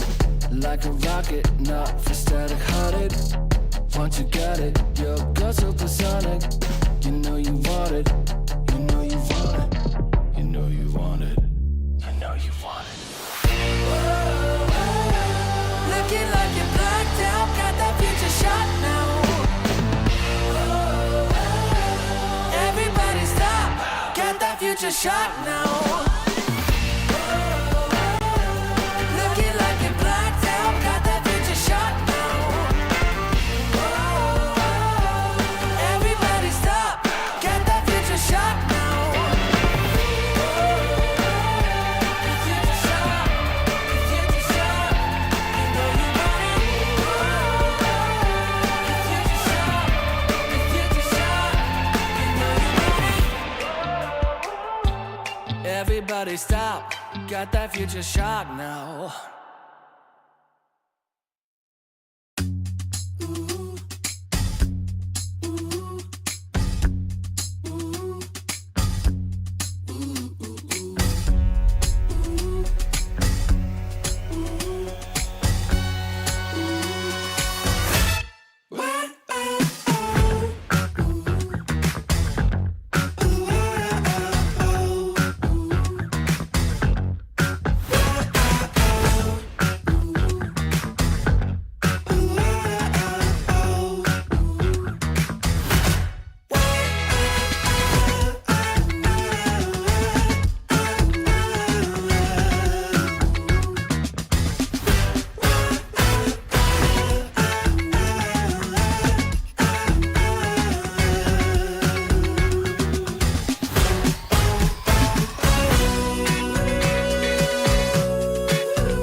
Fight like an animal, spinning like a hurricane, shooting like a fireball, heavy like an airplane, crashing like a thunder, rolling like a steam train, fly like a cannonball, burning like a heat wave. We're half on the road, but we got a hold on it. Unsure what's ahead of us. We come from the gold that makes us a whole of it. Can't go from the elements. We're half on the road, but we got a hold on it. Unsure what's ahead of us. We come from the gold that makes us a whole of it. Can't go from the elements. We're now on the road, and we got a hold of it. Unsure what's ahead of us. We come from the gold that makes us a soul of it.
covered in gold. Covered in gold. Walking on a highway of dreams. We will shine, only believe. Only believe. And the feeling's right to set the tone. Wanna light the spark and let it go.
shot, new kid on the block.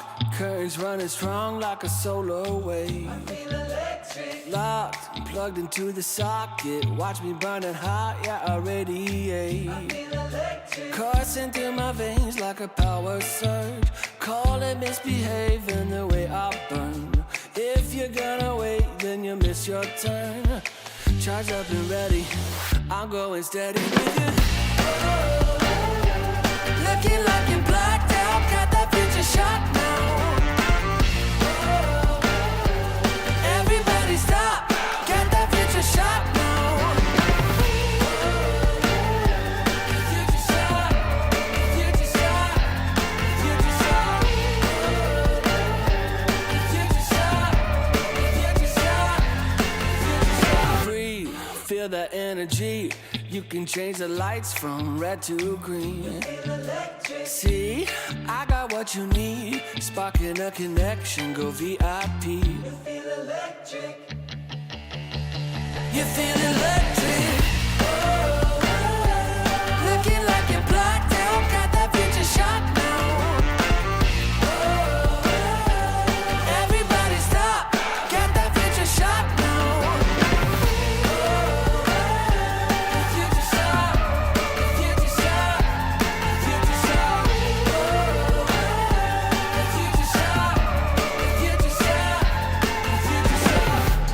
Future shock,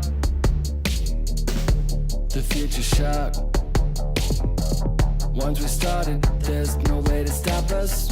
Like a rocket, not for static hearted. Once you got it, you'll go supersonic. You know you want it, you know you want it, you know you want it, you know you want it. Looking like you're blacked out, got that future shot now. Everybody stop, got that future shot now. Looking like you're blacked out, got that future shot now. Everybody stop, got that future shot now. Future shot, future shot, you know you want it. Future shot, future shot, you know you want it. Everybody stop, got that future shot now.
A very warm welcome back, everybody, to DreamLeague Season 24 close qualifiers for the Southeast Asia region. My name's Sperm Sneeze, and I'm joined by Crash Aroni. And we have had multiple long breaks throughout the past 2 days because our game's just been speed run so far. Now, I'm hoping this upcoming match, and I've said this 3, 4, 5 times already, I'm hoping this one is close. And at least the previous 2 times these two teams faced off, just 5 days ago, it went the distance. So I'm hoping for the very same. We have Boom Esports up against Bruv123, Crash. Yeah, I don't want to be the bearer of bad news, though, Sneeze. They did go to a game 3, but then Boom got kind of slapped around by Yangon Galacticos, which, on paper, is a team that shouldn't be doing that. Now, YG have kind of stuck together for a little bit, so team cohesion is definitely there. Boom is still a new squad, so maybe you could make that argument, but I feel like individual skill-wise, it has to mean something, right? Yeah, look, all I'm saying is that Yangon Galacticos, they're not in this qualifiers, right? For a reason. Boom are the ones who made it through the open qualifiers, so let's give it maybe that 5 days taught them something important. Keep in mind, this is a team that got signed pretty late on into the season. Saw tweets from the Boom CEO, Gary, of course. He's still talking about, oh, you know, should I go to South America? Should I stay in, say, SA or come back to SEA? It was this big hoo-ha. Everyone's very happy to see Boom return amid some of the other organizations in Southeast Asia departing, of course, but they haven't really got off to the same rolling start as you might expect. Now, they have a few components of returning players, specifically FBZ and Tims, who also were part of that huge streak where Boom were one of the most dominant teams in the world, surprising everybody. I think it was a Gamers Galaxy that they finished very high up, top 4 if I'm not mistaken, but they haven't really been able to replicate that success with their new members. And like I said before, Sneeze, I don't know if there's necessarily a reason why. Obviously, we don't know team like what comms are like. We don't know personal relationships, but clearly something as of right now, this very second, or I guess 5 days ago, isn't meshing, right? So they had enough time to fix those sort of issues. I would assume that this team is constantly scrimming, constantly practicing. I would assume a lot of these teams are to be playing at this level. You kind of have to be, right? So a lot can happen in 5 days. I'm hoping once again, like you are, for a game 3. I'm hoping for a closer match, but on paper, this could be a smackdown going either way at this point. I don't think, you know, from watching Bruv, I'm not counting them out by any means. But Boom, they definitely need I'm not just counting them out. Something. No.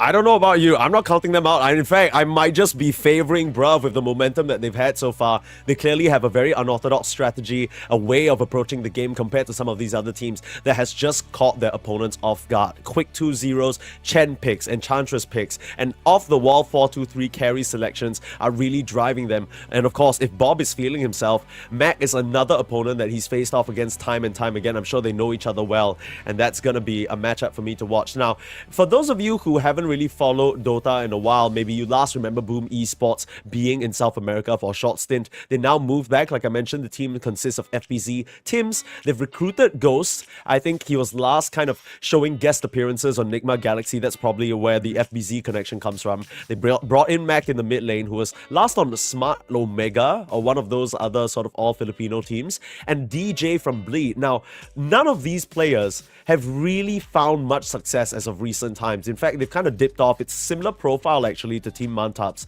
and I don't know whether I'm fully confident in this squad yet, Crash.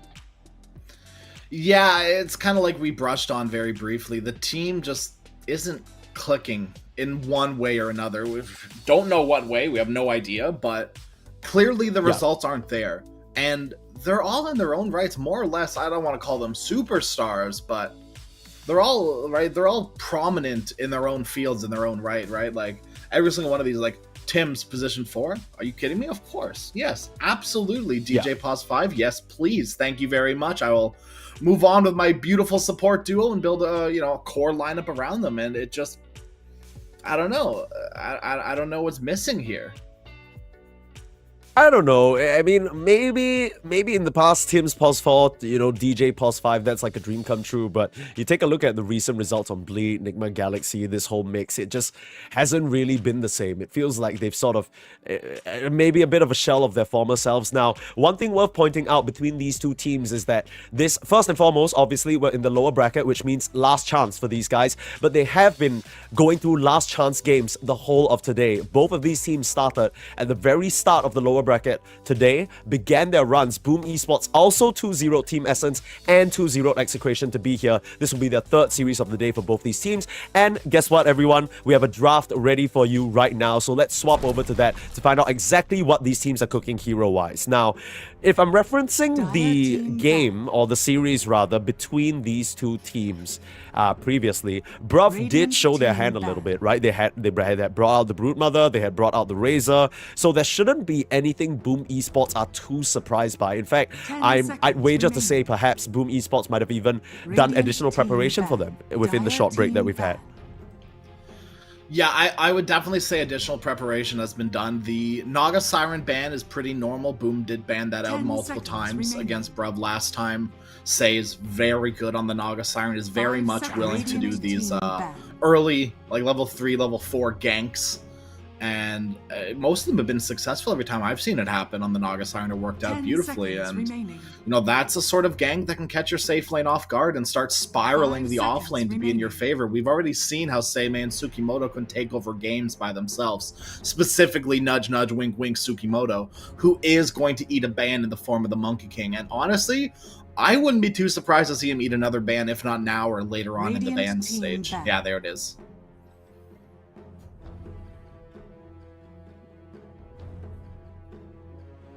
Ten seconds remaining. 5 seconds remaining. Last bans were, what? Shadow Demon, last games. Shadow Demon, Enchantress. Shadow Demon and Enchantress were their 4th bans. Last time these two teams faced off. Shadow Demon's already out of the pool from Bruv. Do you think that Boom want to... Enchantress available? Yeah, do you think they want to ban this? Because Bruv do have first pick. Yeah, I feel like you're in that situation where either way you're going to have to accept that Bruv are going to get one of the specialty heroes. Because if it's not this Enchantress, it might just be the Chen first pick. Now, they could still leave this for second phase, and I don't think, I'm not sure whether Boom really want to expend all their support bans, because that just kind of opens Bob up perhaps for a premier hero pick for himself. Keep in mind, picks like the Kanka, the Mirana, all still in the pool. You could go for something like the Sand King as well, that is still open. I think we're going to see a first pick Doom. I just think based on what Bruv have been doing previously, when Tsukimoto is not allowed to play the game, it's definitely going to be Seimei. Okay. Yeah, Tsukimoto, he's not allowed to play any of his specialties this game. And none of the fun heroes, I should say. They're still Hoodwink, but Doom, the Seimei classic. Honestly, look, my stance on Doom hasn't completely changed, but it's allowed room for Seimei to wiggle in my heart and sit, resting very nicely as one of the few players that I appreciate when they play Doom. I mean, I'm trying to look through Boom Esports and their previous drafts against a Doom pick, but it doesn't seem like there's any other team prioritizing this Doom hero quite as much. I think the most recent one was, I believe, 3 days ago at the start of the Open Qualifiers. They played against Carsten's Esports, and they were dealing with a Doom first pick. They immediately responded with quite a bit of control in their supports, with the Clockwork as well as the Dark Willow. So maybe something we'll see here. But for now, they've snatched up the Wind Ranger. We've seen Seimei actually play the Wind Ranger, but it can also, of course, most likely be in the position 1. This might just be something that they already preempted on Boom Esports. They thought that, okay, if we're going to leave the Doom open, we're sure Seimei will grab it, so this will be our safe lane response. But what do you think of this sort of interaction here? Actually, we see the Clockwork and the Marcy band, so obviously Boom are going to try and look for a Pulse 5 that can help bodyguard this pick. Maybe a little wonky, but don't you just eat Purge creep and then Doom the Wind Ranger every fight, and then she can't get away because you purged her? Right, like, yeah. Am I like, if she's wind running when you Doom her, it's easy. Yeah, I guess it comes down to who gets the jump on who, and for now, Treant Protector is at least going to make sure the lane doesn't go too poorly, right? It's a hero we haven't really seen the past 1.5 days, but it's still definitely one of the tippity tops of the meta. 5 seconds remaining. Yeah, I remember, you know, watching TI and looking at the graphics, and every single one of them was like Mirana, Treant, Luna, Treant, Wind, Treant. I was like, okay, like, guys, I get it, please. Treant's good, I understand. But it holds true. He's one of the strongest laners in the game right now, just because high base damage, an insane amount of sustain. Ooh, and Bruv, we're going to go back for the bat. Yeah, so Say was the one playing this when we last saw it, but I could totally see it being played with the Doom as well, just because it pairs up very nicely into the Treant. I feel like Treant likes to make use of, obviously, the trees at the side of the lane to try and sneak in auto attacks, because other than that, he has pretty bad move speed. But the Bat Rider is one that can help create the distance and also just pop him away, right? So even if you have a Leech Seed on, it's very easy disengage for the Bruv off lane if that's how they choose to run it. But the Lasso is also going to be really good single target control on the Wind Ranger, buying time through the Wind Run, and there's a Snapfire selection as well. So still remains to be seen how Bruv want to orient the supports. I'm assuming these are how they're going to, or at least that's how they're going to assign these heroes. I think 5-4, 5 Bat Rider, 4 Snapfire. I think the Snapfire hero with full board just outputs so much damage, right? Doom, the one thing he doesn't really do is a big burst of damage or sustained damage on the Doom for sure. Like over time with Scorched Earth, yes. Infernal Blade over time, absolutely. But there's nothing to really, you know, slow down the wind, stun the wind, and really do a burst of damage to her. Snapfire provides every single one of those things. So keeps the Doom on top of the wind, slows the wind, and deals a nice big burst of magical damage that wind will not be able to stand up against. Maybe with the Treant, but not by herself for sure. Lion is a pretty interesting follow-up to this setup that we currently have. I think it's just something that maybe... Is it something that Boom like? They have picked it up, but last pick, I believe maybe it's just the Tim special, huh? Looks to be so. There's nothing about this game that screams to me Lion. If anything, I'm a little worried for Lion because he might just be food.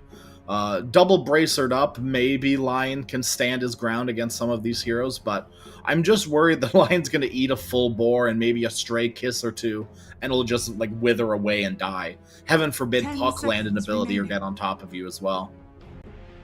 Puck has been a really strong 18th pick just because of how little control the supports tend to be, the ones that are favored in this patch. But Boom Esports have kind of put together some pretty strong bits of control, right? If the Lion insta-hexes you on the Puck, that could be your immediate death. They have quite a bit of burst damage with the Sand King as well, but maybe this is just confidence from Bob knowing that he can outlane this Sand King, even if it is Mac, right? Treant Protector, of course, can help out a bit with that living armor, but I don't think the build really calls for it these days, right? A lot of Treant Protectors going for the 2-2-0 build early on to just maximize their impact in the lane. Yeah, that's the build to go for. You can argue getting a point in the living armor this game isn't the worst, right? Getting more than 1 point isn't really ideal, but I think Treant can sort of fall into that problem where you haven't leveled living armor and your towers are being taken and you're under leveled and you can't really do anything about it. Or you're not rotating enough, so you need living armor. It's a little bit weird. It's going to require a good hand, and DJ is that good hand, right? I would assume that DJ is going to very perfectly pilot this Treant Protector and play it to, I think, all of our expectations. So Boom Esports seem to be missing an offlaner for the FBZO, and Bruv look to be missing a 4-2-3 hero. So FBZ is going to have the benefit of the last pick here if he doesn't want to sort of pivot that Sand King and instead give that privilege over to Mac. But given that it's a Puck still available, the Kanka eats a final ban. Looks like Boom Esports aren't entirely sure what kind of shenanigans that 423 can bring out, so they do a courtesy ban on the Bristleback that they saw earlier today, probably when watching the replays, and the Morphling as well. And Morphling would have been really good into this lineup. Just, maybe you're a bit worried about the Lion, but as long as you can hit that Strength off and buy a bit of time with some of your other heroes, should be pretty good into the Wind Ranger. And great morph targets too. The Morphling was a very, very good heads-up ban. You turn into Wind Ranger, you turn into Sand King. Hell, even turning into Tree Protector could be pretty good for you, right? Just drop a Leech Seed on the ground with the Sapling and continue to own a fight. Like, literally, you're happy just, at the Morphling. You morph into the Lion, you hex the Wind Ranger, and then you Earth Spike the Sand King. Like, fight is won, I think. Like, it's pretty solid. Bruv, on the last ban here, still trying to figure out what exactly they're going to settle with. Could it be the same thing that we've seen today? The Razor, out it comes. That's going to be their safe lane. Now, this draft is lacking a little bit in terms of objective taking potential, right? They aren't the best at hitting these towers, and that's going to extend the Treant Protector's usefulness, because how you really deal with the Living Armor is you just bring such a strong push in one shot.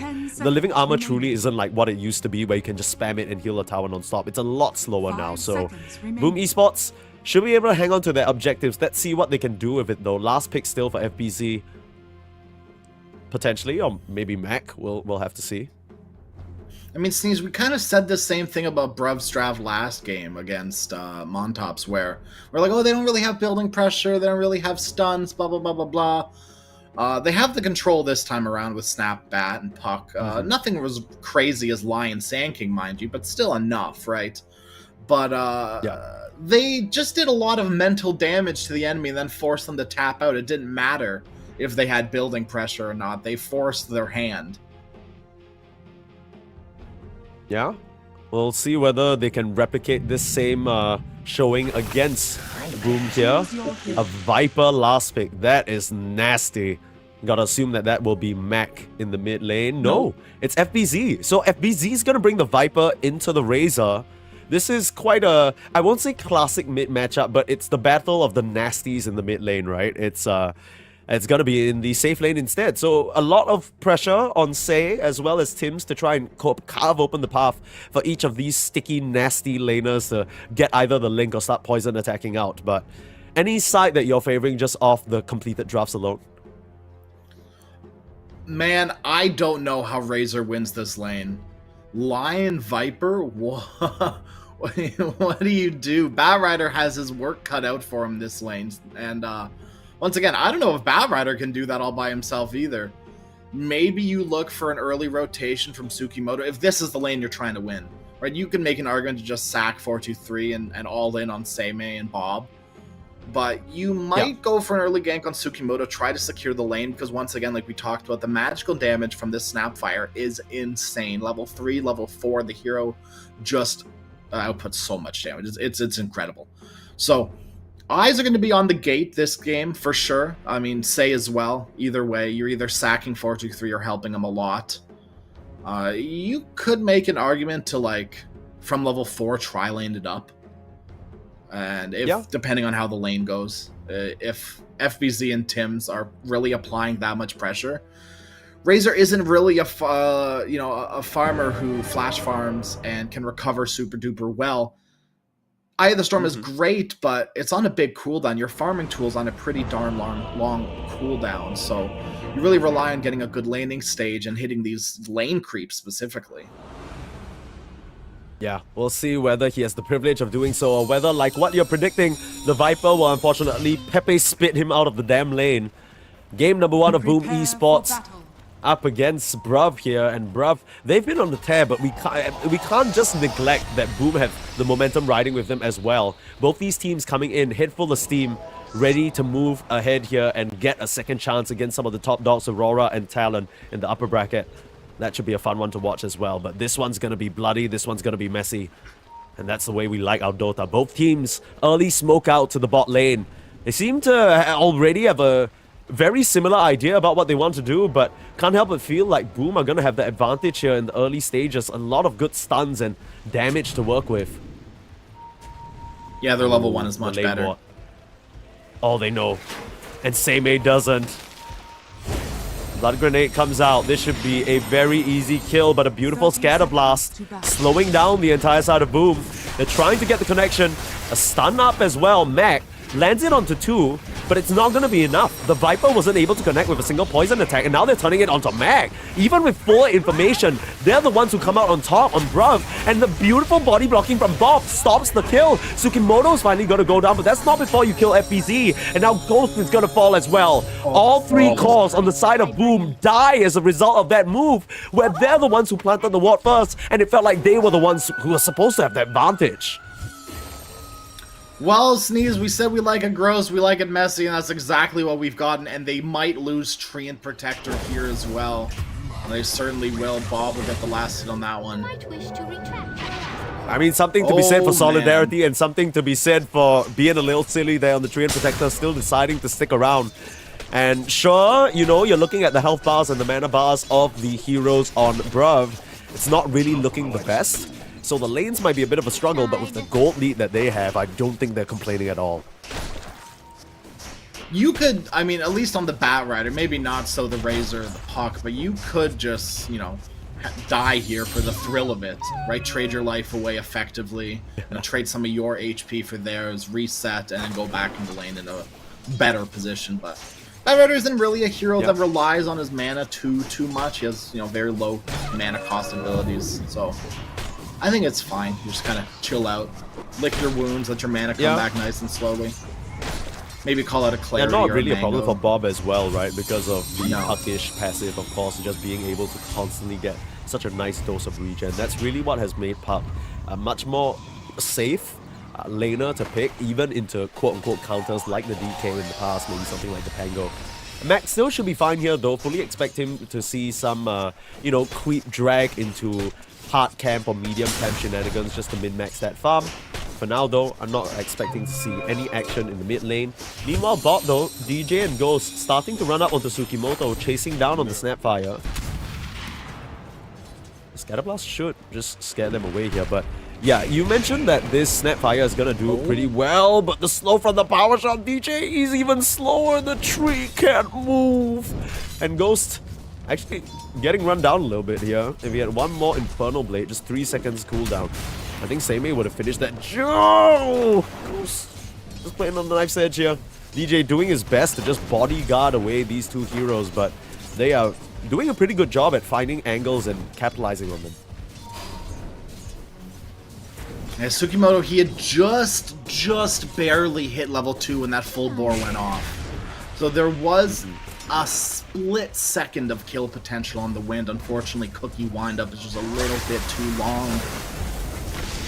Oh, they got the connection onto FBZ. He is in big trouble. 10 stick charges though. It's a matter of sustain now. Who can outdrain the other? The poison damage is starting to stack up, but FBZ, his actual damage is all sapped away. 423 able to close it. And nicely done. I mean, this is a lane that you were mentioning the Razor's supposed to suffer, but the fact that he got that first blood involved in so many kills, and now slight EXP advantage, getting the kill on the Viper. This is looking good for 423.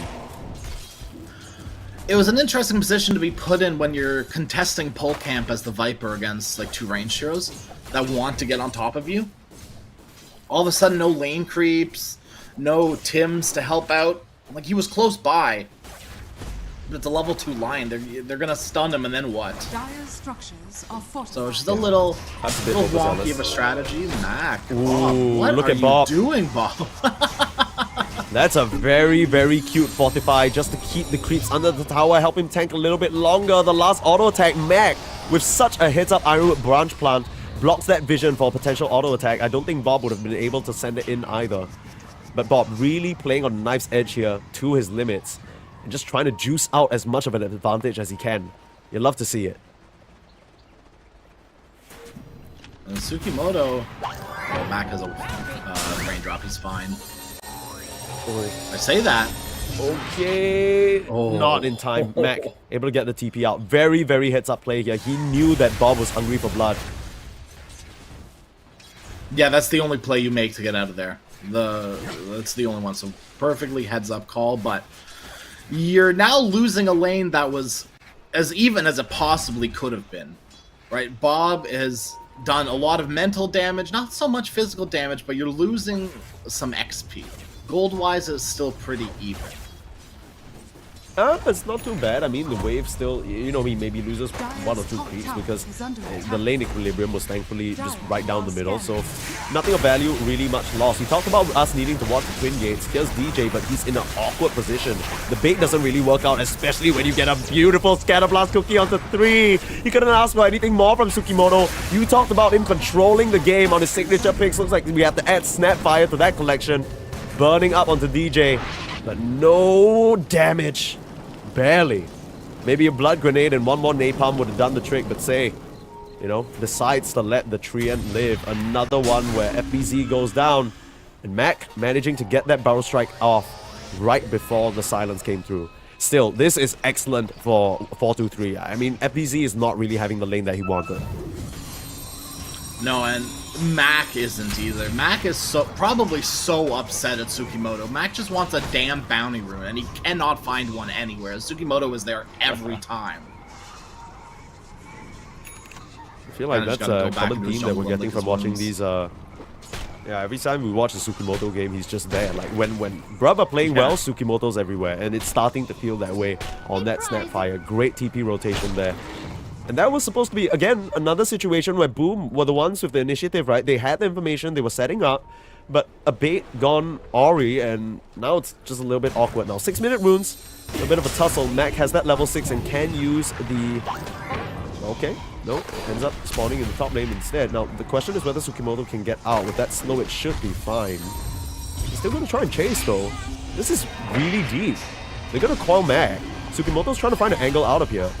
Unlikely, but Mac dropping very low as well. Now, looks like FBZ did fall again to Sei, but Sei ends up dying from the poison damage, which explains his absence from the mid lane. Not too bad, all things considered, that Bok secured the rune as well, though. Yeah, Invis rune for Puck, so what? You use Koi, you still output a lot of damage. You can still gank with it. If anything, it's a nice rune of survivability for you. But I mean, you gank, you kill this Viper again, his game is donezo at that point. Viper is one of those heroes that really relies on winning his lane handedly. Radiant are scanning. Okay. DJ, trying to get a little funky. Trying to be funny with stealing the Wisdom rune, but Tsukimoto outclicks him in this regard. And very smart play. I was gonna say saving the cookie, but now, you know, they need to hang on to the Inferno play. DJ's still very tanky and can kite them around these tree line for quite a while. I mean, it's just a matter of... What is happening? They missed Okay, they got him, they got him. And DJ just... Okay, yeah, that was a little bit awkward. Meanwhile, top lane, a fight breaking out. As 4-2-3, he is ticking down to the poison damage. He will die, actually, to FBZ. They end up losing the Treant as well. I mean, not the Treant, sorry, the Lions. And this is just really good stuff, but oh, the stun Mac right there to cut off Bob.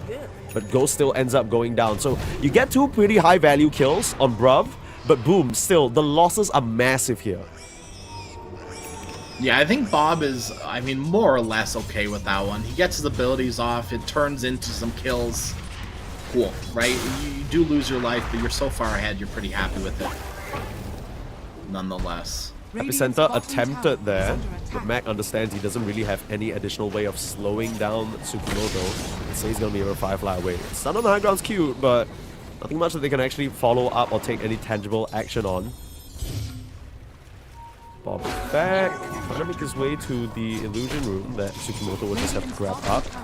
But yeah, I mean, 6-12, the kill score definitely not even, but it still feels like Boom aren't, you know, getting smashed completely yet, which is a good sign, right? We were asking for a bit more of an even game. Even though Boom have suffered some of these losses in the early skirmishes, they are still hanging on, I'd say. Net worth-wise, it's not looking the prettiest, but maybe if they can continue to play through Mac, they're gonna have a good chance at coming back in this mid-game. Yeah, Mac just needs his first item, right? FBZ, Viper is not reliant really on items whatsoever. He's just reliant on getting his levels and making it so that he can, you know, stand in fights as long as possible. Sure, items help you with that, but you've got a good cast of heroes to help you survive a little bit longer, Treant Protector specifically. Well, speaking of the Treant Protector, he's up to no good. Poor Bat Rider, gotta get clicked down, and I think FBZ's reached the point where he's level 6 and it's not so easy to just stand in lane against him anymore. Tsukimoto as well, the supports making similar mistakes on the opposing ends of the map. It's interesting that they're choosing to mass TP down here, maybe trying to find a little bit more. They see the Doom on the vision with the creep wave that he's pulling. But the question is whether they can catch up to it. Doesn't seem like it. It's just going to be support kills for now. And I think something interesting I want to point out, Crash, is if you look at the cute items for all of these players, Bob is going for a Witchblade, which is pretty stock standard, but it's an instant BKB rush for 423. And Seimei is actually foregoing the Midas entirely. He's going straight for the pipe. So they're opting to build very defensive. You got any inkling of what this could be about? I mean, you say it's defensive, I say it's defensively aggressive almost, right? These are items that enable you to run down your opponents as fast as possible. When you're BKB'd up, what does Boom do to you? That's not true. A trick question. The answer is nothing. I mean, depends on your definition of trick question. Tsukimoto, not level 6 yet, doesn't have the kisses, but they will give a bit of a love tap to this Razor. Nice gank from Bob. Tsukimoto's still trying to set up on Tim's though, but he's a bit too deep, a bit too far under the tower. And he has a finger on him. He can spell someone's death if they overcommit. TP's available on the Sand King as well, so he could have made his way to that engagement. Almost at the Blink Dagger already, around 200 gold, so he's not going anywhere until he farms that one up, and then we can likely see a smoke move out, maybe up to the top lane to finally get that tier 1 tower. For now, focus for Bruv. They're moving towards the bot lane. They want to grab the tower for themselves. Radiant structures are fortified. Good call from DJ, scouting out the rotation from Puck. Is going to get Ghost out of there safely. Would have been pretty bad for the Wind's game to die there again. You know, we talked about how much Viper is struggling, but Wind is doing just as poorly. Radiant's bottom tower has fallen. Yeah, it's kind of surprising. I mean, I don't really sort of chalk Ghost up to be having that rough of a lane, right? It was mostly, you know, it was kind of fine, but that's kind of the problem with Wind Ranger. Unless you are doing even or well in the lane, you take kind of a while to farm up your first item. Chase is on. Ball is out. All you find is Lil DJ.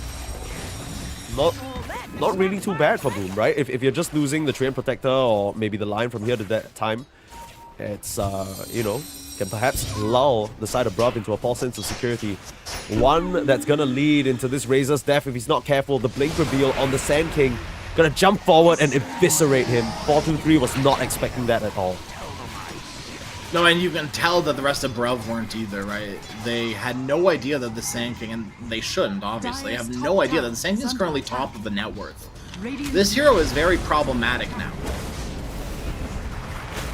He comes out onto the Viper. They have it onto FBZ, but a beautiful epicenter barrel strike onto both supports. Tsukimoto has to hop out of that, but Dust Devil Sandstorm gonna be enough damage. And Mac escaping. FBZ survives as well. And now Seimei, he's gone a bit too deep. Ghost has come and joined the cavalry, and they will just shoot down this Doom with a power shot. A little bit of a scattered attempt from Bruv forces them to pay in a very heavy price. I mean, now Bob, he's trying to 1v1 Mac, but Mac is a tanky customer, and Bob just has to retreat.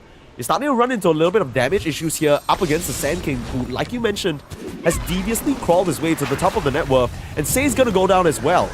Excellent fight for Boom, bringing the numbers and splitting the fight, especially from Mac. That was as perfect as you could ask for from a Barrel Strike epicenter. It's specifically, too, because it canceled the Mortimer's Kisses. Right, that was the big one. That could be what changed the tail of this fight, but getting the Epi, getting the Burrow right on top of those supports, right? No lasso, no nothing. You're just dead. Dire's top tower has fallen.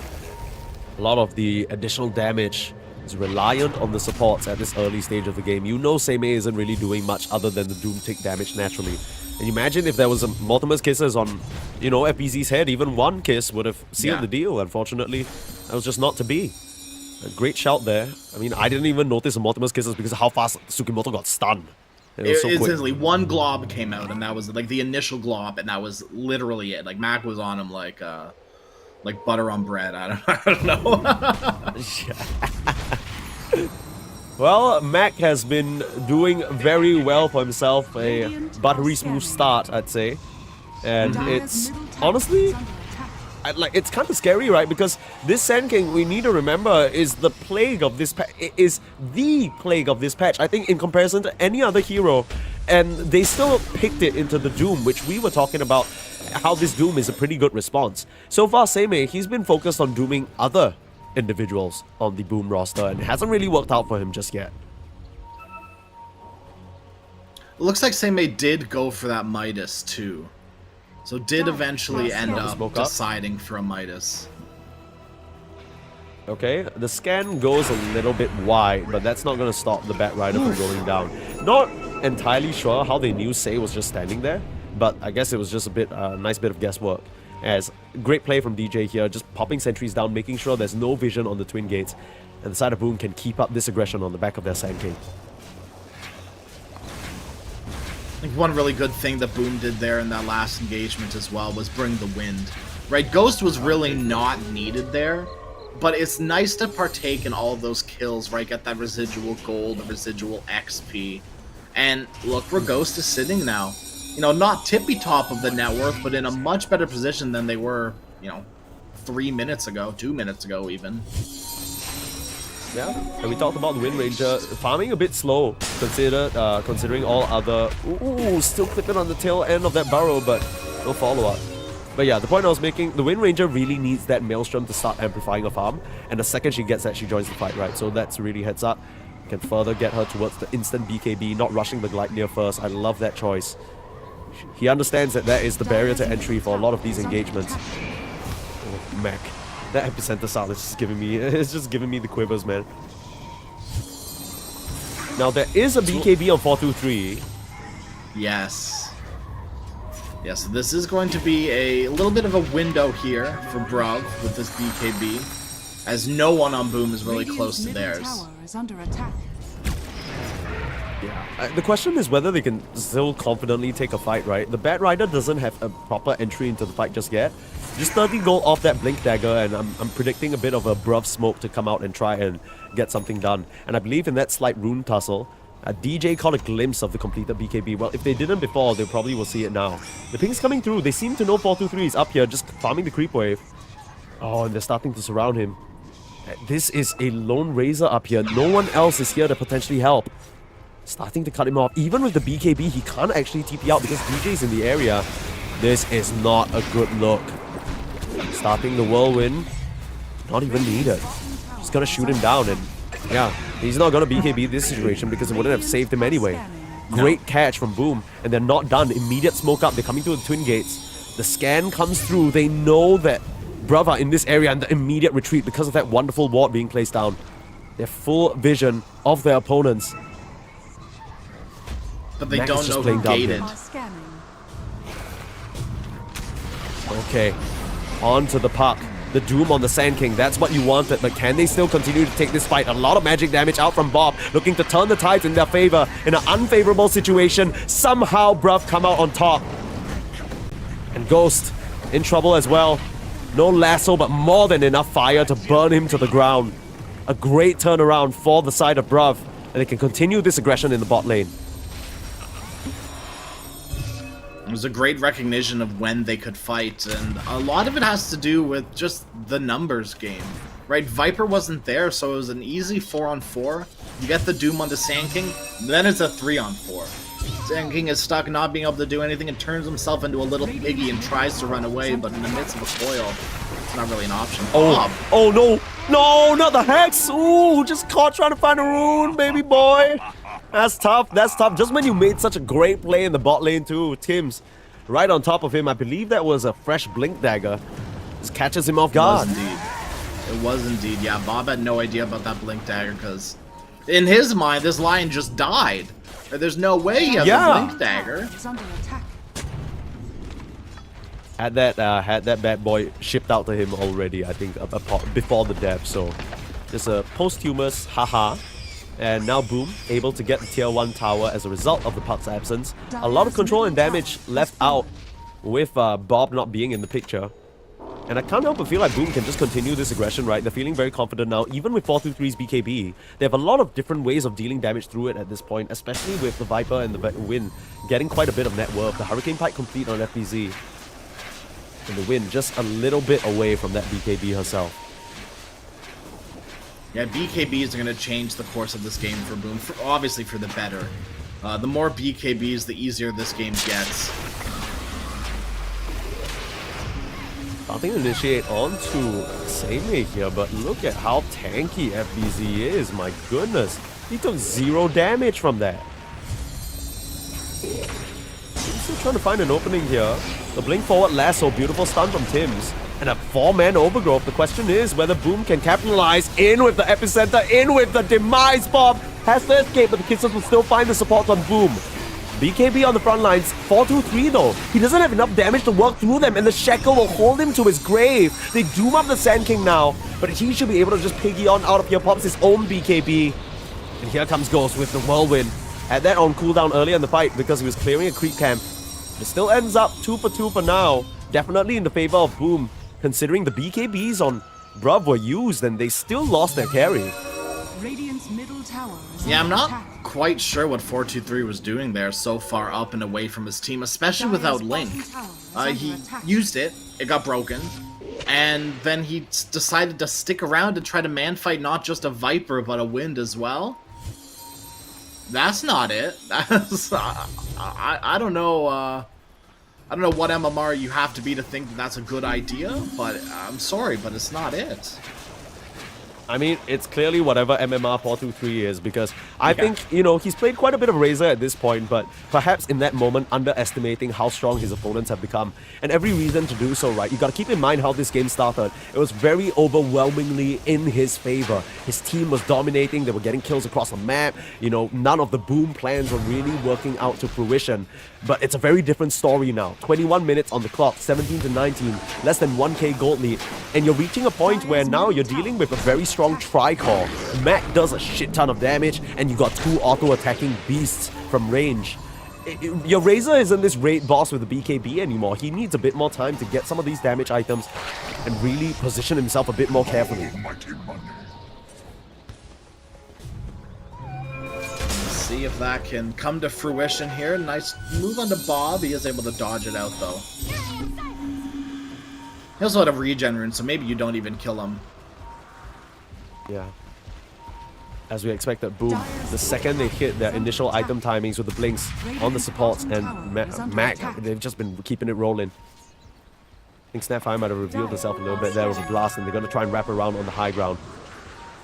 The TP away from Viper though, FBC's given up on this preemptively. But maybe that's going to lull the side of Bruv into a false sense of security. I feel like that's a summary of this game, right? Because of the decent start that Bruv have had, I don't think they're really expecting how strong Boom are right now. In comes the Doom, instant hex up, Tim's a bit too quick with it. And you don't really want to out the Lion, but you'll Mortimer's kiss him for sure. Pop the coil on the solo support, and that's going to be the end of the fight for sure, unless Seimei can find some sort of angle.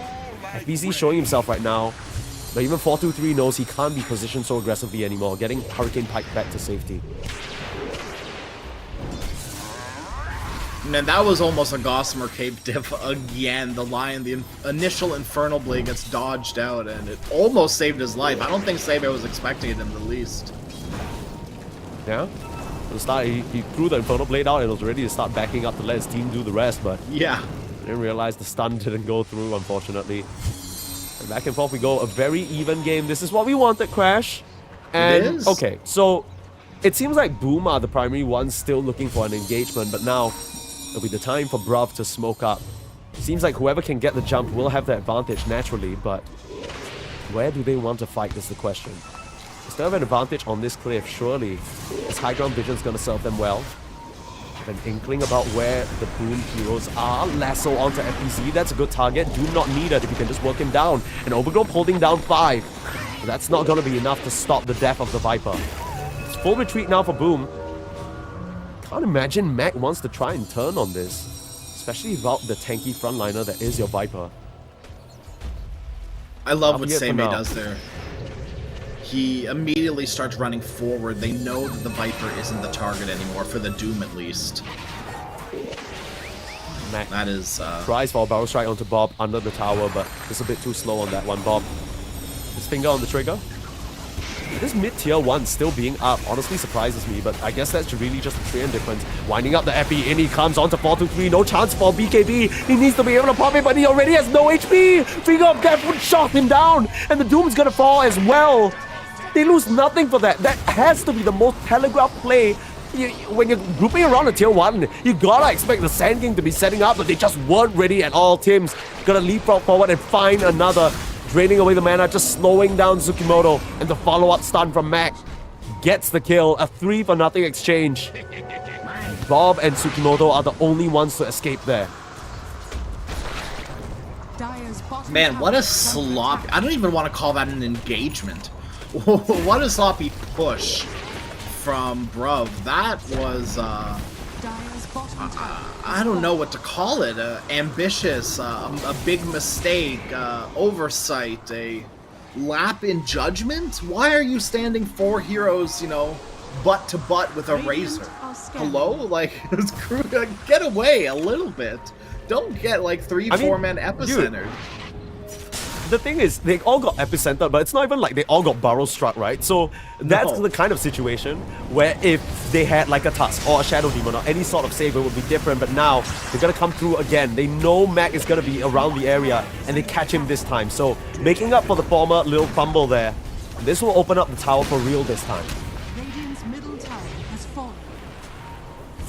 What I'm going to be keeping my eyes out for is the first team that wants Radiant's to take middle Roshan. tower is under attack. Because neither of these teams are too good at it. So you're going to wait for some sort of big team fight to happen. You know, 3-4 heroes die. And then you want to start getting more aggressive, start looking at this Roshan, start looking at these tier 2 towers. But that's still maybe, you know, another 2-3, maybe even 5+ minutes away. Unless Boom can get a sneaky one in here. They are setting up in this top area. I don't know if it's for Roche or, you know, to take a fight in this area to then go take Roche. Either way, it could Just keep open up aiming. Roche for either of these two teams. Yeah. And quick item check here. Bob is finishing up that Lincoln, so that's going to make him significantly harder to kill.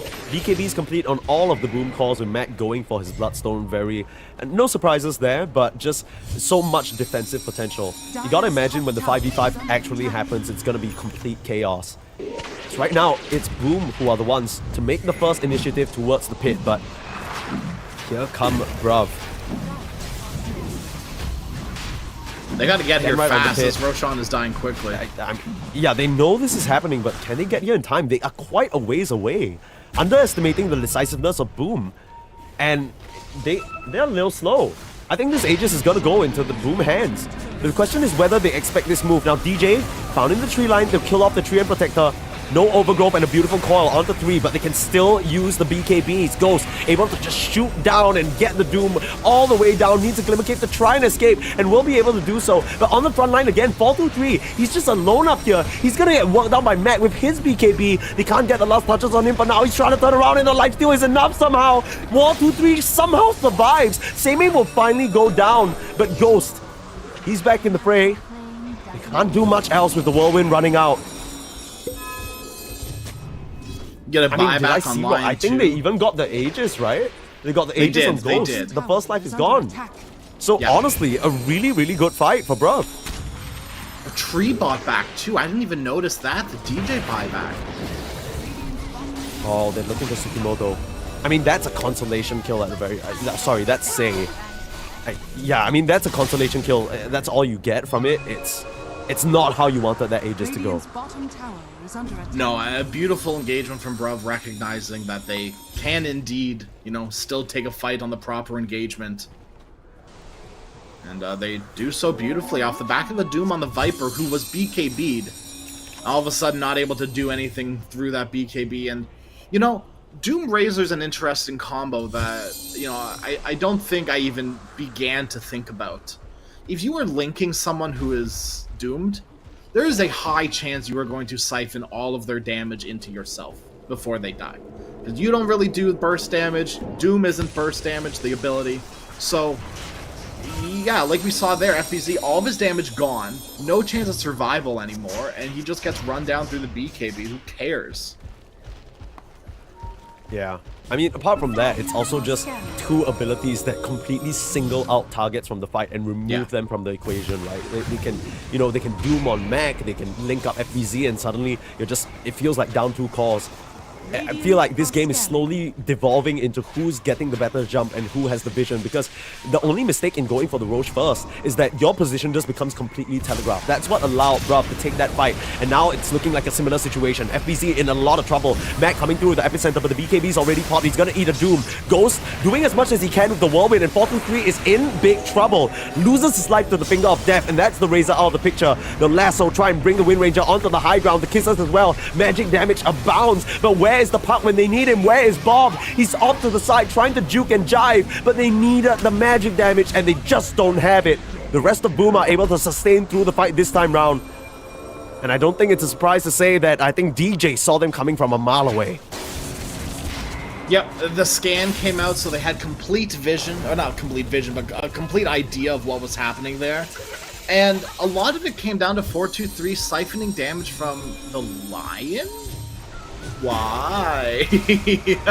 What is Tim's doing to you with his right clicks that require you to do that? Could you imagine if you were siphoning damage from Ghost while he's rolling in there? That fight goes maybe completely different. Yeah, I mean, 423, you could tell he was charging in with a hit full of steam, but he just couldn't find the target that he wanted. Now the Barrel Strike up onto Bob. Uh-oh, he can't afford to die like this on the puck, and even through the Lincoln Sphere, they managed to catch a stray mid laner. I mean, all respect to Bob, I think he's been playing pretty well this game, but really, it's just the back and forth, right? Whoever gets the initiative, whoever gets the jump, is the team winning the fight. And now, while you're trying to split push, trying to just get whatever you can on the map, you're hemorrhaging deaths here. You can't afford to keep losing lives. You need to just group up, play safe, and wait for the full force to come back and give it another swing. Same thing you said about Boom. They're split right now. They've got to retreat. The recognition is immediately there. Tim's probably slapping Mac on the back like, hey, get back here. We ain't doing the same thing. We ain't falling for the same mistake we just benefited from, right? We need to sort of play chill. It still feels like anyone's game at this point, despite the 4K gold advantage. It really means nothing at this juncture. You know, I would say, but that 4K difference involves a Wind with a now Daedalus completed. She's almost reached critical mass on this Wind, right? You only need 2-3 items for this hero to really, you know, start moving and start doing, you know, the big damage that you need. Lincoln Sphere will be the next purchase, but right now, with just BKB, Gleipnir, Daedalus, you might as well be a Lonely Druid, right? The Bare Necessities Druid, because that's all you need. True. I mean, the Daedalus is going to do so much work, and I think especially handy is the Paladin Sword. How the Viper Strike come out, but say able to TP out before the two stunning duo of Mac and Tims could come through. The back and forth. This is exactly what we wanted. And the question is now, it's starting to slip out of the hands of Bruv, it feels like. The Doom alone is not enough. They need to try and burst down one of these targets and get 423 in a good position. Look at the sheer swing in the goal. I think that previous fight really cemented it in one direction for the first time. And I mean, that's exactly the way that Boom wants it, right? Dire's top tower. Interestingly enough, my friend, we saw a Blink Dagger on Doom, which has now been sold for the Crimson Guard. Getting full use of this Devil's Bargain. I like it. Yeah, I mean, you're recognizing that this is the time you want to take a fight. Your Doom, your Blink Doom isn't really doing what it used to be. You just need to stand your ground. A lot of the damage is coming out from these two right clickers, like we mentioned, and Crimson Guard's going to go a long way in that regard. Dire's top tower. And with your BKB as well, you aren't afraid of Mac initiating in on you. Like, you don't need to be the one to get the jump on him. As long as you get the Doom off, that's what's important. 423 now with a Refresher Orb as well, so double BKB, double Link. This is where you can start getting a little crazy with your links, right, when you've got two of them. But ideally, you're getting one on Viper and one on Wind, and that is your perfect fight, right? That is the dream engagement for Bruv right now. He actually has the shard on the Razor as well, which means that he can slowly pull his target towards him, Naga Siren and Snare style. Grouping around Bruv. Two sides of the same lane, just de-warding using the creeps, playing so cautious here. Whoever has the vision wins the fight. Whoever gets the initiative wins the fight. And both teams know this. Playing around the perimeter of their smokes. Ducking in and out. This feels like, I mean, bruv, 1 or 2 more fights and they might just lose this game. Like, they don't really have a lot more wiggle room to work with. And on the flip side, Boom, you know, I'm not trying to prophesize that they will lose the fight, but I'm saying there's a lot more room for error for them, it feels like. Oh, absolutely. Even just looking at the towers, there's still a tier 1 standing for Boom. Right, so at best, you're getting these tier 2s and a tier 1 tower if you win and take next Roche, right? So, yeah, you can make a mistake here on Boom. It'll still be costly with Roshan coming up in potentially, you know, 25, 30 seconds. We'll see if it's going to be a long or a short spawner. Just now, it's going to be somewhat long. So, Boom, they can make one mistake and still get Roche. Smart move from Boom, positioning themselves where the Wisdom Rune is, but Bruv are coming over. Can they get the Doom on Ghost? No, a huge stun. Helping Ghost out for now. He's able to escape. And the overgrowth as well. Mag, he's in the middle of all of them. And the moment it's gonna zap down Bo. He's down on the fight on the pop. And the BKB, same as he's trying to do his best.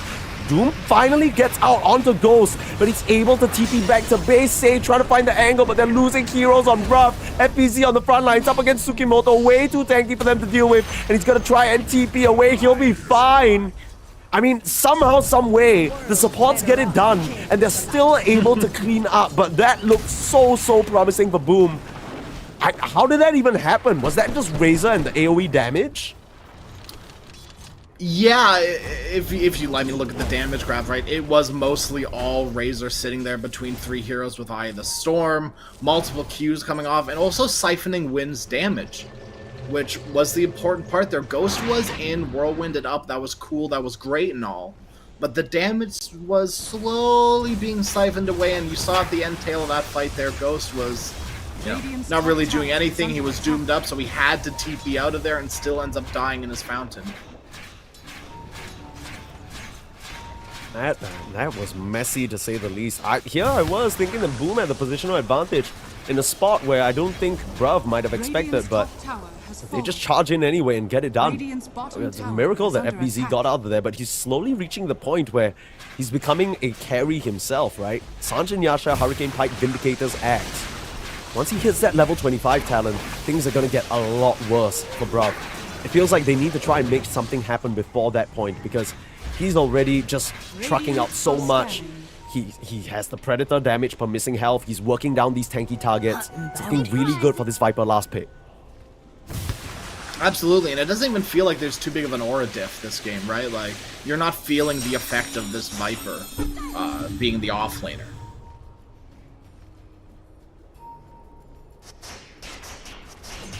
Roshan is going to be the next point of contention. Yeah, no, exactly. No pipe, no problem. Solar Crest, no problem. It doesn't matter. You have a lot of damage to make up for it.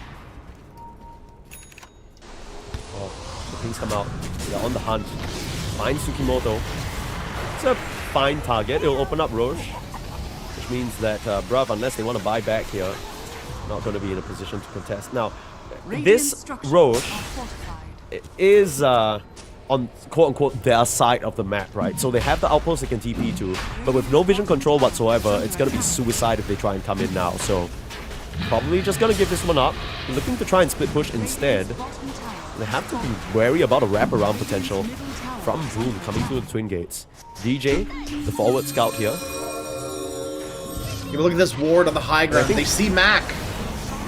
Okay, they grabbed him, but he has the aesthetics cap, the tier 4 item.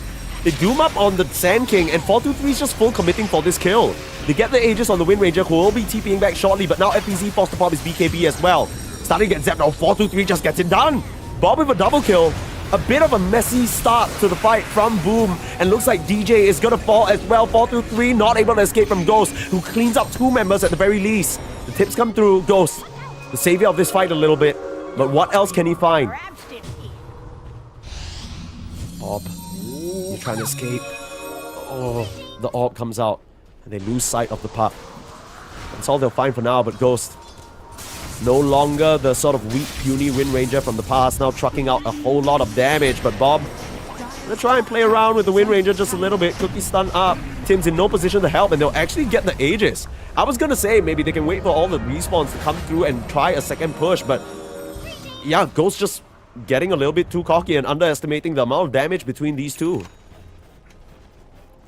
Said it once and I'll say it again. Snapfire does a lot of damage, and it just got disrespected in its fullest right there. I mean, just mistake after mistake after mistake for Boom. After, you know, we gave them the the idea, I guess, that they can make a few mistakes, and they're running with it, and I don't know if I like it, Sneeze. Yeah, this is, you know, we were talking about the next crucial point of the game being Roche. They grab the Roche without any problems. They take a decent fight. And then they decide to TP back one by one, disrespecting the potential that Bruv could just get the jump on them. And that's exactly what Bruv do. To be fair, though, and to give credit to the right parties, I think it was a very smart play from Bruv to position that way and try for the pickoffs. That's kind of carved open a little path for them back into this game. And win probability-wise, it's looking a lot more even now. 35 to 65, Boom still in the advantageous position there. At least Mr. Gaben thinks so. Just barely, but still in the lead. Yeah, sure. I mean, I don't know if I'd say it's that high, even. I'd say more like, you know, 55-45. It feels that kind of close. Yeah, again, it's literally just about the initiative. Both teams know that well at this point. Taking a lot of care to make sure the vision is clear, but there's still a bunch of deep wards in their own jungle. But you're at the point in the game where you're rarely, if ever, going to be moving by yourself, especially in situations where everybody is alive and nobody's showing. You can't just afford to be out on the map by yourself like this. It's a gem on the park, so if they move just a bit in the inner to their jungle, they're going to find those wards and clear them out. Now Boom operating blind as well. Radiant are scanning. It's always scary when both teams have gems and you see all these wards getting dewarded. Because no one wants to operate blind in a Dota game, and now we see both teams doing pretty much that. Scary stuff. Okay. Looks like there's a fight coming. Bruv, they're making a beeline straight for where the Viper is. They know he's there. They pull him in. Aesthetics Cap should allow him to pop the BKB, but he's not even going to. You talk about the gem. It's gone now. The coil finds Mac. The Aesthetics Cap back the other way. He's popping the BKB and full focus on the ball. The Punk's in trouble. Shackled up and will get killed. Goes pumping out a lot of damage, taking down Tsukimoto as well. But they lose the Viper and the Sand King for it. Now Ghost, he's trying to survive the remainder of the fight, but the Eye of the Storm just shocks him down to size. And Tim's, he might be killing himself with this one. DJ goes down, and Tsukimoto, he might have died very early on, but the rest of his team is there to help him out.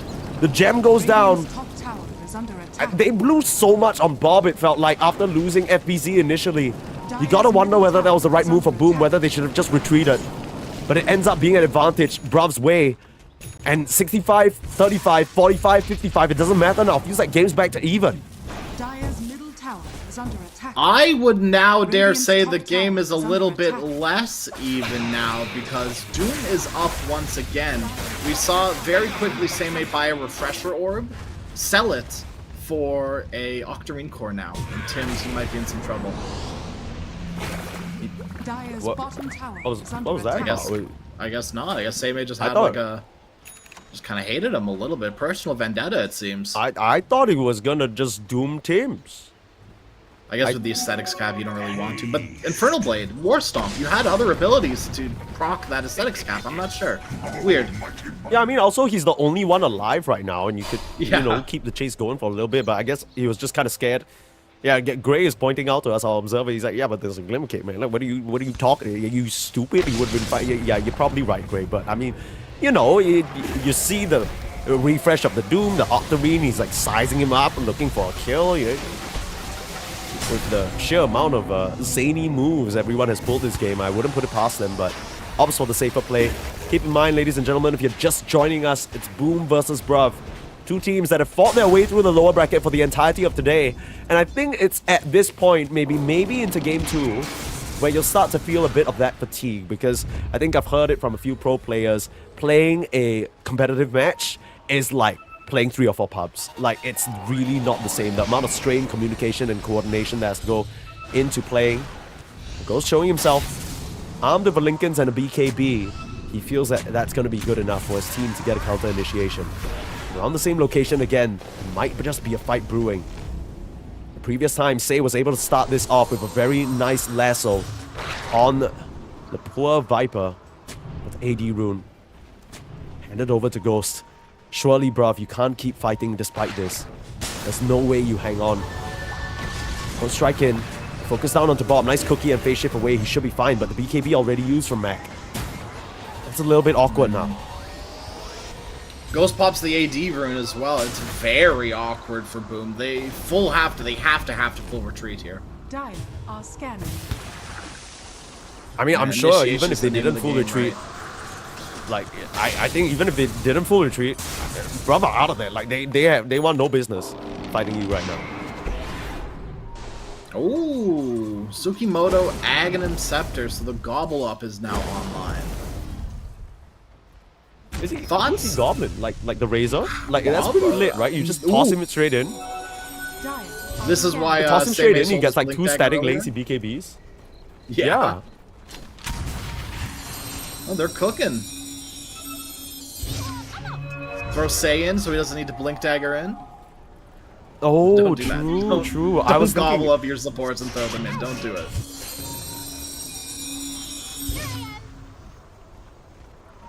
I think at the end of the day, it's just a good save tool, Radiant are scanning. right? Like it's just Yeah, a full that's fair. like it's Pudge. It's worse Pudge eat, right? At the end of the day, it's just Yeah. worse Pudge shard. yeah, Pudge isn't eating it. Pick your poison. Eaten by a dragon lizard, whatever Mortimer is, or eaten by a carnivorous fat man who promises to keep you quote-unquote safe. We don't know, but what we do know is, again, another one of these crazy fights is brewing around the Roche Pit. 13 seconds until that might potentially respawn in the top side of the map. And Boom have already established themselves in this area, put down some walls, talked about the importance of vision. They are operating blind here on Bruv. They don't know where their opponents are. Only Bob showing on the creep wave.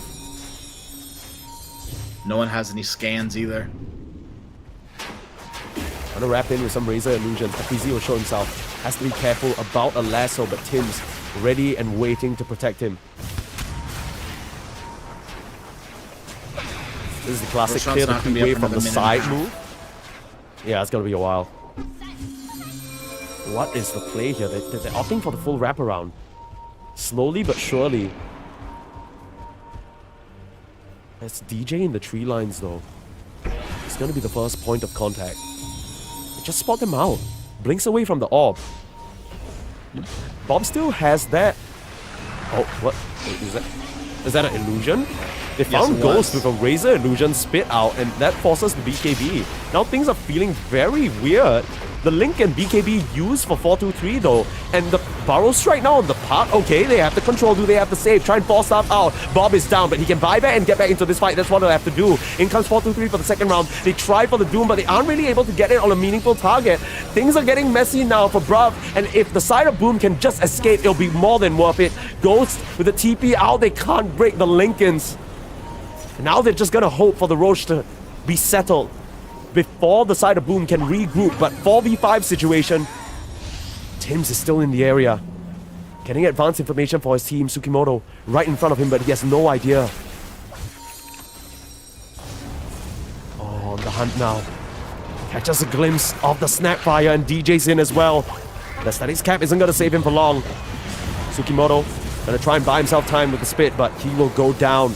And despite the buyback on the puck, despite them with the advanced wraparound maneuver and the initial jump, 4-2-3 just gets pushed back by a simple Hurricane Pipe from FBZ, and that breaks everything wide open. Thank God that standstill didn't last too much longer, Sneeze. I was getting incredibly anxious just watching both of those teams circle around each other. But at the end of the day, it falls down to Boom with good disengage. Right, the engagement from Boom initially was messy as well. Right, initiating on the Wind solo with Coil when she is Lotus Orb Radiant's Lincoln's middle tower is under BKB'd attack. up. You are not doing anything to her at that point, literally nothing. So, just, yeah, a weird sort of start to the fight for Bruv, and I find it curious that they still decided to take that fight. Like we talked about, initiation is everything. We saw Boom botch initiation to disengage, as Bob gonna get caught on here. in the Oh, mid lane. Bob, no, that's gonna be a dieback. Tries to show himself in the mid lane, but that might prove to be a mistake. Flame Break bump back. Bob needs to play his way out of this one, but he can't. The root is there, and they chain down the puck 2 minutes without your mid laner. But can 4-2-3 turn this around? The shot down Mac, he doesn't have a buyback either, and Ghost gets bumped back to a safe distance. Lightning shrugged off by the Manta and Tsukimoto TPing in. That is ballsy to say the least. They'll just jump in over the cookie, over the aesthetics cap, and start the poison attacks out, but they don't dare to chase up to the high ground. It's under attack. Hey, can you guess who got doomed that fight? No clue. It was Tim's, believe it or not. I don't know why, but it was. Finger was on cooldown, all the other abilities were off on cooldown. That was Dire's weird, to middle say the tower least. is under attack. I mean, Tim's is doing mad work in these fights. So I can kind of understand. You know, I feel like these kind of things usually happen when you feel like you're at a disadvantageous position. You just kind of realize, oh, you know, we have so many problems. The previous fight, the Lion really messed us up. I need to doom him. And you kind of fall into this tunnel. Right now, it's Ghost on the high ground with that Aegis, feeling confident. They don't really have any good ways of wave clearing, actually, other than the Spit and maybe the Razor Q, but if you're up that close, you might just be dead. Should be an easy lane of racks, perhaps even 2. Viper with the shard and with that Roche banner. Are fortified. Just buying time for this puck to respawn. Fortification isn't meant to save the racks, just delay the inevitable. Dire's middle barracks is falling. Doom is back up. The ability, not the hero. He's been alive the whole time. Dire's Thank you. top tower is under Yeah, attack. just wanted to, clarify. Very important. Dire's top tower is falling. Looks like it's going to be 2 racks. They have that second glyph from the first racks going down, of course, but... well, respected, actually. The puck respawn is coming a bit too close for their fancy. And even with the Aegis, And they Mac's don't not want there. to be caught in a position. Yeah, that's fair. So, kind of a double whammy there. Yeah, Max already pieced out of he's like, yeah. Yeah. I found balance here. I can't do anything to these towers, so I'm just farm. Yeah, I Okay. don't want to get doomed anymore. Sorry, guys. I'm out of here. Yeah, I'm good. You know, Tims, you can keep eating those. It's all good. Radiant are scanning. Yeah, 51 actually, minutes in. absolutely. And you take a look at the graph, you know, the recent hike up really betrays how back and forth and insane this game has been.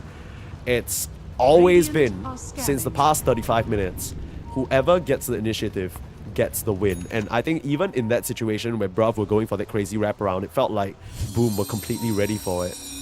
Yeah. Now, you're currently battling with the idea of whether you want to go high ground or not. It might just end up in a situation where you're just waiting out an overextension out of the base from Bruv, because walking up into the lanes like this, it's just gonna allow them full setup. Now, Lincoln Sphere Lotus Orb, like you mentioned in the Roche banner save from a previous Roche, would just be enough leverage for them to try and get this lane of rags. So 1 more minute on the Aegis, they want to put it to full use. Out of Lasso, onto DJ. They'll settle for the support. The BKB forced out from Say just to get that attempt through as well. As 4-2-3 jumping forward, but he's slow to a crawl. Pops the BKB and the refresh. Trying to zap through the damage, but he's losing too much life. He's losing too much HP, and he doesn't have the lifesteal to get out of this one. Somehow still sustaining and cooking back to safety. Goes. He's falling, but he still has the second life available. The Razor, not the same privilege, but he won't lose his first. On the front line, so they'll control up Bob and take him down. The puck again out of the equation, and the Gleipnir goes. He's ready to party. Whirlwind back up in 1 second, and he's gonna start blasting away. This is the shooting gallery, and the targets are all dead. Buyback on both supports, but 3v5. Not really sure how you play away out of this one. 24k gold lead. It's finally cemented. Level 25. We didn't even mention it for FBZ, but he is an absolute beast. And you buy back on the Doom now.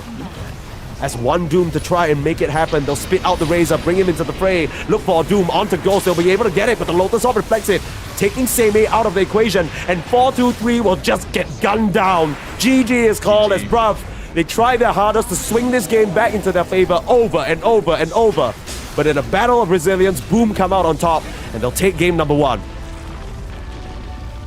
Do you think a sort of game devolves like that because of just plain old experience?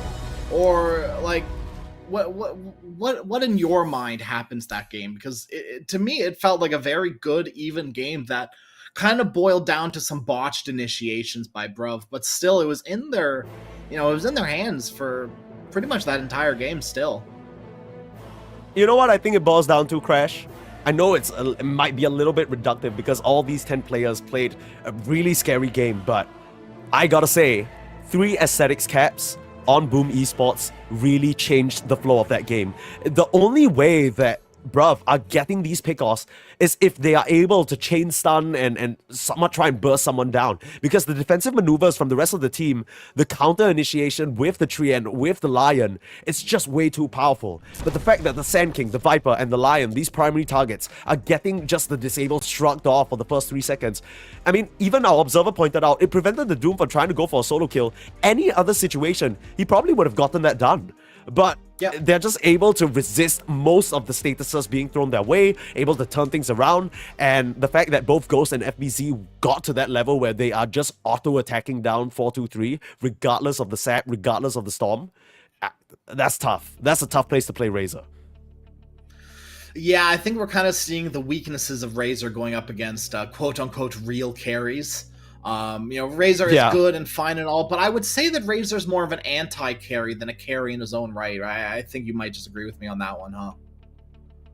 Yeah, absolutely. And I don't think with the amount of other items 423 needed to get to be in that situation of power, he didn't have time to get something like an MKB, and the whole time, anytime he's trying to hit up Ghost, Ghost is dodging his moves, FBZ is reflecting damage with the, of course, the Nether Toxin, and just, corrosive skin is always icky to play against, especially when you have such limited BKB timers. So, yeah, I mean, I think draft-wise, it was okay. It was a bit of a excellent last pick on the Viper, and that's all you can say about it.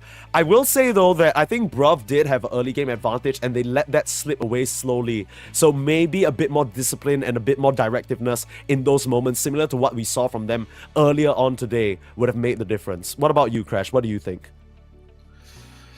I mean, I kind of alluded to it a little bit during, as the game ended. I think a little bit has to do with experience as well, right? Like, you've got a lot of good heads, a lot of, international experience on the side of Boom. And on the side of Bruv, you don't quite have that same amount of experience. Sure, all these players have been around in their own rights, but, it's not the same as some of these other players on Boom, right? These big names. Yeah. DJ Tims together, they've played so many damn pro games of Dota, you can't even count it. But yeah, that's gonna allow them to secure game number 1. Now, can they turn their fate around? The previous 2 times these teams met, it was a Bruv victory in the recent qualifiers just 5 days ago. Let's see whether they can change their fate here. Game 2 coming right up after a short break.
Welcome back, everybody. Game number 2 now of Boom up against Bruv. And man, that game 1 was exactly what we wanted the entire qualifiers, right? It took a while for us to get there, for sure. We had to endure speed run after speed run after speed run, but yeah, I mean, that was something. I mean, just team fights, crazy moments, back and forth, everything we love to see, Crash.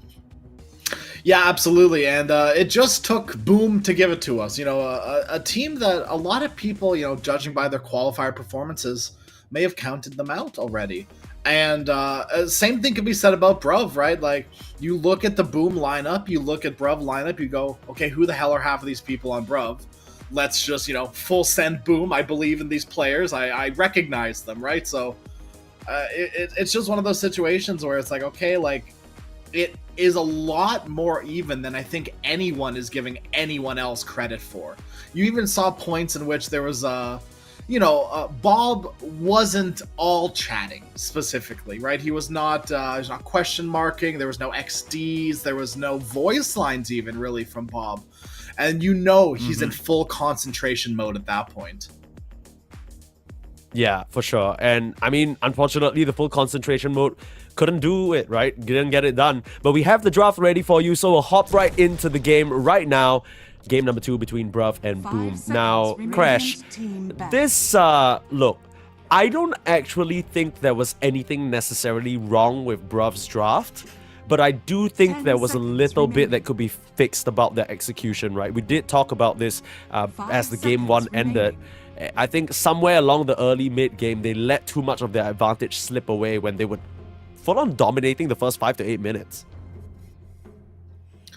Because I'm at the point as a player where I am not sure I fully understand the like 8 to 12 minute mark, and I think that looking at the heroes on the side of Bruv, they weren't quite ready to capitalize on that that winning position, quote unquote winning position they were in, right? You saw Tsukimoto sort of wander around a lot, which worked out until it didn't, right? You got a nice gank top, it turns into you taking a bounty rune away from Sand King twice, which is very nice, forces them back to base, but after that, I didn't really feel the impact of the Snapfire until maybe another 2-3 more minutes, and at that point, the lead's already evened out. I mean, I think it really just comes down to the fact that Boom Esports, their heroes, there was no one that you could really make plays on, right? I think everybody from all the cores in the lanes got to the point where they were a bit too strong for you to just run up to, and I feel like Tsukimoto ended up making that mistake, and Say as well in the Bat Rider. They would just go up to lanes thinking that, okay, you know, my cores are farming, waiting for the next small item. I can just farm here instead of sort of playing safe or just being a bit more wary. And ended up giving some kills to FBC here. Ghost gets out of some ganks too, to nice warding from the support. They buy time for Mac to get the Blink Dagger, and Mac just out-rotates Bob once or twice, and suddenly the whole Boom lineup have a very clear spear to use to just smack through and poke holes in Bruv. In the Sand King, and they do that excellently. Bruv probably going to rethink giving over that Sand King, which is why we see the ban come out. Lone Druid, Shadow Demon, and Tusk taken out for them as well. But that's going to open Boom Esports up for the Naga Siren. And they banned out the Tsukimoto heroes once again, and just a nod of respect to Say with that Enchantress ban.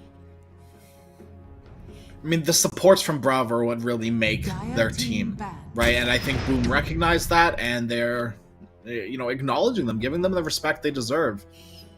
Once again, Bruv go back for the first pick Doom, which I can't say I'm too surprised by. I feel like 90% of the games they're grabbing Doom first pick. Yeah.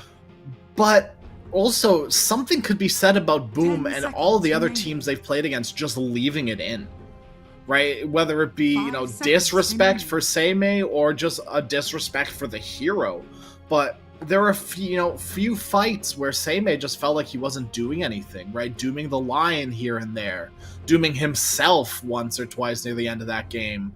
It just, you know, a little messy, maybe a little inconsistent would be the better word for it, and inconsistency can be heavily, heavily punished at this level of Dota. Dire team ban. I think my concern with the Doom is just that even in winning games, it has never felt like it's the same A Doom that has won this game. You know what I mean? He's just kind of usually there. He pops a Doom out in some key fights. It looks decent, and that's about it.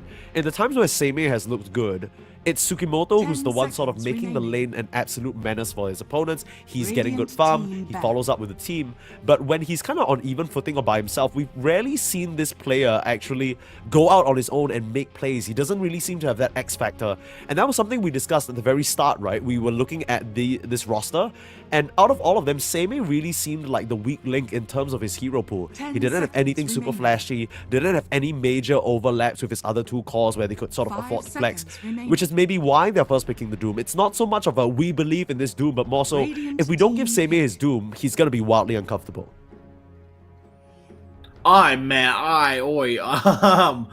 hope not.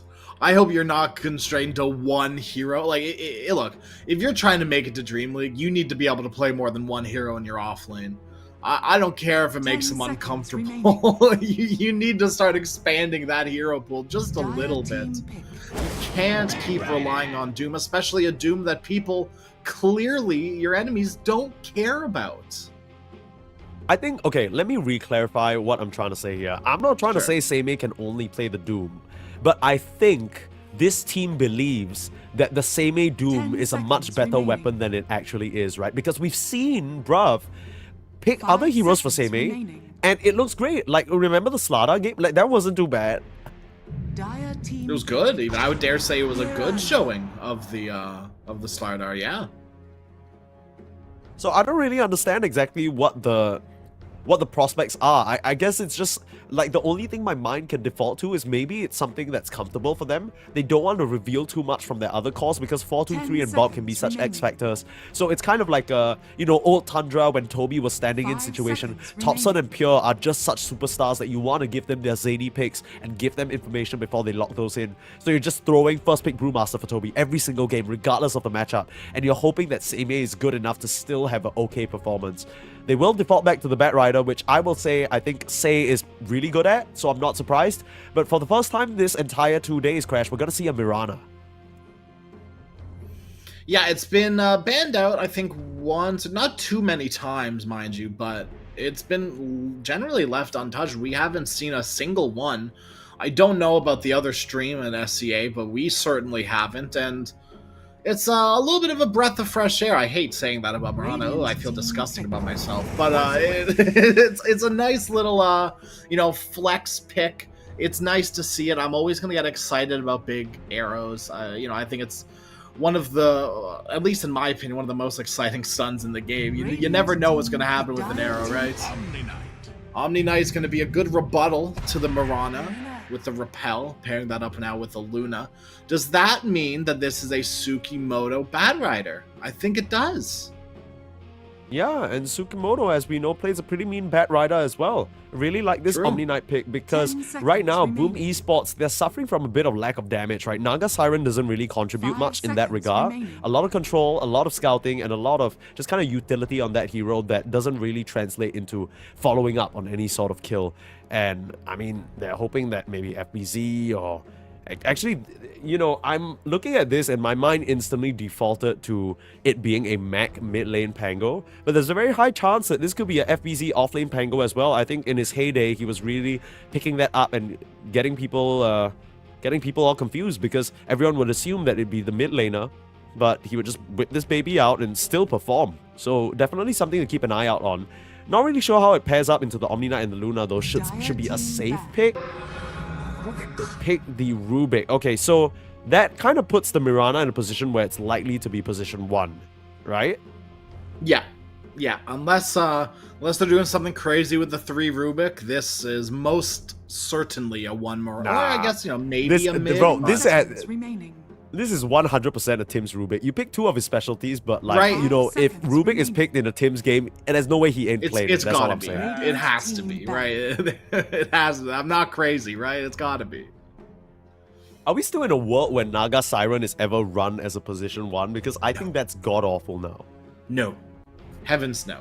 I believe we saw it. I can't remember what tournament I saw it as. One of these quals that are happening.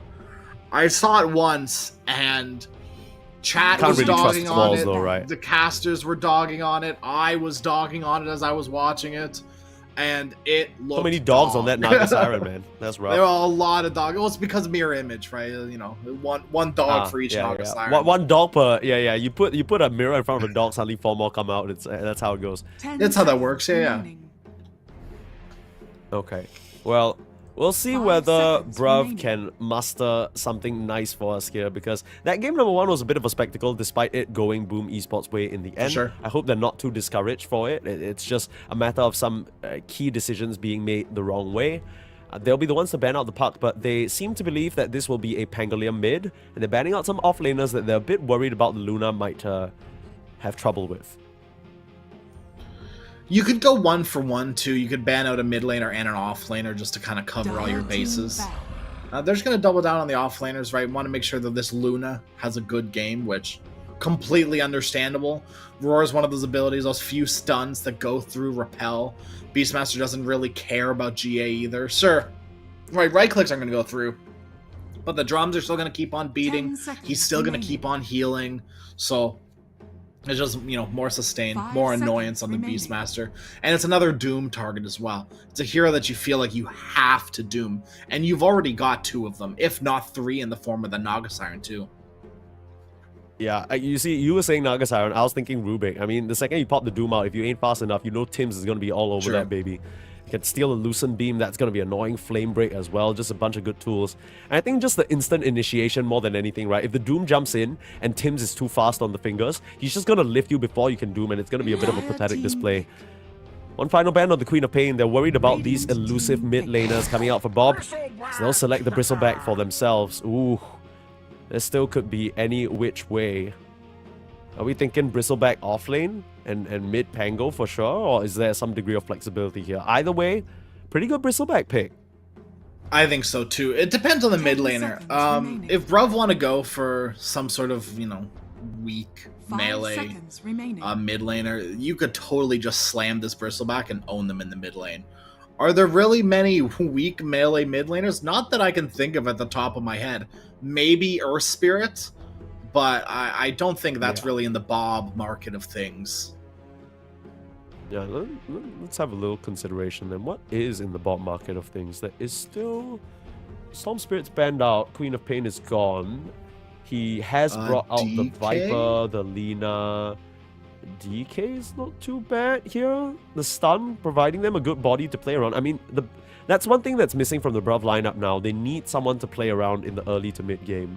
They had the puck in the previous rounds. Bob was slamming the Pangolier. The DK would do the trick, put on a lot of tower pressure as well, along with the Luna.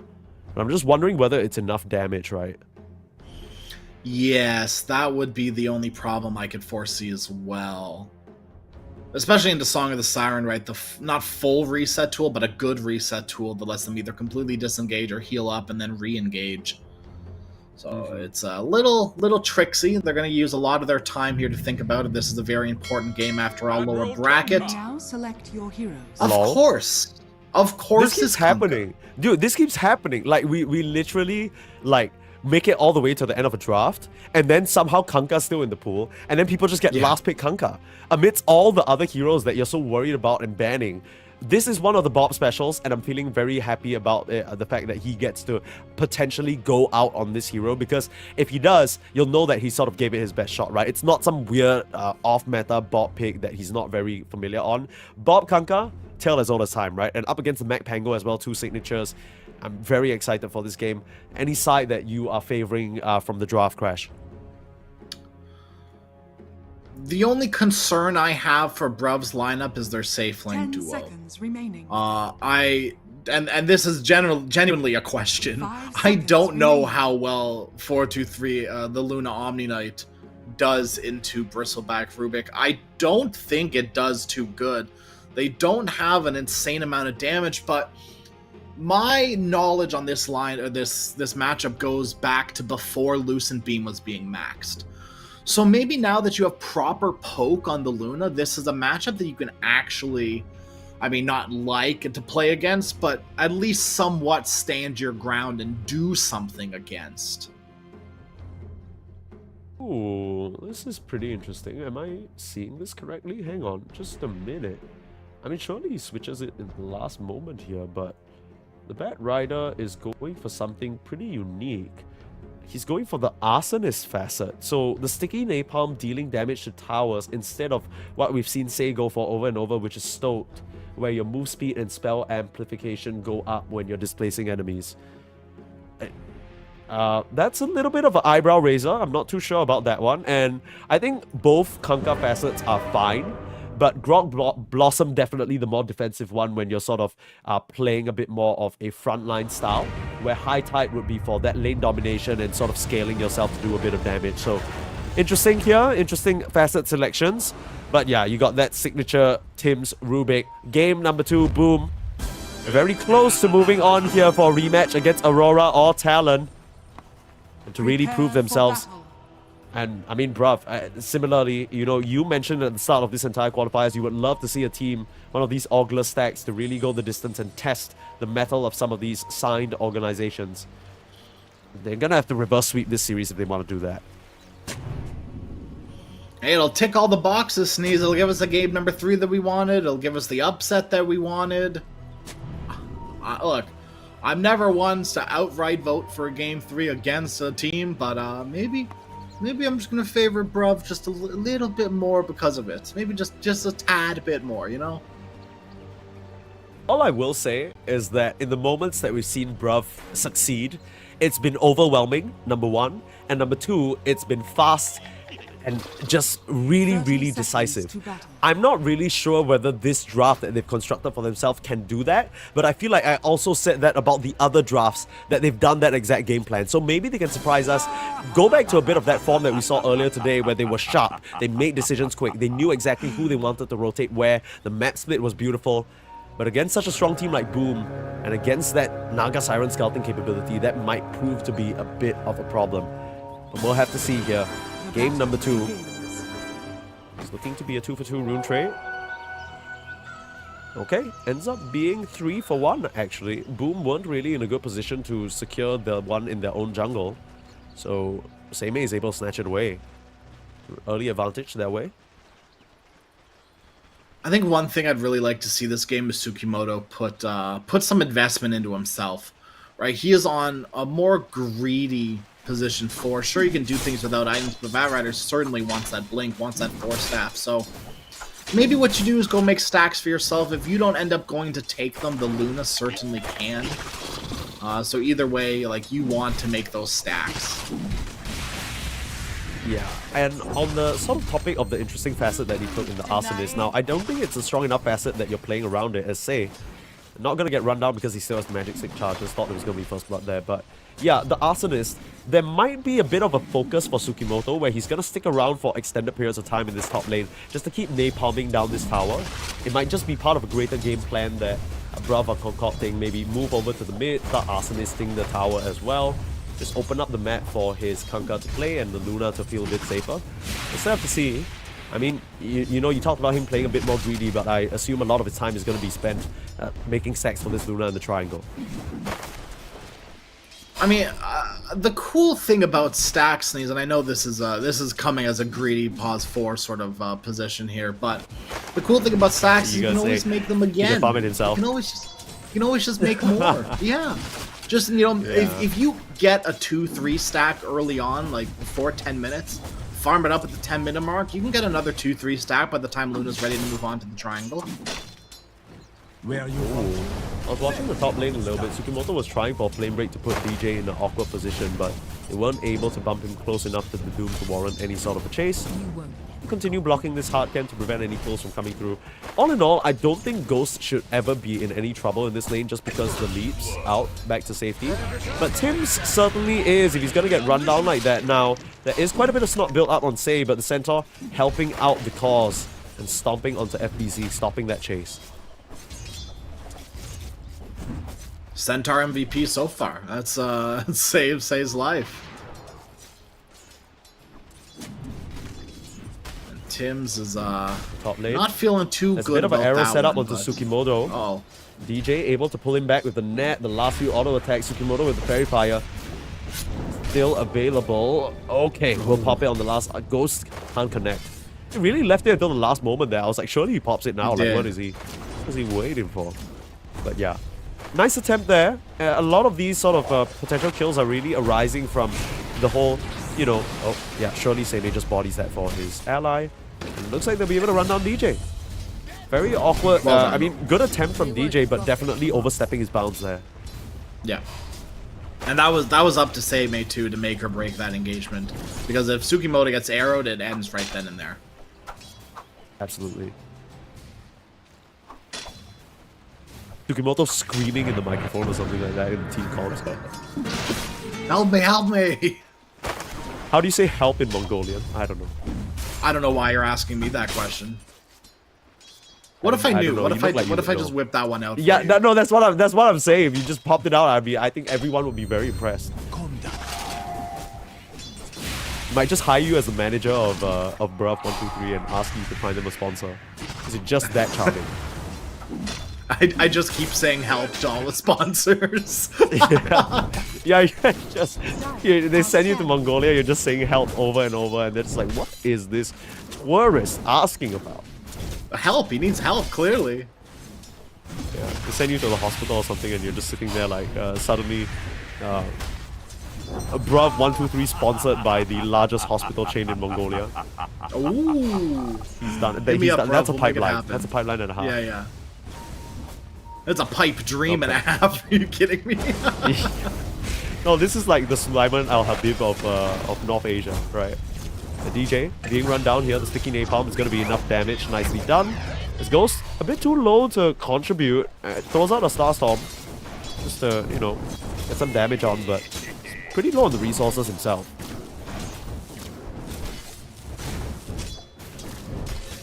I mean, they gotta watch out, because I feel like if they TP back in here, a dive is definitely possible. Tims might try and TP in, but he's not really the healthiest either. Ghost starting to get run down. I'm gonna force the issue without the Scorched Earth though. But definitely a little bit of a struggle here for this Mirana. CS-wise as well, not doing the hottest. Gonna try to set up with an arrow onto the Doom. Nicely. Ghost though. Yeah, again, he's just gonna get clicked down. And I don't think DJ can get a return kill. Seimei's just gonna walk this one off, and Tsukimoto has more than enough mana to try and chase. Finally, the TP comes in, but it's far too late. Tims. He didn't get the invite in time. We'll try and find the Doom. The set. Okay. Oh man, you saw the staff get raised. The cast animation was there, but just wasn't quick enough, just barely. Yeah, that's a moment where the Mongolian hospital would have done good advertising, right? Like extending healthcare and like lifespan or whatever. Yeah. See, so you're better at this than I am. Already You're for seeing you for opportunities. Yeah, but I don't know how to say help in Mongolian. That's my issue. Okay, That's if not, I fair. would have already That's taken fair. the job. It's A 6-minute the only runes here. requirement. Yeah. DJ has rotated, but it's gonna be one in the bot lane, so Sei will snatch that up. Good awareness from both Bruv supports to make it there, because just alone in the one-to-one matchup, the Pango's always gonna have the advantage there due to the mobility.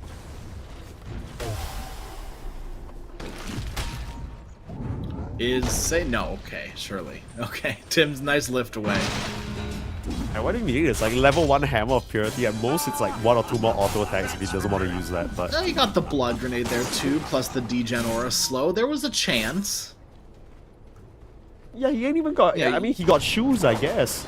He'd have to literally not use any of his abilities on Tim's, but still, there was a chance.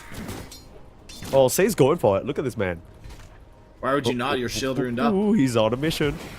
Okay. Tims. Actually got a TP. Wait, Tims is dead? Nice self. Max got a TP in. They need a Rolling Thunder to prevent this lift away as well. But that means Sei should be able to get out of this scot-free. They'll ring around the Rosie. They are not going to have stuns once this runs out. He can just TP out. Yeah. Heads up play from Sei. Nice moves there from the Omni Knight. Forcing that rotation and opening up the mid lane actually. I thought they were making a move on the DJ, but I guess just Bob alone is not going to be enough. Just going to push this creep wave in. Get some good space and good farm. Top of the net worth now. All 3 calls on Bruv doing very well for themselves. This has the makings of a typical Bruv siesta, where they just boogie down and get an early advantage and start running at you endlessly.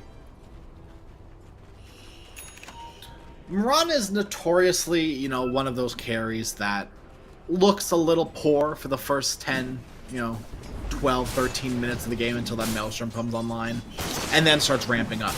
Luna, on the other hand, is a hero that will consistently and constantly farm, and it's on to that man style that things change around. Say, rune farm. Oh, he is pretty tanky though. They'll pull back FBZ. Nice plays there. Bob still has the ghost ship available if this fight extends, and looks like they want to get Mac. He still has the swashbuckle and the shield crash coming off cooldown, so no real way of catching that Pangolier. A nice pick off onto FBZ. The Bristleback hasn't really been dominating the lane as much as he would want, and a lot of that is just because Say has been doing a great job in terms of bodyguarding the Luna. Yeah, and this matchup is actually, like, now that I'm thinking about it more, it is fine for the Luna, right? Just because of those Lucent Beams, you can secure every range creep. Bristleback has a hard time getting on top of you now that you have more points than the Lucent Beam. I kind of like this matchup now. I don't know if Boom were expecting this matchup to be so, off kilter for the Bristleback. Nice try from Say here. He's been trying to contest the vision around the triangle, and this is the recovery plan for FTC, right? You were talking about how he's not really having the matchup that he wanted, but he'll always have the triangle to fall back to, and no one else this early on wants to farm those stacks, so not too bad. Say denying the bounty, but Mac, he's gonna walk the other way.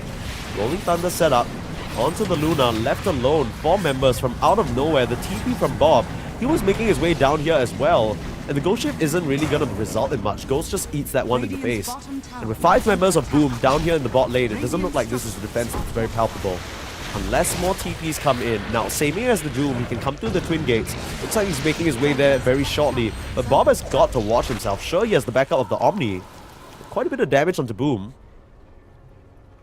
Looks like that fight will subside. Doom's not going to have to make the trip over. Just continuing to farm up in the top lane. That looked a bit hairy for a moment for Bob. I thought he was gonna go down as well. Okay. Same. This is his moment of redemption. Scorch stuff. Ring around the Rosie. Not gonna be successful. It is daytime. Sees you bright and clear. An excellent pickoff from Same. Good first use of Doom. I think that, sometimes you can fall into the, I want to use Doom, there's no one in my lane, you force something and it just amounts to, at the end of the day, nothing.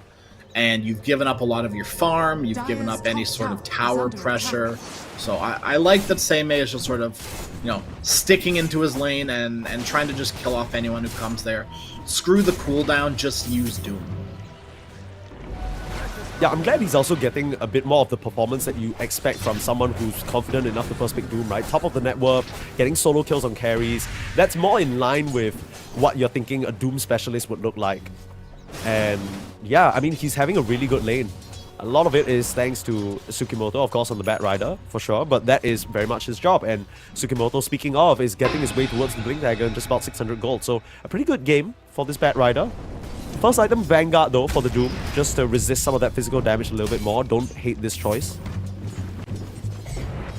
No, Crimson Guard is a great first item in this game. You don't need anything else. Like, what's the magic damage from Boom, right? Tim's? Cool. That's it. Yeah, that's about it. And maybe Mirana Starstorm, if you're lucky. Starstorm, yeah. Maelstrom, I guess, if you want to get technical. Yeah. A little bit of chain lightning if you actually want to get down to the fine details. Yeah. But it's nowhere near enough that you want to build a pipe. Oh. They might have just found the Luna. What's gonna get popped? Stolen. Okay, the Glaives is not really what you want. And now that Say's here, can just TP away. Bye-bye, lol. Okay, cool.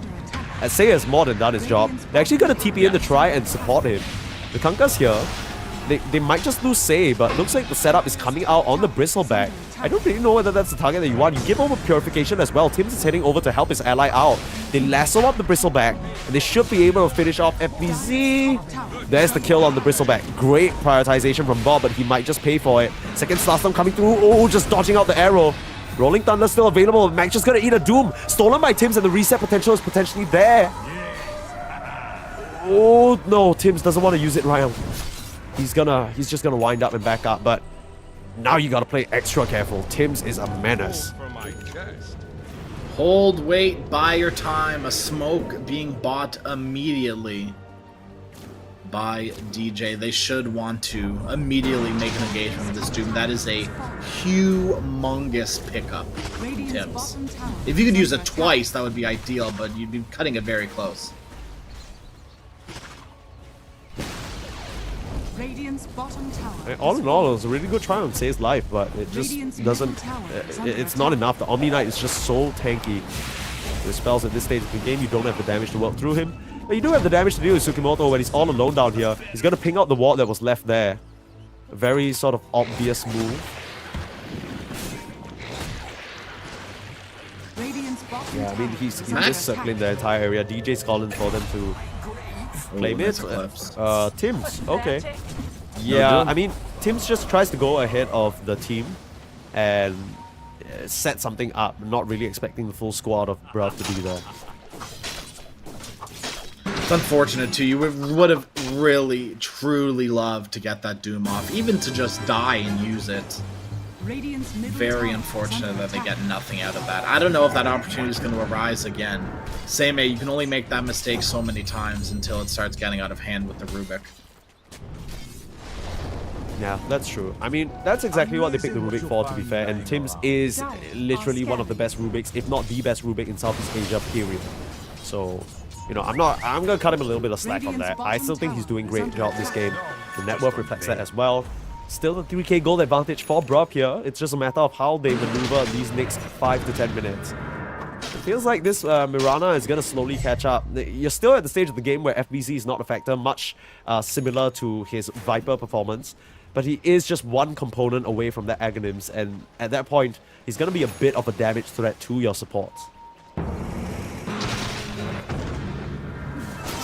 Mac knows something's up. His spidey senses were tingling. Dire's middle tower is under attack. His spidey senses and also his eyes probably telling him that no damn Radiant hero is showing on the map. Yeah, that too. It's not going to stop that lasso from coming through though. Stolen sticky napalm. Nice preemptive measure from Tsukimoto. The Rolling Thunder isn't going to save him. DJ now trying to bait with an illusion. Can Seimei find the right one? Gets juked a little bit, and the deluge slow down. Should at least secure them the tier 1 tower that they were sort of gunning for from the get-go anyway. So nice move here from Bruv.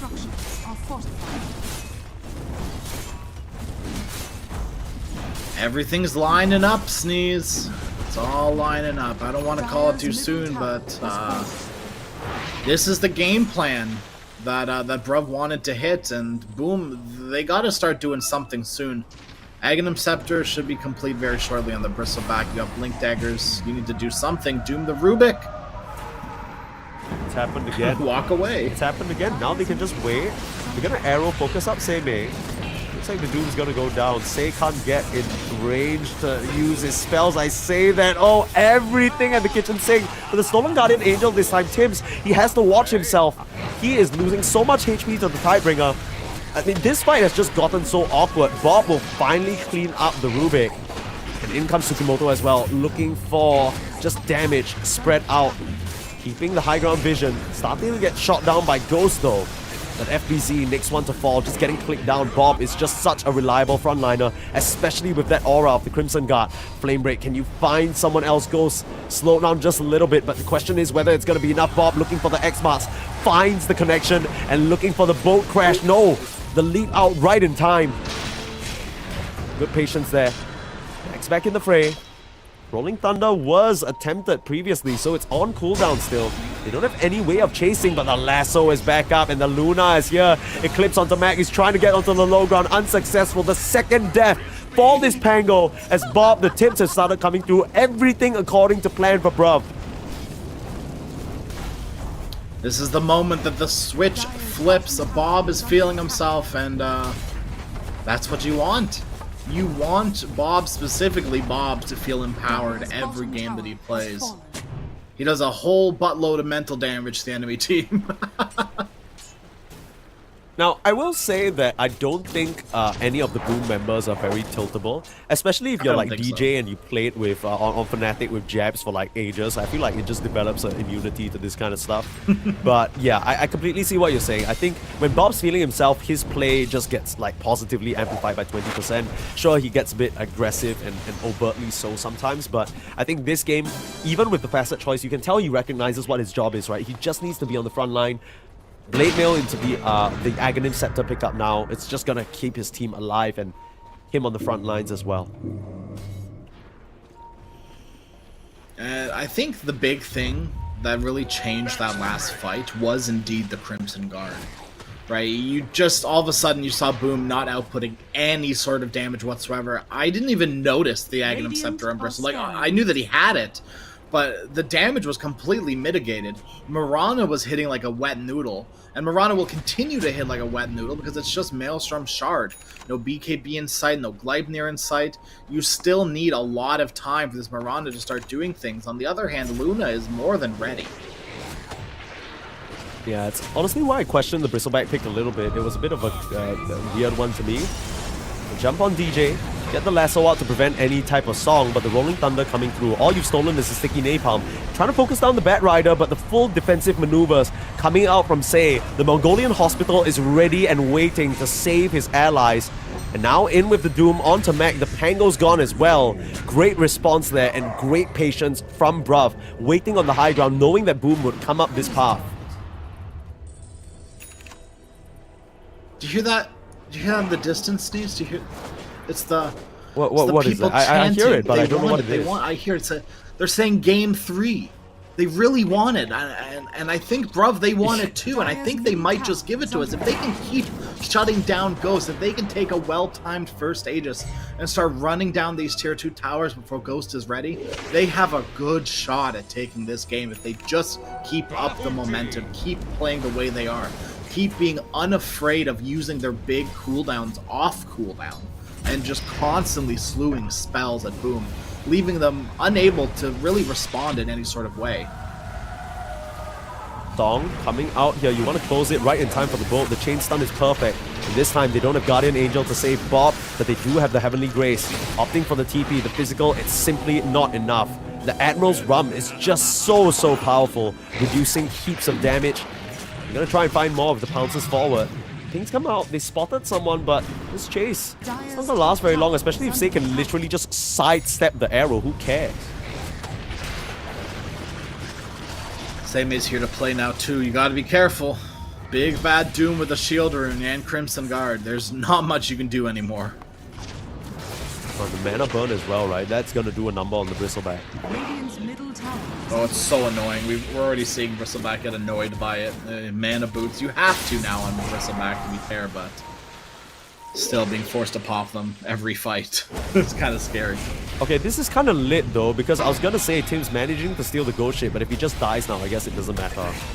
Steals the Heavenly Grace, but that's limited. And that's gonna open up Roche for the side of Bruv. I wouldn't be too surprised to see them just waltz into the pit. Yep, sure enough, pinged by 423. Wants to get this Aegis for himself and get the push going. Again, this is the trajectory that Bruv were taking to every single victory that they had today. The early aggressive moves paying off, Seimei having a performance, and this is almost like a direct counterpoint to what we were saying. We were talking about how Seimei, even on this Doom, it's never been a situation where it felt like he's carried the game. Sure, you know, the other components of Bruv are playing very well as well, but this game it feels like he is making a very significant difference. Absolutely, and it honestly, it has to... Hello? Whose Solar Crest is that? Was that... Is it still on the ground? What do you mean? Was that... Something just got left in the pit. Yeah, there's a Solar Crest in the pit, Sneeze. Wait, why? Say's Solar Crest is just sitting in the pit. Oh, Bro, yo, no. Say, yo, oh my god. Wait, he has no idea. He's looking for his Solar Quest now. He's like, where the hell did it go? I mean, that's not gonna stop Bruv from still running at their opponents here. They kill off the Naga Siren. But wait, what? His Solar Crest is just in the pit? What the hell? Why did he drop it? That's a good question. I don't have the answer to it It's the most random thing. This is so funny. What the heck? He's like, he just has to be a bit like careful with his career because like there's actually Tims in the area. So if he somehow dies and the Solar Crest is on the career, it's gonna be a disaster. But I think he remembers now. Okay, Solar Crest retrieved. Oh, thank God. He can't see in the pit. He can't Oh see my in the God. pit. Of course he can't. Dire's top tower has fallen. Yeah, I mean, our observer tell. I mean, meanwhile, actions just being missed. Mac is gonna go down to what I assume was a doom. Oh, this is hilarious. Someone is gonna have to go there and retrieve the goddamn Dire's Solar middle Crest, tower man. Like, is under attack. oh, he's gonna go there himself got it, he's personally. got it, Okay, he's we're got done. it. We're done. He's got it. Okay, ladies and gentlemen, we're back. We're back. Oh my Oh, goodness, thank what a goodness. silly That moment was- there from Say. Dire's middle tower is under attack. Oops. Yeah. He's just standing there doesn't go reflecting a by little them. bit. He's like, how do I get back to my team? Like, I'm so far away. Like, what are we doing? Dire's middle tower is under Safely, attack. too, specifically, because Mirana and Naga are showing top under a ward. You just kind of have to sit here with your doom now. Dire's middle tower has fallen. Radiant's bottom tower is under attack. Dire's middle tower is under attack. I mean, this is just gonna be a pretty convenient, like, wrap around, get all the tier 2s. Not much that Boom really want to do to contest, right? It's gotta be like a high ground defense. I don't suppose they want to fight outside their base. Not at this point, no. I mean, you've got 4 kills to your name. It's not one of those situations where you want to be out there looking for too much. Safely farming, getting your next round of items. Miranda desperately needs like a... I don't even know, like BKB doesn't really do anything for you this game. It's nice for the Luna of the Eclipse, but you're gonna need a few other items. And 423 is getting incredibly close to a butterfly. That's the game ender right there. Yeah, that's... That makes it so that no one Yeah. on Boom can hit you. Plus the Crimson Guard, you're not taking any damage. The weird thing is, 423 is posturing here, but he is completely alone. The rest of Bruv are actually wrapping onto DJ, showing on the wave right now. With good reason to believe that is the real Naga Siren. Question is whether they can catch her. Now, the mirror images are going to cause a bit of confusion now. I'm not really sure what the intention of this move is, right? Like, why don't you just, you know, stick together and try and get the Luna enabled? I guess she's going to join the team by going to the Twin Gates eventually. And the Naga Siren is able to escape with a very hits-up preemptive song, so well played for DJ. How did DJ know? I guess he always saw the flames. Duh, obviously. I figured it out. Oh, Ghost is caught though, and he doesn't have the same privilege. Tidal Wave pushing the Mirana back. A little bit of a missed combo though. Tsukimoto. Wow. Radiant's courier has been killed. That was a fumble and a half. Bob's kicking himself for that one, for sure. Yeah, that's... I think that... I mean, I get that there were always going to be leaps, but I do think there are a few different ways you could have played that to prevent that exact situation from happening. So, a bit of a fumble. Ghost kill would have just opened up the high ground immediately. But, you know, they still might try for it. 423 still working on that tower. Will finally get the tier 2. Couple more minutes on the air. No, sorry, not even minutes. Just seconds, actually. 30 to be precise. It's not gonna hinder them, though. Feeling very strong with that butterfly. Like you mentioned, this might just be the game ender. Dire's bottom tower is under attack. Solar Crest on the Luna as well. Give the Luna all the auras. Make the game easy for 423. FBZ pulled back by the Tidal Wave. The Rolling Thunder in though. Look for an angle to bump them around. Here comes the Doom. A double stun. It's perfect. Oh, the Doom onto Ghost, but stolen by Tims. And that's it. Okay, well, yeah, they'll just back off. They are playing a little bit reserved. I guess they're worried about the Aegis timeout. Sure enough, they'll be reclaimed. Dire's bottom And barracks are under they're attack. happy to just give the Doom over and chill. I guess that scared them a little bit too much. Immediately on the smoke up Boom, though, they want to find an opening.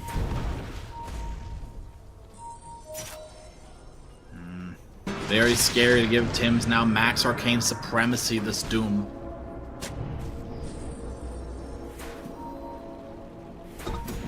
I guess the one upside is he doesn't have a blink because he's been That's poor, true. right? He bought the shard himself, if I'm not mistaken. I don't know whether he got it from the Tormentor or something, but oh, smoke gonna break now. They see Seimei Radiant's into the middle trees, tower is under net him up. arrow as well, but the Heavenly Grace, of course, he's completely... Oh, he's stuck in that animation for a little bit here, but... The Crimson Guard actually preserving the tower for a very long time. It still will end up going down. Has fallen. Man, one Doom steal, and look at the respect being shown by Bruv. Right, they recognize how game-changing that ability is, not just for them, but for their enemies as well. Bro, if there's one team that respects Doom, yeah. like these guys, they respect it so much they first pick it every game they can. Like, Got all the ultis, everything but Solar Flare up on Boom. You still have that Doom.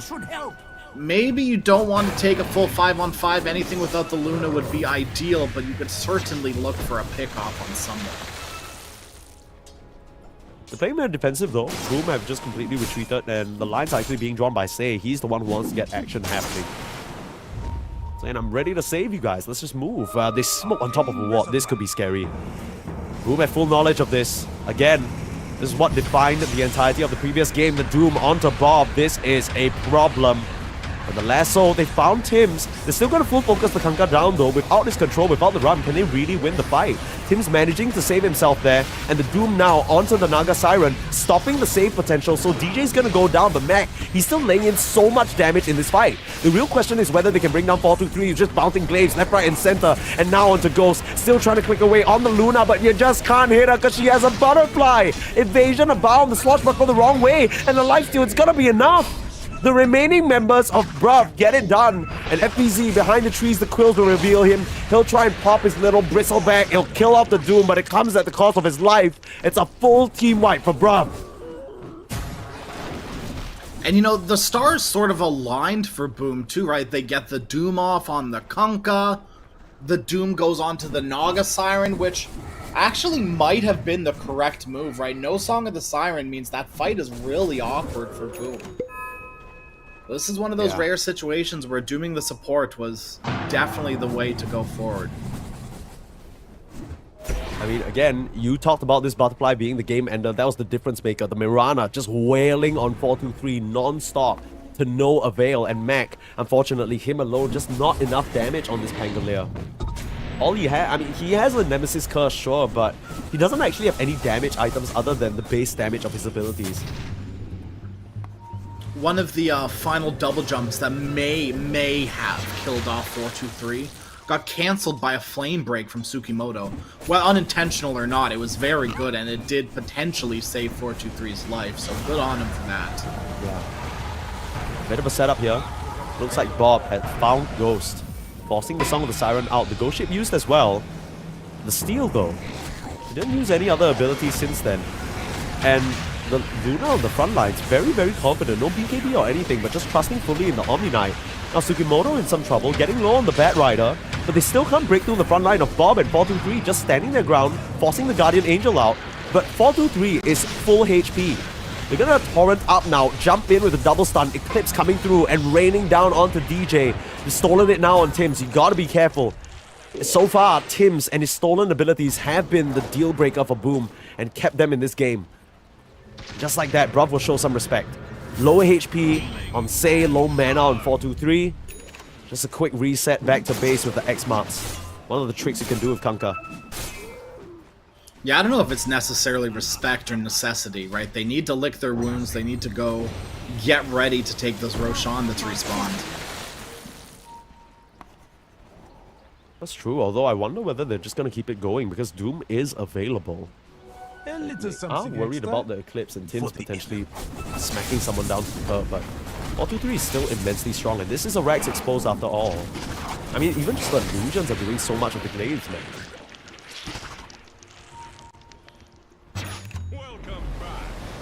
SC's back to pretty much full HP as well, yeah. Yeah. Hospital back up to full working capabilities here. Arrow into 423, nice little self-hurricane pipe. Trying to get full Eclipse out onto him, but again, he's literally taking no damage. They just get eviscerated. Tims has to buy back. And looks like Ghost might be next. Nice lasso. Mac breaking that up with a beautiful Rolling Thunder. And that buys the team some time. The Bristleback's TPing back in now. Bob, he has to watch himself. The arrow's coming straight for him, forcing the BKB, but oh, the damage Did you see that one Lucent Beam just blast DJ down to the curb, and FBZ looking to suffer the same fate? Not enough spell lifesteal in the world to get out of that one, and he doesn't have a buyback. They're looking at Tim's again. That's a dieback on your Rubik if they can find him. Bob, though, in major trouble, and Ghost will finally clean him up. But that's not before 423 starts ravaging the front lines. The two Salamene worshippers getting it done here, and the Song of the Siren holding back the Luna while they try and deal with the Omni Knight. This is actually a pretty good play. All things considered, it might be the moment for them to turn things around, but that's if they can deal with 423, who's still standing strong, still dealing damage, but starting to get controlled up and bashed. Auto attack finally popping the Satanic, the Glaives, they're a bit too much, and Ghost just has to retreat. I mean, 423, he can just keep this going, but he'll play it safe this time. The Doom has TP'd back in post-respawn. They just don't have the firepower to deal with the Luna. No, not through the Satanic, not through the Butterfly. It's just too far ahead. You're too far ahead on 423, and it's simply that. You need to use everything perfectly and hope 423 just doesn't press his buttons to kill this Luna.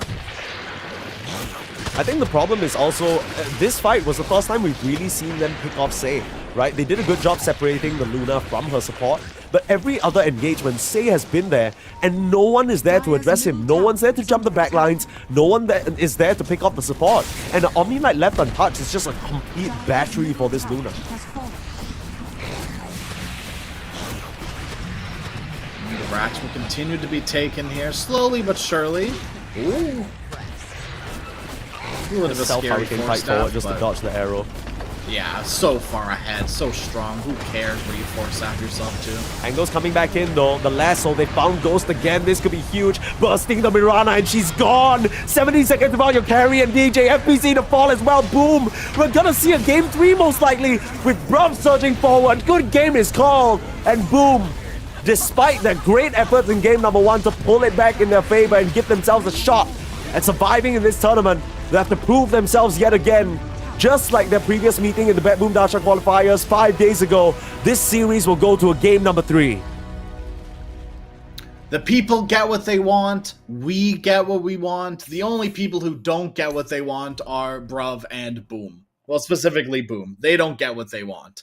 They don't get a clean victory. In fact, they get the exact opposite of that. They get one of the harder beatdowns that we've seen this close qualifiers. This was not very close. Bruv had their number this entire game, it felt like. Yeah, they just couldn't pick themselves up from those rough lanes, really. The only person who felt like they would be able to get anything done was Mac. Similarly to the previous game, the only difference is Mac actually delivered them out of game number 1. Wasn't the case this time around. The Bristleback pick felt like it fell flat, and you know, this is the first time we're seeing the Mirana, and maybe we're starting to understand why. It just, for some reason, it was picked, and they grabbed Luna Omni Knight, and the Mirana just does nothing, right? A very early pickup of the Crimson Guard from the Doom as well. Just excellent decision making from Bruv from start to finish. And I think Sei and Seimei really my MVPs for this game, because they played out of their mind defensively and got the team where they needed to be. Just great stuff overall. I think you nailed MVPs perfectly. Yeah, Sei specifically was in every place he needed to be every time, only getting picked off once. Right, and that was after a fight that they had really already won. Luna already had an ultra kill at that point. Like, getting picked off there, is it really being picked off at that point? Yeah, I mean, every time that Sei was in fact going down, it was after he'd already done just mountain moving levels of healing and applying resistances and stuff like that, or bailing out its carries. And that's exactly what you need to do as an Omni Knight. Boom, they're gonna have to try and figure something out, because this really gives me a little bit of belief that Bruv might be able to pull this one off. Now, I think these teams are pretty evenly matched from what we've seen so far, but we'll see who ends up taking the cake right after a short break. Game number 3, the first one of this stream, in a bit.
like a hurricane, shooting like a fireball, heavy like an airplane, crashing like a thunder, rolling like a steam train, fly like a cannonball, burning like a heat wave. We're half on the road, but we got a hold on it. Unsure what's ahead of us. We can't find the gold that makes us a whole of it. Fight like an animal, can't go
Finally, in Southeast Asia, we get a game number 3. Permasneeze and Crasheroni. Very honored to be the ones bringing you this action between Boom and Bruv.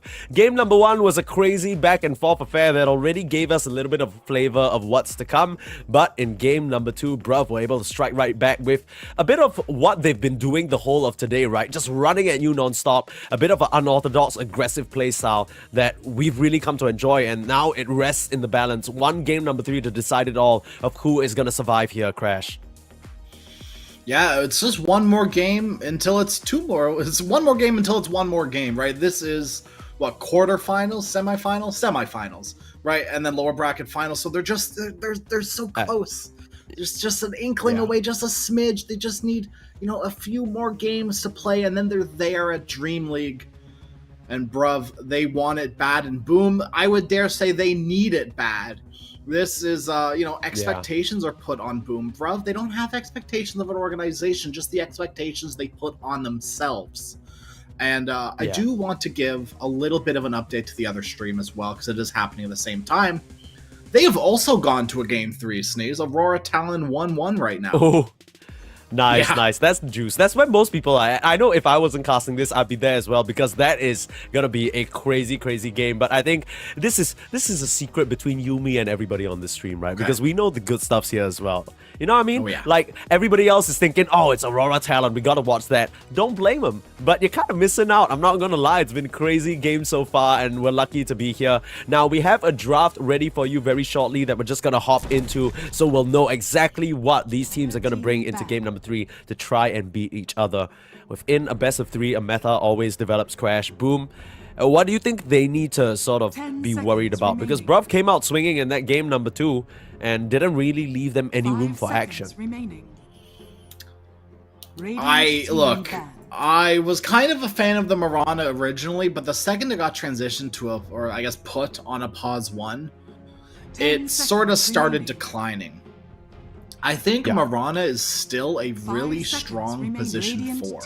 Arrow, or even 5. Right, Arrow utility is very good. The magic damage burst is nice through the Starstorm. You farm incredibly fast with your Shard and the aforementioned Starstorm. So, and obviously Solar Flare as well, being an incredible buff steroid for any sort of ranged core. And some melee cores as well. I really genuinely thought we'd be seeing some cool Solar Flare swashbuckles. And that just never happened. Yeah, it's just also, it feels like we're at the stage of the patch where the Mirana's figured out, when you get so deep into the patch, it's usually still iterated upon very minutely, right? Maybe from the band of 20 heroes that becomes premier, suddenly there are maybe 8 to 12 that stand out a bit more, and the others sort of fall out of favor or start to get figured out. And that's exactly what feels like happened with the Mirana. Now, Boom will make a very smart option of banning the Doom. I think this is a great start, because now you're going to force Seimei onto a hero that he might not be so comfortable on. Now, now it's time to really test that theory, whether the Seimei Doom is really the only thing that Bruv sort of can bring out and be successful in. I'm sure that's not the case, but this will be a good test of it. Yeah, I mean, since it's like you said, quote-unquote, last game, Seimei can't play any other heroes other than Doom. We'll see what happens here. You definitely, relax, I remember you said that. I have it clipped. What do you mean? All right, asshole. No, but okay. Sorry, to build on your point more realistically, we've seen Seimei on a few other heroes, and it's gone pretty well. In the game sense every time, right? So I do think I'd like to see Seimei on something other than Doom. We're finally gonna see that, and I think Bruv need to put Seimei on something other than Doom for the sake of their own team. Obviously it's banned out, so they literally have to, but just for like gameplay wise, you would love to know that your offlaner can consistently play another hero other than Doom. So I really like the ban from Boom, right? Recognizing that Seimei was a problem, that he's maybe rested on his laurels a little bit too much on this Doom, and now it's time to switch things up, put him in an uncomfortable position, and hopefully Bruv can, kind of rectify that and show them that Seimei is a versatile player and can play whatever the hell he wants.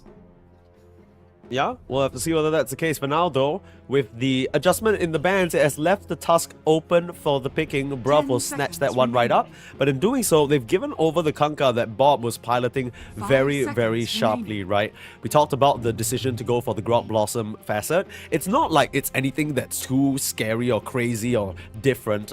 You know, Kunkka players, I think there's a fair division between both of them and it's pretty equal. But it does signify an intent to play a bit more on the front line, a bit more disruptive, a bit more tanky, and he absolutely did that. He was such a major problem, resisted so much damage, and, you know, just at times couldn't be killed. So we'll see how well Boom can execute this. This could be a FBC hero, this could be a Mac hero, still a lot of room for adjustment here. 10 seconds. Do you think we're in a world where support Kunkka's dead? Like, if it is an awful, absolutely awful Kunkka game, do you still think it's a possibility to transition, or is that just like, pun intended, dead in the water? Yeah, I don't think that's a reality. I just think Kunkka does so much when you enable him as a frontliner, especially with the Admiral's Rum just being a straight up passive now. There's no reason why you wouldn't. Now, Boom Esports taking this Enchantress is a great option, just not because DJ is great on it, but also because it denies this Nature's Prophet that Bruv have really liked. I think you were the one who mentioned when you can just enchant the Ironwood Tree and the gameplay for the Prophet becomes a lot less flexible and a lot less terrifying. Right, and Bruv, they've been defaulting to this Prophet over and over the entire open qualifier run they had here. It's a deny pick from Sei as well, right? Like, probably going to be the one piloting this Tusk. No, okay, never mind. Tsukimoto, Tusk, Sei on the Omni Knight. If you can't get your hands on the Enchantress on the Chen, default back to what worked last time. The Omni. Good against Kunkka. Yeah, and the Omni is also doesn't a really great care about pick. Enchantress. Ooh, okay. Early Morphling pick here. I mean, even just these two heroes from Boom are good heroes for Morphling to turn into, right? It could be I know this is such a minor thing, but hear me out. Being able to turn into Enchantress and get those wisps on your side could be fight winning. You would much rather have a Kunkka or, you know, literally any other hero, but, you know, early on, getting that heal in, it could be detrimental if what your problem is damage. Yeah, I mean, you already have so much save in your supports, right? You're not worried about a thing. I think usually picking a Morphling so early on does raise some red flags in terms of allowing the opponents to counterpick control. But when you have Heavenly Grace, Snowball Save, and presently what they have on the table, Boom Esports, you don't even need your save supports. You can literally just waveform out of it. Like, there's no way in the world that the Kunkka can catch you fast enough. So even with the X combo, even if he tries and times it perfectly, you will always have that window to just slide out of trouble or at least pop that strength shift before that becomes a problem for you damage-wise.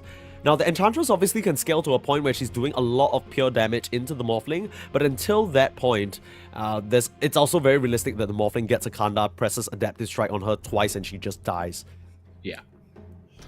I mean, maybe not with the overprotective wisps. Maybe there's a chance you can live through it, cope, but it's not a high likelihood.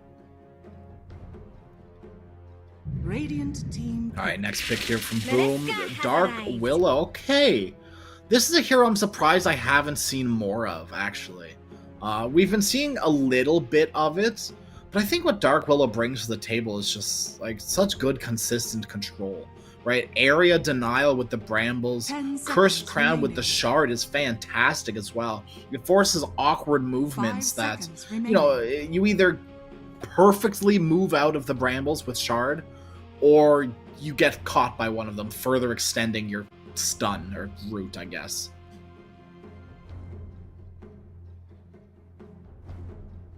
I mean, this is just honestly an excellent response to the Tusk and the Omni, right? Because both these heroes kind of need to get up close to apply their saving mechanisms. And what your Willow basically says is, if you're getting a setup on the Morphling, suddenly this poor little water boy can get left stranded if the Dark Willow just lands a nice Terrorize, or even just putting the Brambles near the Morphling, preventing them from getting close. They're gonna have to try and get creative.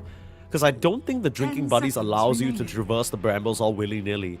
The Alchemist being picked up as well implies to me that seconds Boom remaining. Esports, they want to move Dire fast and they're team hoping to back. outpace this Morphling before he becomes a problem. And the Underlord as a response. There's that control, there's that wave clear, there's that big booty that they're going to park in front of towers to stop them from going down. And there aren't too many heroes that do a considerable amount of damage to this Underlord. Right? Pipe of Insight, Crimson Guard, Greaves on the Underlord, shrugging off all the damage from Boom. Absolutely all of it. There's, what, one nuke on Boom? And that's Boat? All of it is small, incremental, consistent damage. The Alk, the Willow, the Enchantress. I mean, Willow specifically doesn't really do too much damage. Bedlam's great and all, but now that you can't cast it on allies, you know, you have to put yourself in a dangerous position. And against Tusk Omni the Underlord, I don't know if you want to be mono and mono against them. Yeah, I still don't necessarily think this Alchemist versus Morphling 1-to-1 carry matchup is that great. You're really just hoping that 5 you seconds remaining. hit item timings way faster than the Morphling comes online, right? And that puts Boom on a little bit of a timer. It's a bit scary, especially since this Underlord can answer waves so easily, and it's... I don't really know how you dive him. Right? Like, if you dive him and there's even one TP from the Tusk or the Omni, he's going to be fine. I feel like Bruv have a pretty rigid strategy going into this, and it's going to be hard to break. I don't really see it from Boom just yet. Now, if we're looking at the lanes, Alchemist and Enchantress should still be pretty menacing into the Underlord, so if they can get an advantage in the first few levels, I mean, now with the potential to early level Unstable Concoction, you could actually try for those kills at level 2, with the Enchant Slow, of course, as well, before he gets all tanky and the problem. So that might be the option that Boom are sort of eyeing up with this Alchemist pick. Last ban here from Bruv. Looks like they're banning out offlaners. FBZ has been a problem child, it felt like, sort of both games for them. The Bristleback as you know, as one-sided as that game was still incredibly annoying. And the Viper as well in that first game was also incredibly annoying. Crash. So Crash, you know me, I love FBZ, I love the CEO.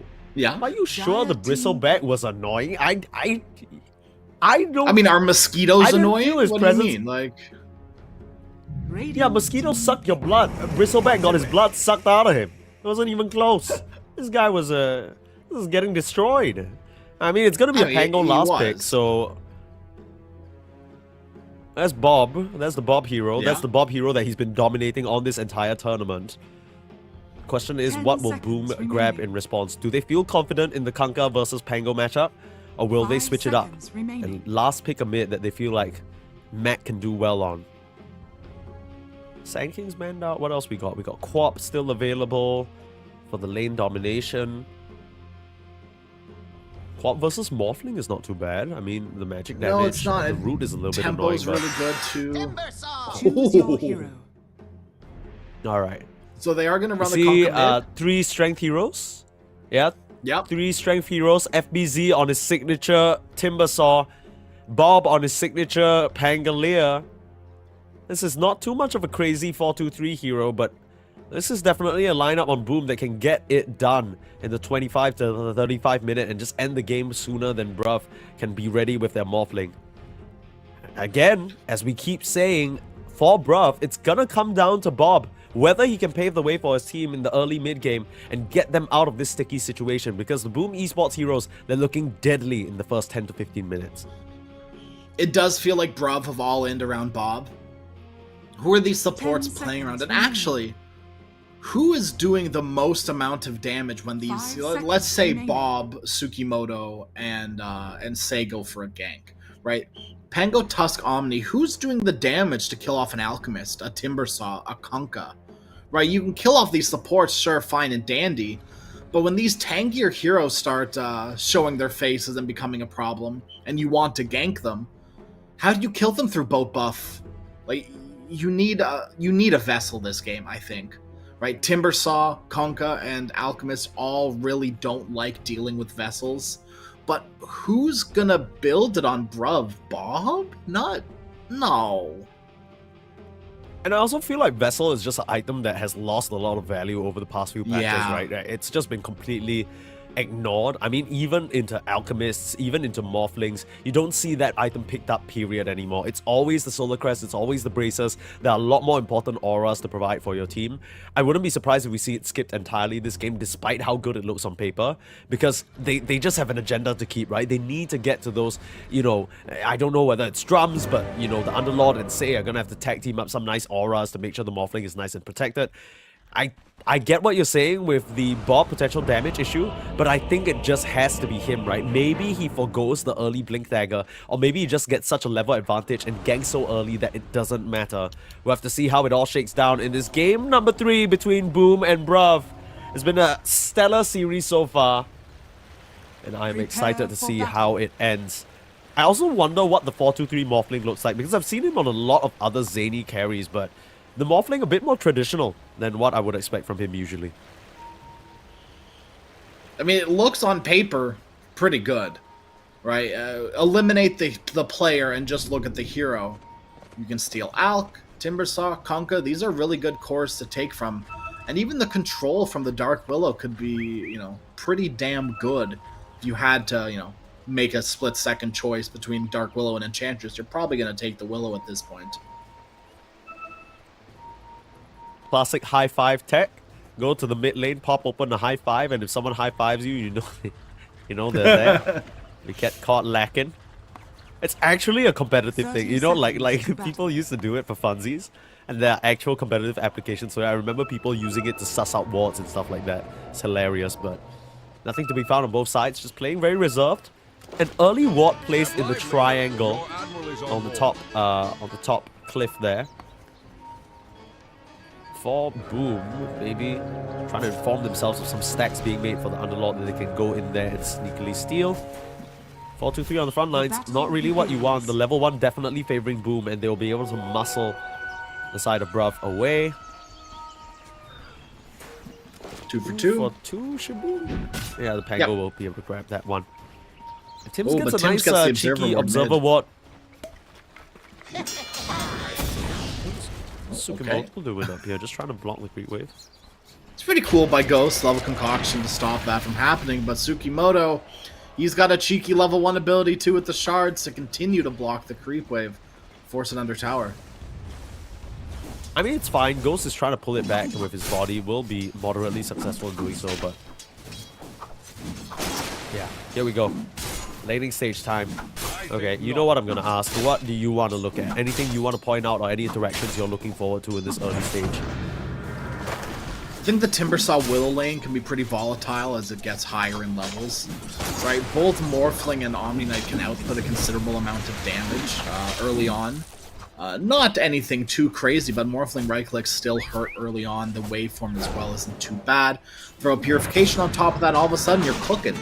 At the same time, though, Dark Willow Timbersaw, it's a lot of damage and control in their own rights. Timbersaw doesn't really need anyone else to do the damage. He can supply it all by himself. They just need to be able to lock them down. And Timbersaw did go for Twisted Chakra, which means no extra slows on any of his abilities when he hits a tree. I mean, he's not too worried, right? He just wants the sheer amount of damage to cut into the Morphling and perhaps the Underlord as well. I mean, MPZ also last picked this Timbersaw into the Morphling, so clearly it's something that he's confident in laning-wise. I'm gonna keep my eyes on it because it feels like there's a certain power spike that he's looking to hit, or maybe he just feels like this lane's gonna be free for him.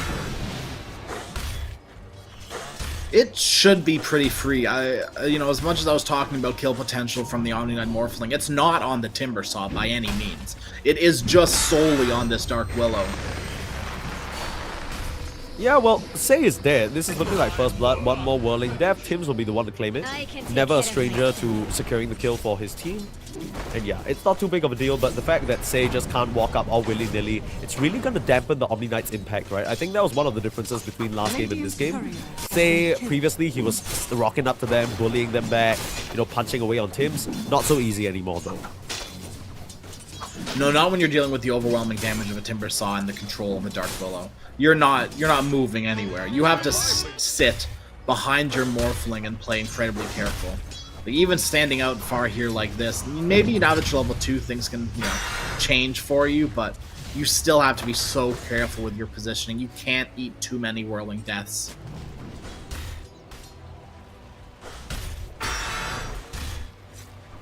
What the? I guess 4-2-3 thought for a moment that he could contest for that Lotus, but I don't really think that's possible, sir. Has been No. killed. Max somehow kills Bob's so career. scary. Made it interesting. Okay. Maybe just too early on in the game and it's slow and they did that thing where they went to each other's creep wave, so maybe just mistiming it. DJ does go down in the bot lane though. Combination of the Underlord and the Tusk getting it done. Running down this poor Enchantress. The Tusk is a really good hero at keeping people in the Firestorm. Willow is as well.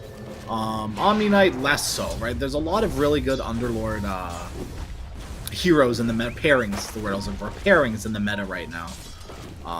And I'm surprised that we haven't really seen too much Underlord until today. I mean, leading up the open qualifier games, I believe I saw quite a few teams opting for this pick, but I guess it's just B tier compared to Seime's Doom or some of the other selections that they want for him. So, never really forced to this situation yet. I think this is the first time a team has recognized that Seime on the Doom is a major problem. Tim's already starting the stacking process, getting some nice juicy camps ready for perhaps either the Timbersaw or the Alchemist, even the Kanka. Yeah, I mean, all three of these cores can make use of that amplification, but wouldn't be surprised if FBZ or Alchemist are the ones to grab it. I would assume it goes to the Alchemist, but the same thing like I said last game. You can always make more stacks. It's just about who can take it the earliest. Oh, what was that? That was a bit of a weird drinking buddies. He kind of was punching away at the Alchemist and just decided, oh, yeah, I'm just going to walk back a couple of steps and then sock you one more time. Not really sure what that was about, but just trying to apply some pressure. Ghost not bothered at all though, still able to farm very, very well. 32-5 right now, leading the CS board. Really, there's nothing much that these two can do to stop him from farming, other than punching him around a little bit here and there. Yeah, that little skirmish would have gone a lot better for them if that Shards was actually blocking Ghost and putting him in the Firestorm. But he was just barely outside of it, and because of that, he lives through it all. Yeah, I think what's interesting as well is that I think Tsukimoto is forced to block the hard cam just to prevent the Enchantress from finding a creep, but that also prevents any sort of pulls. As Ghost being trapped up by the Shards here, okay. Just gonna get clicked down. That's Enchantress. Trying to come through with the drinking buddies, but unfortunately don't have the move speed, so he will be able to phase boots his way out of that one. A little bit spooky. Ghost survives. Oh, here comes the Pango, Bob. They had vision, he's fine. Dire's top That tower could have been is scary. A good heads up rotation though. And one thing Sei's been really good about is just getting these runes. It even sort of informs Mac that there's vision on that rune, but unfortunately it's a very defensive ward. Looking for DJ as well, trapped in the Firestorm. A perfect bit of execution between these two. To get another kill on the Enchantress. Radiant's top tower is under attack. I was worried about Enchantress being food in this lane, and it certainly is starting to seem like that. Which is the sheer amount of, not even spells, but right-click damage coming out from Bruv, right? It's considerably high. It's gonna be Mac who actually is the first one to attempt to farm these stacks, but Sei fearlessly walks up into the fray, will regret that move, as Boom were completely ready for it. It'll delay the stacks being farmed for a bit, but you gotta know that those are there, and you gotta imagine Bruv, it's at the top of their mind to try and contest that, because that flat injection of net worth going Mac's way is not good news. Getting him closer to that blade mill is not where you want to be, especially with the amount of uncontrollable damage, right? Pango is going to swashbuckle. It's just the state of the hero. Turn on your blade mill, it hurts. Morphling as well, Underlord Pit and Firestorm. Bringing heroes to try and contest it now. They know that the Kanka's in the mid lane, but the Chakram should be able to clear out most of these. The Brambles keeping them away as well. Just waiting for a waveform. 4-2-3 actually able to get most of those creeps. Very nicely done. And shout out to our Observer for switching over to the last hits denies as well, just to show us exactly what's going on. Who got the most of those. I think 4-2-3 got what, like 3 or 4 of those big creeps? Very nicely done. And I mean, they don't lose anything as a result, so clean stuff. Contesting for the room now, 8-minute mark.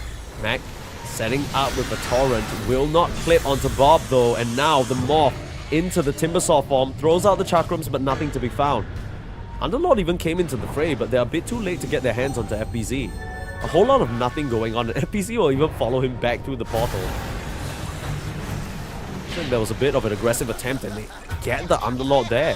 They're just waiting for him at the base, and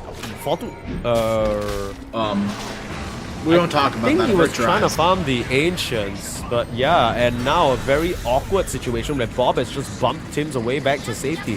FBZ is back in the mid lane, TP's in, and should be able to kill Tsukimoto as well, as Bob just has to ditch. A series of unfortunate events, to say the least, for the side of Bruv, as their stack contest initially goes well, and then it just all falls apart.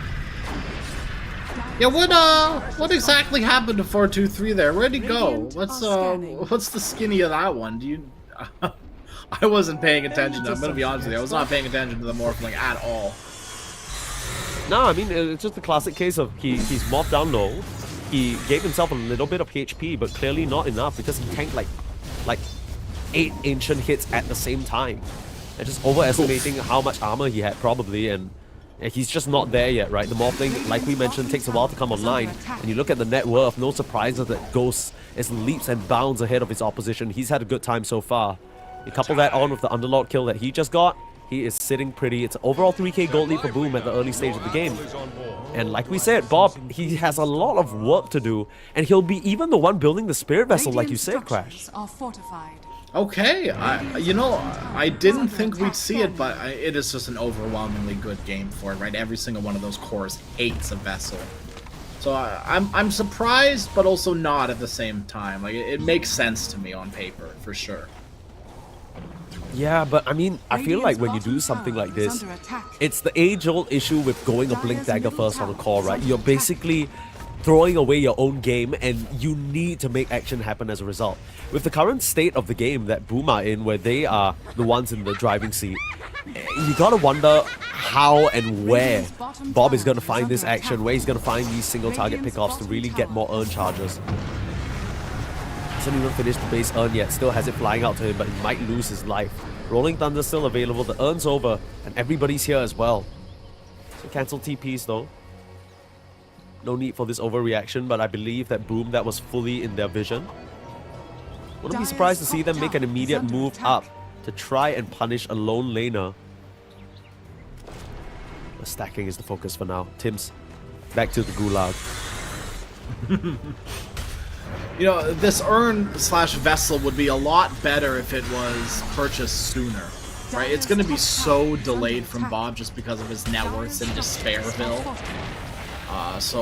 It's cool and nice. Like, it's the right item, I think, for the job, but it's going to come way too late. And it's, you know, like you said, with the way the game is going, you've only got 2 kills. So much easier for Boom to set up for these pickoffs. Just 1 X marks, even the Timbersaw sliding in like that on a Bramble target is more than enough damage, showing us why he picked that Twisted Chakram, just for the instant execution. He's going for that Kaya first post bracer, just to keep himself up and running more in the mana department and keep himself on the map. Love that decision from him, especially since he's having such a great game.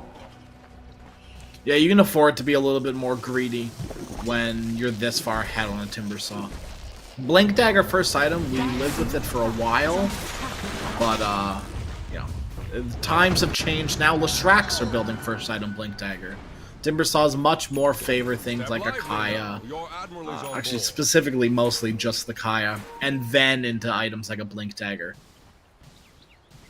Or maybe even a pipe, right? You were mentioning it's a pretty low damage lineup from Bruv, and any sort of aura that they get is going to help a long way. Now, speaking of auras, quick look at the items right now. Morphling has finished his Vlads. We have an Athos complete on the Underlord, but nothing really much else to speak of. Kaya just picked up by the Timbersaw, and the Radiance freshly done. I believe he just needs to TP back to base. There we go. So picked up by the Courier at the Secret Shop. And yeah, and the Alchemist is gonna... Man, this is a fat stack.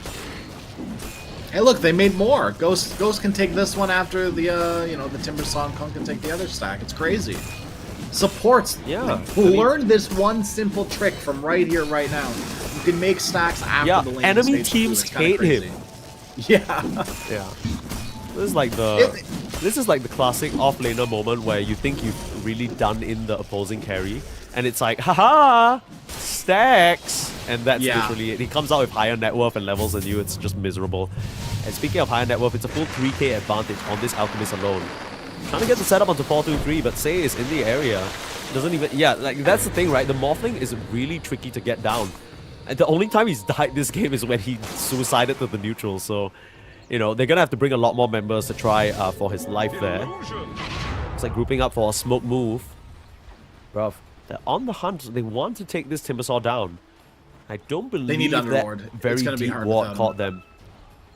Yeah. I mean, he's just trying to bait a little bit for now. Coming a bit closer, FBZ, the alarm bells might start ringing. They don't see anyone defending the mid lane, and the snowball comes through. Timberchain initially, Underlord going to gate forward as well. In comes Bob.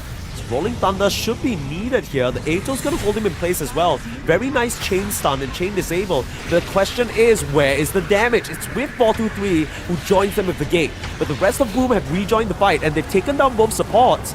Now Morphling's in trouble. The Ghost Ship chasing him down. And he's already used the waveform, morphing into the Timbersaw, trying to get out of here. One last waveform. Can he get to the low ground and get out? Timberchain, very fancy plays here, but the question is it going to suffice? The last impetus pulled back and killed off. Ghost is right there to beat him. No one else was there. They all just ditched. They realized that their Morphling was not to be saved. So they get the Timbersaw, which is what they initially came for, but it comes at quite the cost. Yes, it did, and we're kind of seeing that damage issue happen firsthand now. They had to dump everything, and I mean everything, on the Timbersaw. Alchemist comes around, he's like, oh, I'll take this fight, absolutely. You've just used everything and the kitchen sink on my Timbersaw. Why not? You just now finished the Vessel on the Pangolier. Dire's top tower. As much as I think this was the right item, I'm incredibly worried for Bob. Yeah, that's the thing, right? His entire game just gets slowed down to a crawl. It's 15 minutes. He's nowhere near his Blink Dagger. He has to be the one to make action happen for his team, and he can't even do enough damage. Now, they are setting up onto the Underlord, pulling back with the X. There is that Repel. Let's say that'll be enough for now. Digs up a cheeky little salve for him, too, and we'll have a Purification. So, Same, he's back to full HP, essentially. Both offlaners have picked up a mechanism now. I didn't expect to see from the Timbersaw, but here we are. They have full vision. Pims with the setup. It's a beautiful terrorize, but the Rolling Thunder comes out in time. Say, popping that Guardian's Angel as a little bit of a preemptive measure. Mag has the Spirit Vessel taking on him, the only charge available, but no one else is there to follow up. Ghost has joined the fight now, and this is looking like a Boom win. Nice little snowball to buy them some time, but they've already taken down the Omni Knight. Bob desperately trying to get out the Curse Crown right on top of him. Leads the way for the Timber to come through and slice down the Pango. Easy pickings. So just keep going on for more. The chase can just keep going, and man, so much damage from this Timbersaw. The GG. The GG branch. It's far too early for that, but we're reaching that level when it's an 11k gold lead this early on. That was the first reveal of the Spirit Vessel, and it did absolutely jack. 4-2-3 has to play his way out of this one. Waveform already used the silence up as well. That is a fresh Orchid for Mac, if I'm not mistaken. Should be able to get this Waveform off. Turning into the Dark Willow there and using the Shadow Realm. Very nicely played. I mean, 4-2-3, we gotta give it to him, right? He's been creative with these morphs so far and quick with the reactions. Yeah, you need to, right? Like we already talked about how pretty much every single target on Boom is a good target for Morphling to morph into. Just, you know, different strokes for different folks sort of situations, right? You got to be very particular about any given time. Willow, probably the only one that saves you there with the Shadow Realm as well as the Brambles. So a good heads up play from the Morphling to do that. Yeah, and I love the itemization choice as well, but I might have to hold that thought. Looks like there is a bit of action going on. Ghost was looking for a target in Tsukimoto, which is why they just peeled off DJ immediately to help their ally out. But yeah, you take a look at the support itemization choices on Boom. It's just picture perfect for this lineup. 2 4-staffs, 1 completed, 1 queued up. Speaking of queued up, they serve the Underlord up into the sky. Couple of stuns going his way. The Repel though, leads the two supports into their death. They all stick around to try and help that poor guy. They end up paying with their lives for it. Just easy pickings again and again from Boom. It's the Dark Willow effect that we talked about, right? You try and come through and save, you're gonna get caught in the brambles. You're gonna get caught in some shit, and it's not gonna be pretty. No, it's gonna be stinky. It's gonna be sticky. It's gonna be stinky. It's gonna get stuck on your shoe. It's gonna be awkward. You're gonna track it around in your house. Bobby's being tracked right now. Bob. Is there a way he gets out of this one? I mean, the Rolling Thunder TP is a pretty good situation for him. Not enough damage from Boom, which is not something I've been saying anytime within the past 18 minutes. This time round to finish off safe. The Orchid, just such a high value pickup for Mac. You compare and contrast that to the Spirit Vessel on Bob, which, you know, it feels like one of those things where you're convinced someone told him like, yo, you need to get Spirit Vessel, so in this game it's really, really good, probably on his team, but it's not an item you ever feel good about picking up yourself. Not on a Pangolier especially, right? Very specifically, there are mid laners that pick up Vessel, right? Invoker, Coddle, oh geez, not a Pangolier, not like this. We need to manage to dodge the gank in the bot lane, but here come the tips, Mac. Oh, this is dangerous. But I think it's the right thing to do, given that your 15k gold lead up at the 90-minute mark. This is a previous advantage that I don't know how Bruv123 are going to crawl themselves out of. Now, I'm not about to count out a lineup with a Morphling, right? If they can drag this game out somehow and get to the later stages, they might be able to hold. Alchemist is peaking early, but that's what the hero does. He can slowly peter out. That's where the Morphling 1-to-1 carry matchup is going to come online. But this was part of the plan all along for Boom. Yeah, Boom are ready for early aggression from the get-go. Right, this is exactly what they wanted. They've got this Enchantress lineup, but here that can go really well late as well as early, just from a single support pick, right?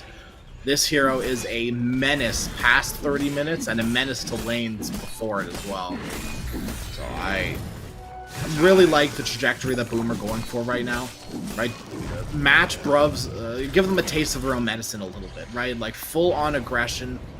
And we're running into the problem where Bruv, they have no heroes to play around. Bob has a damn Vessel instead of a Blink Dagger. He's not ready. It's an Underlord in your offlane. Who's fighting? Bob, we're going to thank his lucky stars that he managed to get the Rolling Thunder off there. A little bit of a wrong guess from Ghost on the Blink. Catches a glimpse of him and tries to cut him off.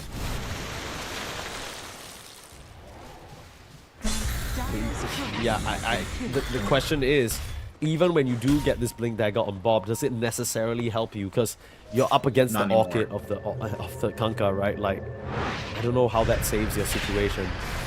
STP is coming out here. They're trying to kill Seimei. He's to make his way through the gate, but the Cursed Crown and the full artillery tossed on top of his head. They spared no expense. They just went crazy on him. 4 heroes TPing here just to punish him. That's mad. Well, they know the Wisdom Runes are one of the few ways that you can kind of get back into this game on Bruv, right? Getting more XP for your supports means higher levels into Repel, higher levels into everything else that the Tusk can do, getting closer to just a little bit more, and that's just really what they need, right? A little bit more on their supports, net worth, experience, anything that they can grab, be very valuable for them. Yeah. They are really, really poor. And you look at the opposing side, DJ finishing up a Hurricane Pike while his Dark Willow has had a wonderful game. Tusk has like naked boots and a Blink Dagger, and you know, Dark Willow and Enchanters are rolling in gold. Getting hunted down by Mac here should be a pretty easy X. No. Guess wrong with the Torrent as well. Trying to move forward. Okay. He's wasting a lot of time. That's something. They'll get him. They got him, surely. Yeah. I don't know if they do. But all I'm saying is I don't know if they do. They don't. They don't. That was really good by Tsukimoto, actually. Yeah. Gotta give credit where credit is due. Say as well, being annoying in the mid lane, just recognizing that the members that could kill him were not there. No one else on this team has a stun, and if Ghost shows up here, they're not too worried about it because he was in the mid lane. So, runs in there, stops the creep wave for a bit, throws out a Purify, and just TPs on out of there. Dire's middle tower is under attack. Next T2 tower on the docket. We are seeing an AC being built up on Al, because Say may rest upon. Aggressed upon, about to be executed. Say is going to go down. Last impetus shot finds its mark on the Omni Knight. And Ghost isn't scared of a thing, man. He's in between the tier 3s and tier 4s. Mac is there to back him up. The question is, where are the heroes of Bruv? They are just split up across the map. 4-2-3 desperately farming where he can. Trying to finish a Hail Mary butterfly, it seems like. I mean, that's going to be a huge injection of damage, but the question is that going to be enough against the sheer burst of the Timber? Not against the Timber, not against the Kunkka. It's enough against, you know what, not even the Alp, because he has a physical burst as well. Acid Spray plus Concoction does a lot of damage. I mean, I guess the idea is just that he needs to get damage and he needs it fast because no one in his team has it. So the fastest way to get there is just pump in Agi. I don't fully disagree with it. I really do think this might be the sort of Hail Mary that they need. Oh, absolutely is. Mac, give this up. Silencing Tsukimoto, great measure to prevent any snowball shenanigans. 4-2-3 will be able to just TP out. The Chakram narrowly misses where he's TPing from, so he'll be fine. Meanwhile, mid lane, Tims with the setup onto 2. It's a beautiful terrorize, and here comes Ghost. It's like Say is just dead, but at least the Underlord gets back to safety, so again, the support's the one to suffer for this. But still, you've got someone suffering on your team. 2 supports that would really like to thrive instead of suffer here. Tusk specifically, right, bottom of the net worth, very, very low on that net worth, is not where the hero wants to be. I'm not gonna lie, it really feels like this Tusk pick and the Omni Knight pick were baited out a little bit, right? You mentioned during the draft that Say, of course he's gonna go back on this pick because if it ain't broke, don't fix it. You get 2 insane saves. Made them confident enough to pick the Morphling as well.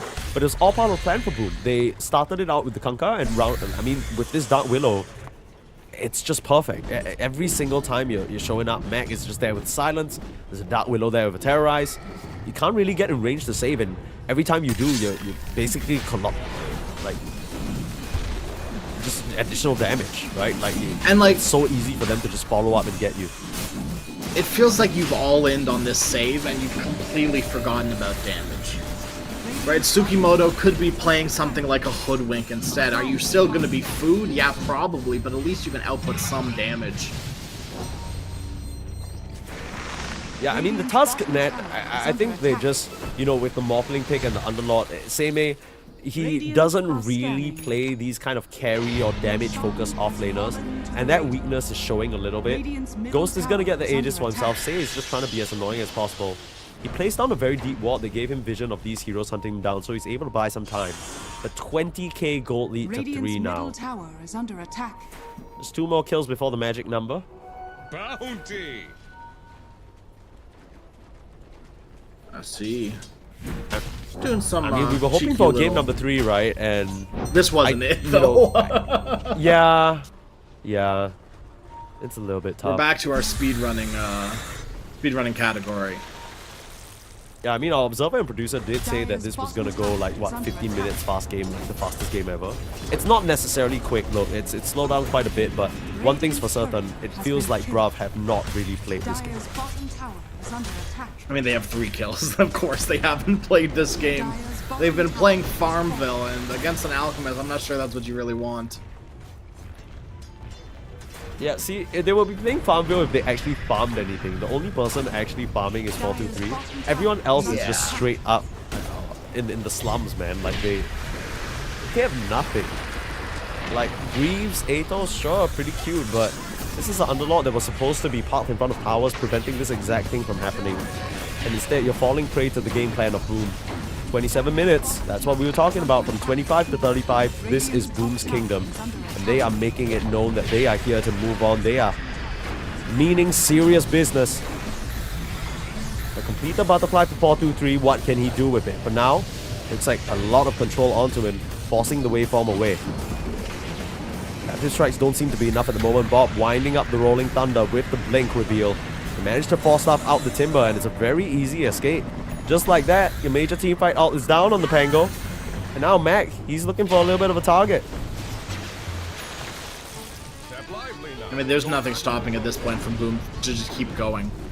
Right, there's no scary ultimates anymore. There's nothing. Still is 4-2-3. That can't be underestimated, but with the sheer amount of control being tossed his way, it's a little bit tough. Now, Alchemist, second round of Chemical Rage, just regenning up right now. 4-2-3, going toe-to-toe, Ghost dropping very low actually. It's enough damage to waveform forward. Still not enough to finish off the Alchemist's first life, and 4-2-3, he's gone a bit too deep. They're trying to save him with the snowball, but they simply cannot.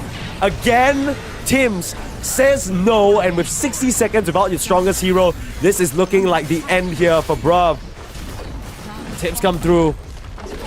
Bob, he, you know, for much of this tournament, and for many of his competitive career, like the games that he's played, his biggest enemy has always been himself, and it feels like with this choice to go the Spirit Vessel, he really shot himself in the foot here. I don't think he really had any other option with how bad the game was going, but still. Gonna hang on here. But for how long? The Aegis still fine. Yeah, he's gonna have to die to put a charge on it, and I think if he dies, it's the end of the game. Orchid in the backpack of the Alchemist too. Just waiting for that Aegis to expire or get destroyed before you swap that bad boy in. Showing some respect to the respawn of 4-2-3, but again, Bob, another roll out there. Not sure whether it's gonna amount to anything. Gonna bump into DJ just to allow that snowball to come off, but Tsukimoto's rolling into his death, and there's nothing anyone on the side of Bruv can do about it. Say will come through to allow for the drinking buddies, but gives up his own life again. That is just symbolic of the game state. That is how it's been for these supports. And Bob getting the roll up, but just getting chunked into. GG is called. It's the end of the line for Bruv. They had a great run today, but it's just not enough. Mac will throw out some tips and some smiley faces, and Tsukimoto is right. They tried, but it just wasn't enough. Boom Esports will be the team moving on in the close qualifiers here for DreamLeague Season 24. What a way to do it as well. What a statement taking down Bruv with their own game plan. Right, this was a big taste of Bruv's own medicine, and they just seemed like they weren't ready. Dude, look at this Omni Knight, 0-10. This is a not the same showing that we saw last game from Say. Yeah, and it really goes back to what we were talking about, that minor adjustment in the draft, right? They basically baited the Tusk pick out. They let them have the Omni Knight. They knew that Bruv would go back to what had worked for them for the previous game, but crucially, they take out Seimei. And now Seimei is on a hero he's not entirely comfortable in. Sure, Tsukimoto and him get some kills done, but they never stop the Elk. And the problem is that Enchantress and... I mean, you're looking at Enchantress dying. Who cares? On the flip side, Timbersaw and Dark Willow are just ruining your top lane, ruining Sei's life, and there's nothing this Omni Knight can do, unfortunately. That's gonna be it for Bruv. Unfortunately, they'll have to tap out. But like you mentioned, I think this is a roster clearly with quite a bit of potential and a very interesting take on how they want to approach the game. And I feel like if they can shore up some of these executional and decision-making in between the game itself, there's really a chance for them to pull off an upset. It's not this time around, unfortunately, though, Crash. Yeah, I'm excited to see them come back, maybe with the same roster, maybe a new team name again this time around, maybe an org backing them up. Ooh. But this team, no matter what, definitely shows some sort of promise. All of the players as well, individually very skilled. I think I've got a very big soft spot in my heart for Tsukimoto now. I loved the plays. I've loved the hero choices. It's just been a fantastic showing from Bruv, minus this game, right? And even game number 1 was looking really good for them too, right? Like there were inklings of greatness. Yeah, absolutely. I mean, they were so close to turning things around, just a few sort of late game decision making. Again, you're talking about playing against such experienced players. They've played so many best of 3s at the international level, at these lands, in person, online, just games racked up. I mean, Tims and DJ alone, like we mentioned, they've been here as long as forever, it feels like, in this region. And they show again that the veterans reign supreme. But the question is whether they can do it up against Aurora or Talon, right? Their opponents still yet to be decided. In fact, if you want to, you can go over to ESL_Dota2 Storm to catch that action. There's a lot more Dota going on, though. Not just that. I mean, our stream might have concluded, but the rest of the close qualifiers are still going on. But also, unfortunately, that is the end of the line for Crash and I. Will be done. Tomorrow, it'll be the lovely MLP and John X Fire bringing you the lower bracket finals and the grand finals, as I'm sure is only right. That is their God-given birthright. But Crash, Absolutely. any final words from you before we close it out for the night and close it out for the qualifiers? Yeah, I think I can kind of speak for both of us when I think just say that we're both very thankful for everyone to be, sitting down with us and watching some great Dota with us. It's been a great time for, I mean, at least for me. I can't speak for you, but I assume you've had a fun time. And I hope at the end of the day that we still get to see some good, close 3-game series going into tomorrow. Yeah, absolutely. I mean, it would be kind of sad if these teams went up. Now, the lower bracket finals, I'm not too sure, because Boom, even in this series, even coming off the momentum, it might not be enough to take down the powerhouses of Talon and Aurora, but we never know. And that's the beauty of the roster shuffle. That's the beauty of both TI. This Dream League is going to absolutely rock, and we can't wait to see you guys there. But for now, for Crash and I, that's going to be goodbye. Thank you so much for watching, and we'll see you guys on the other streams.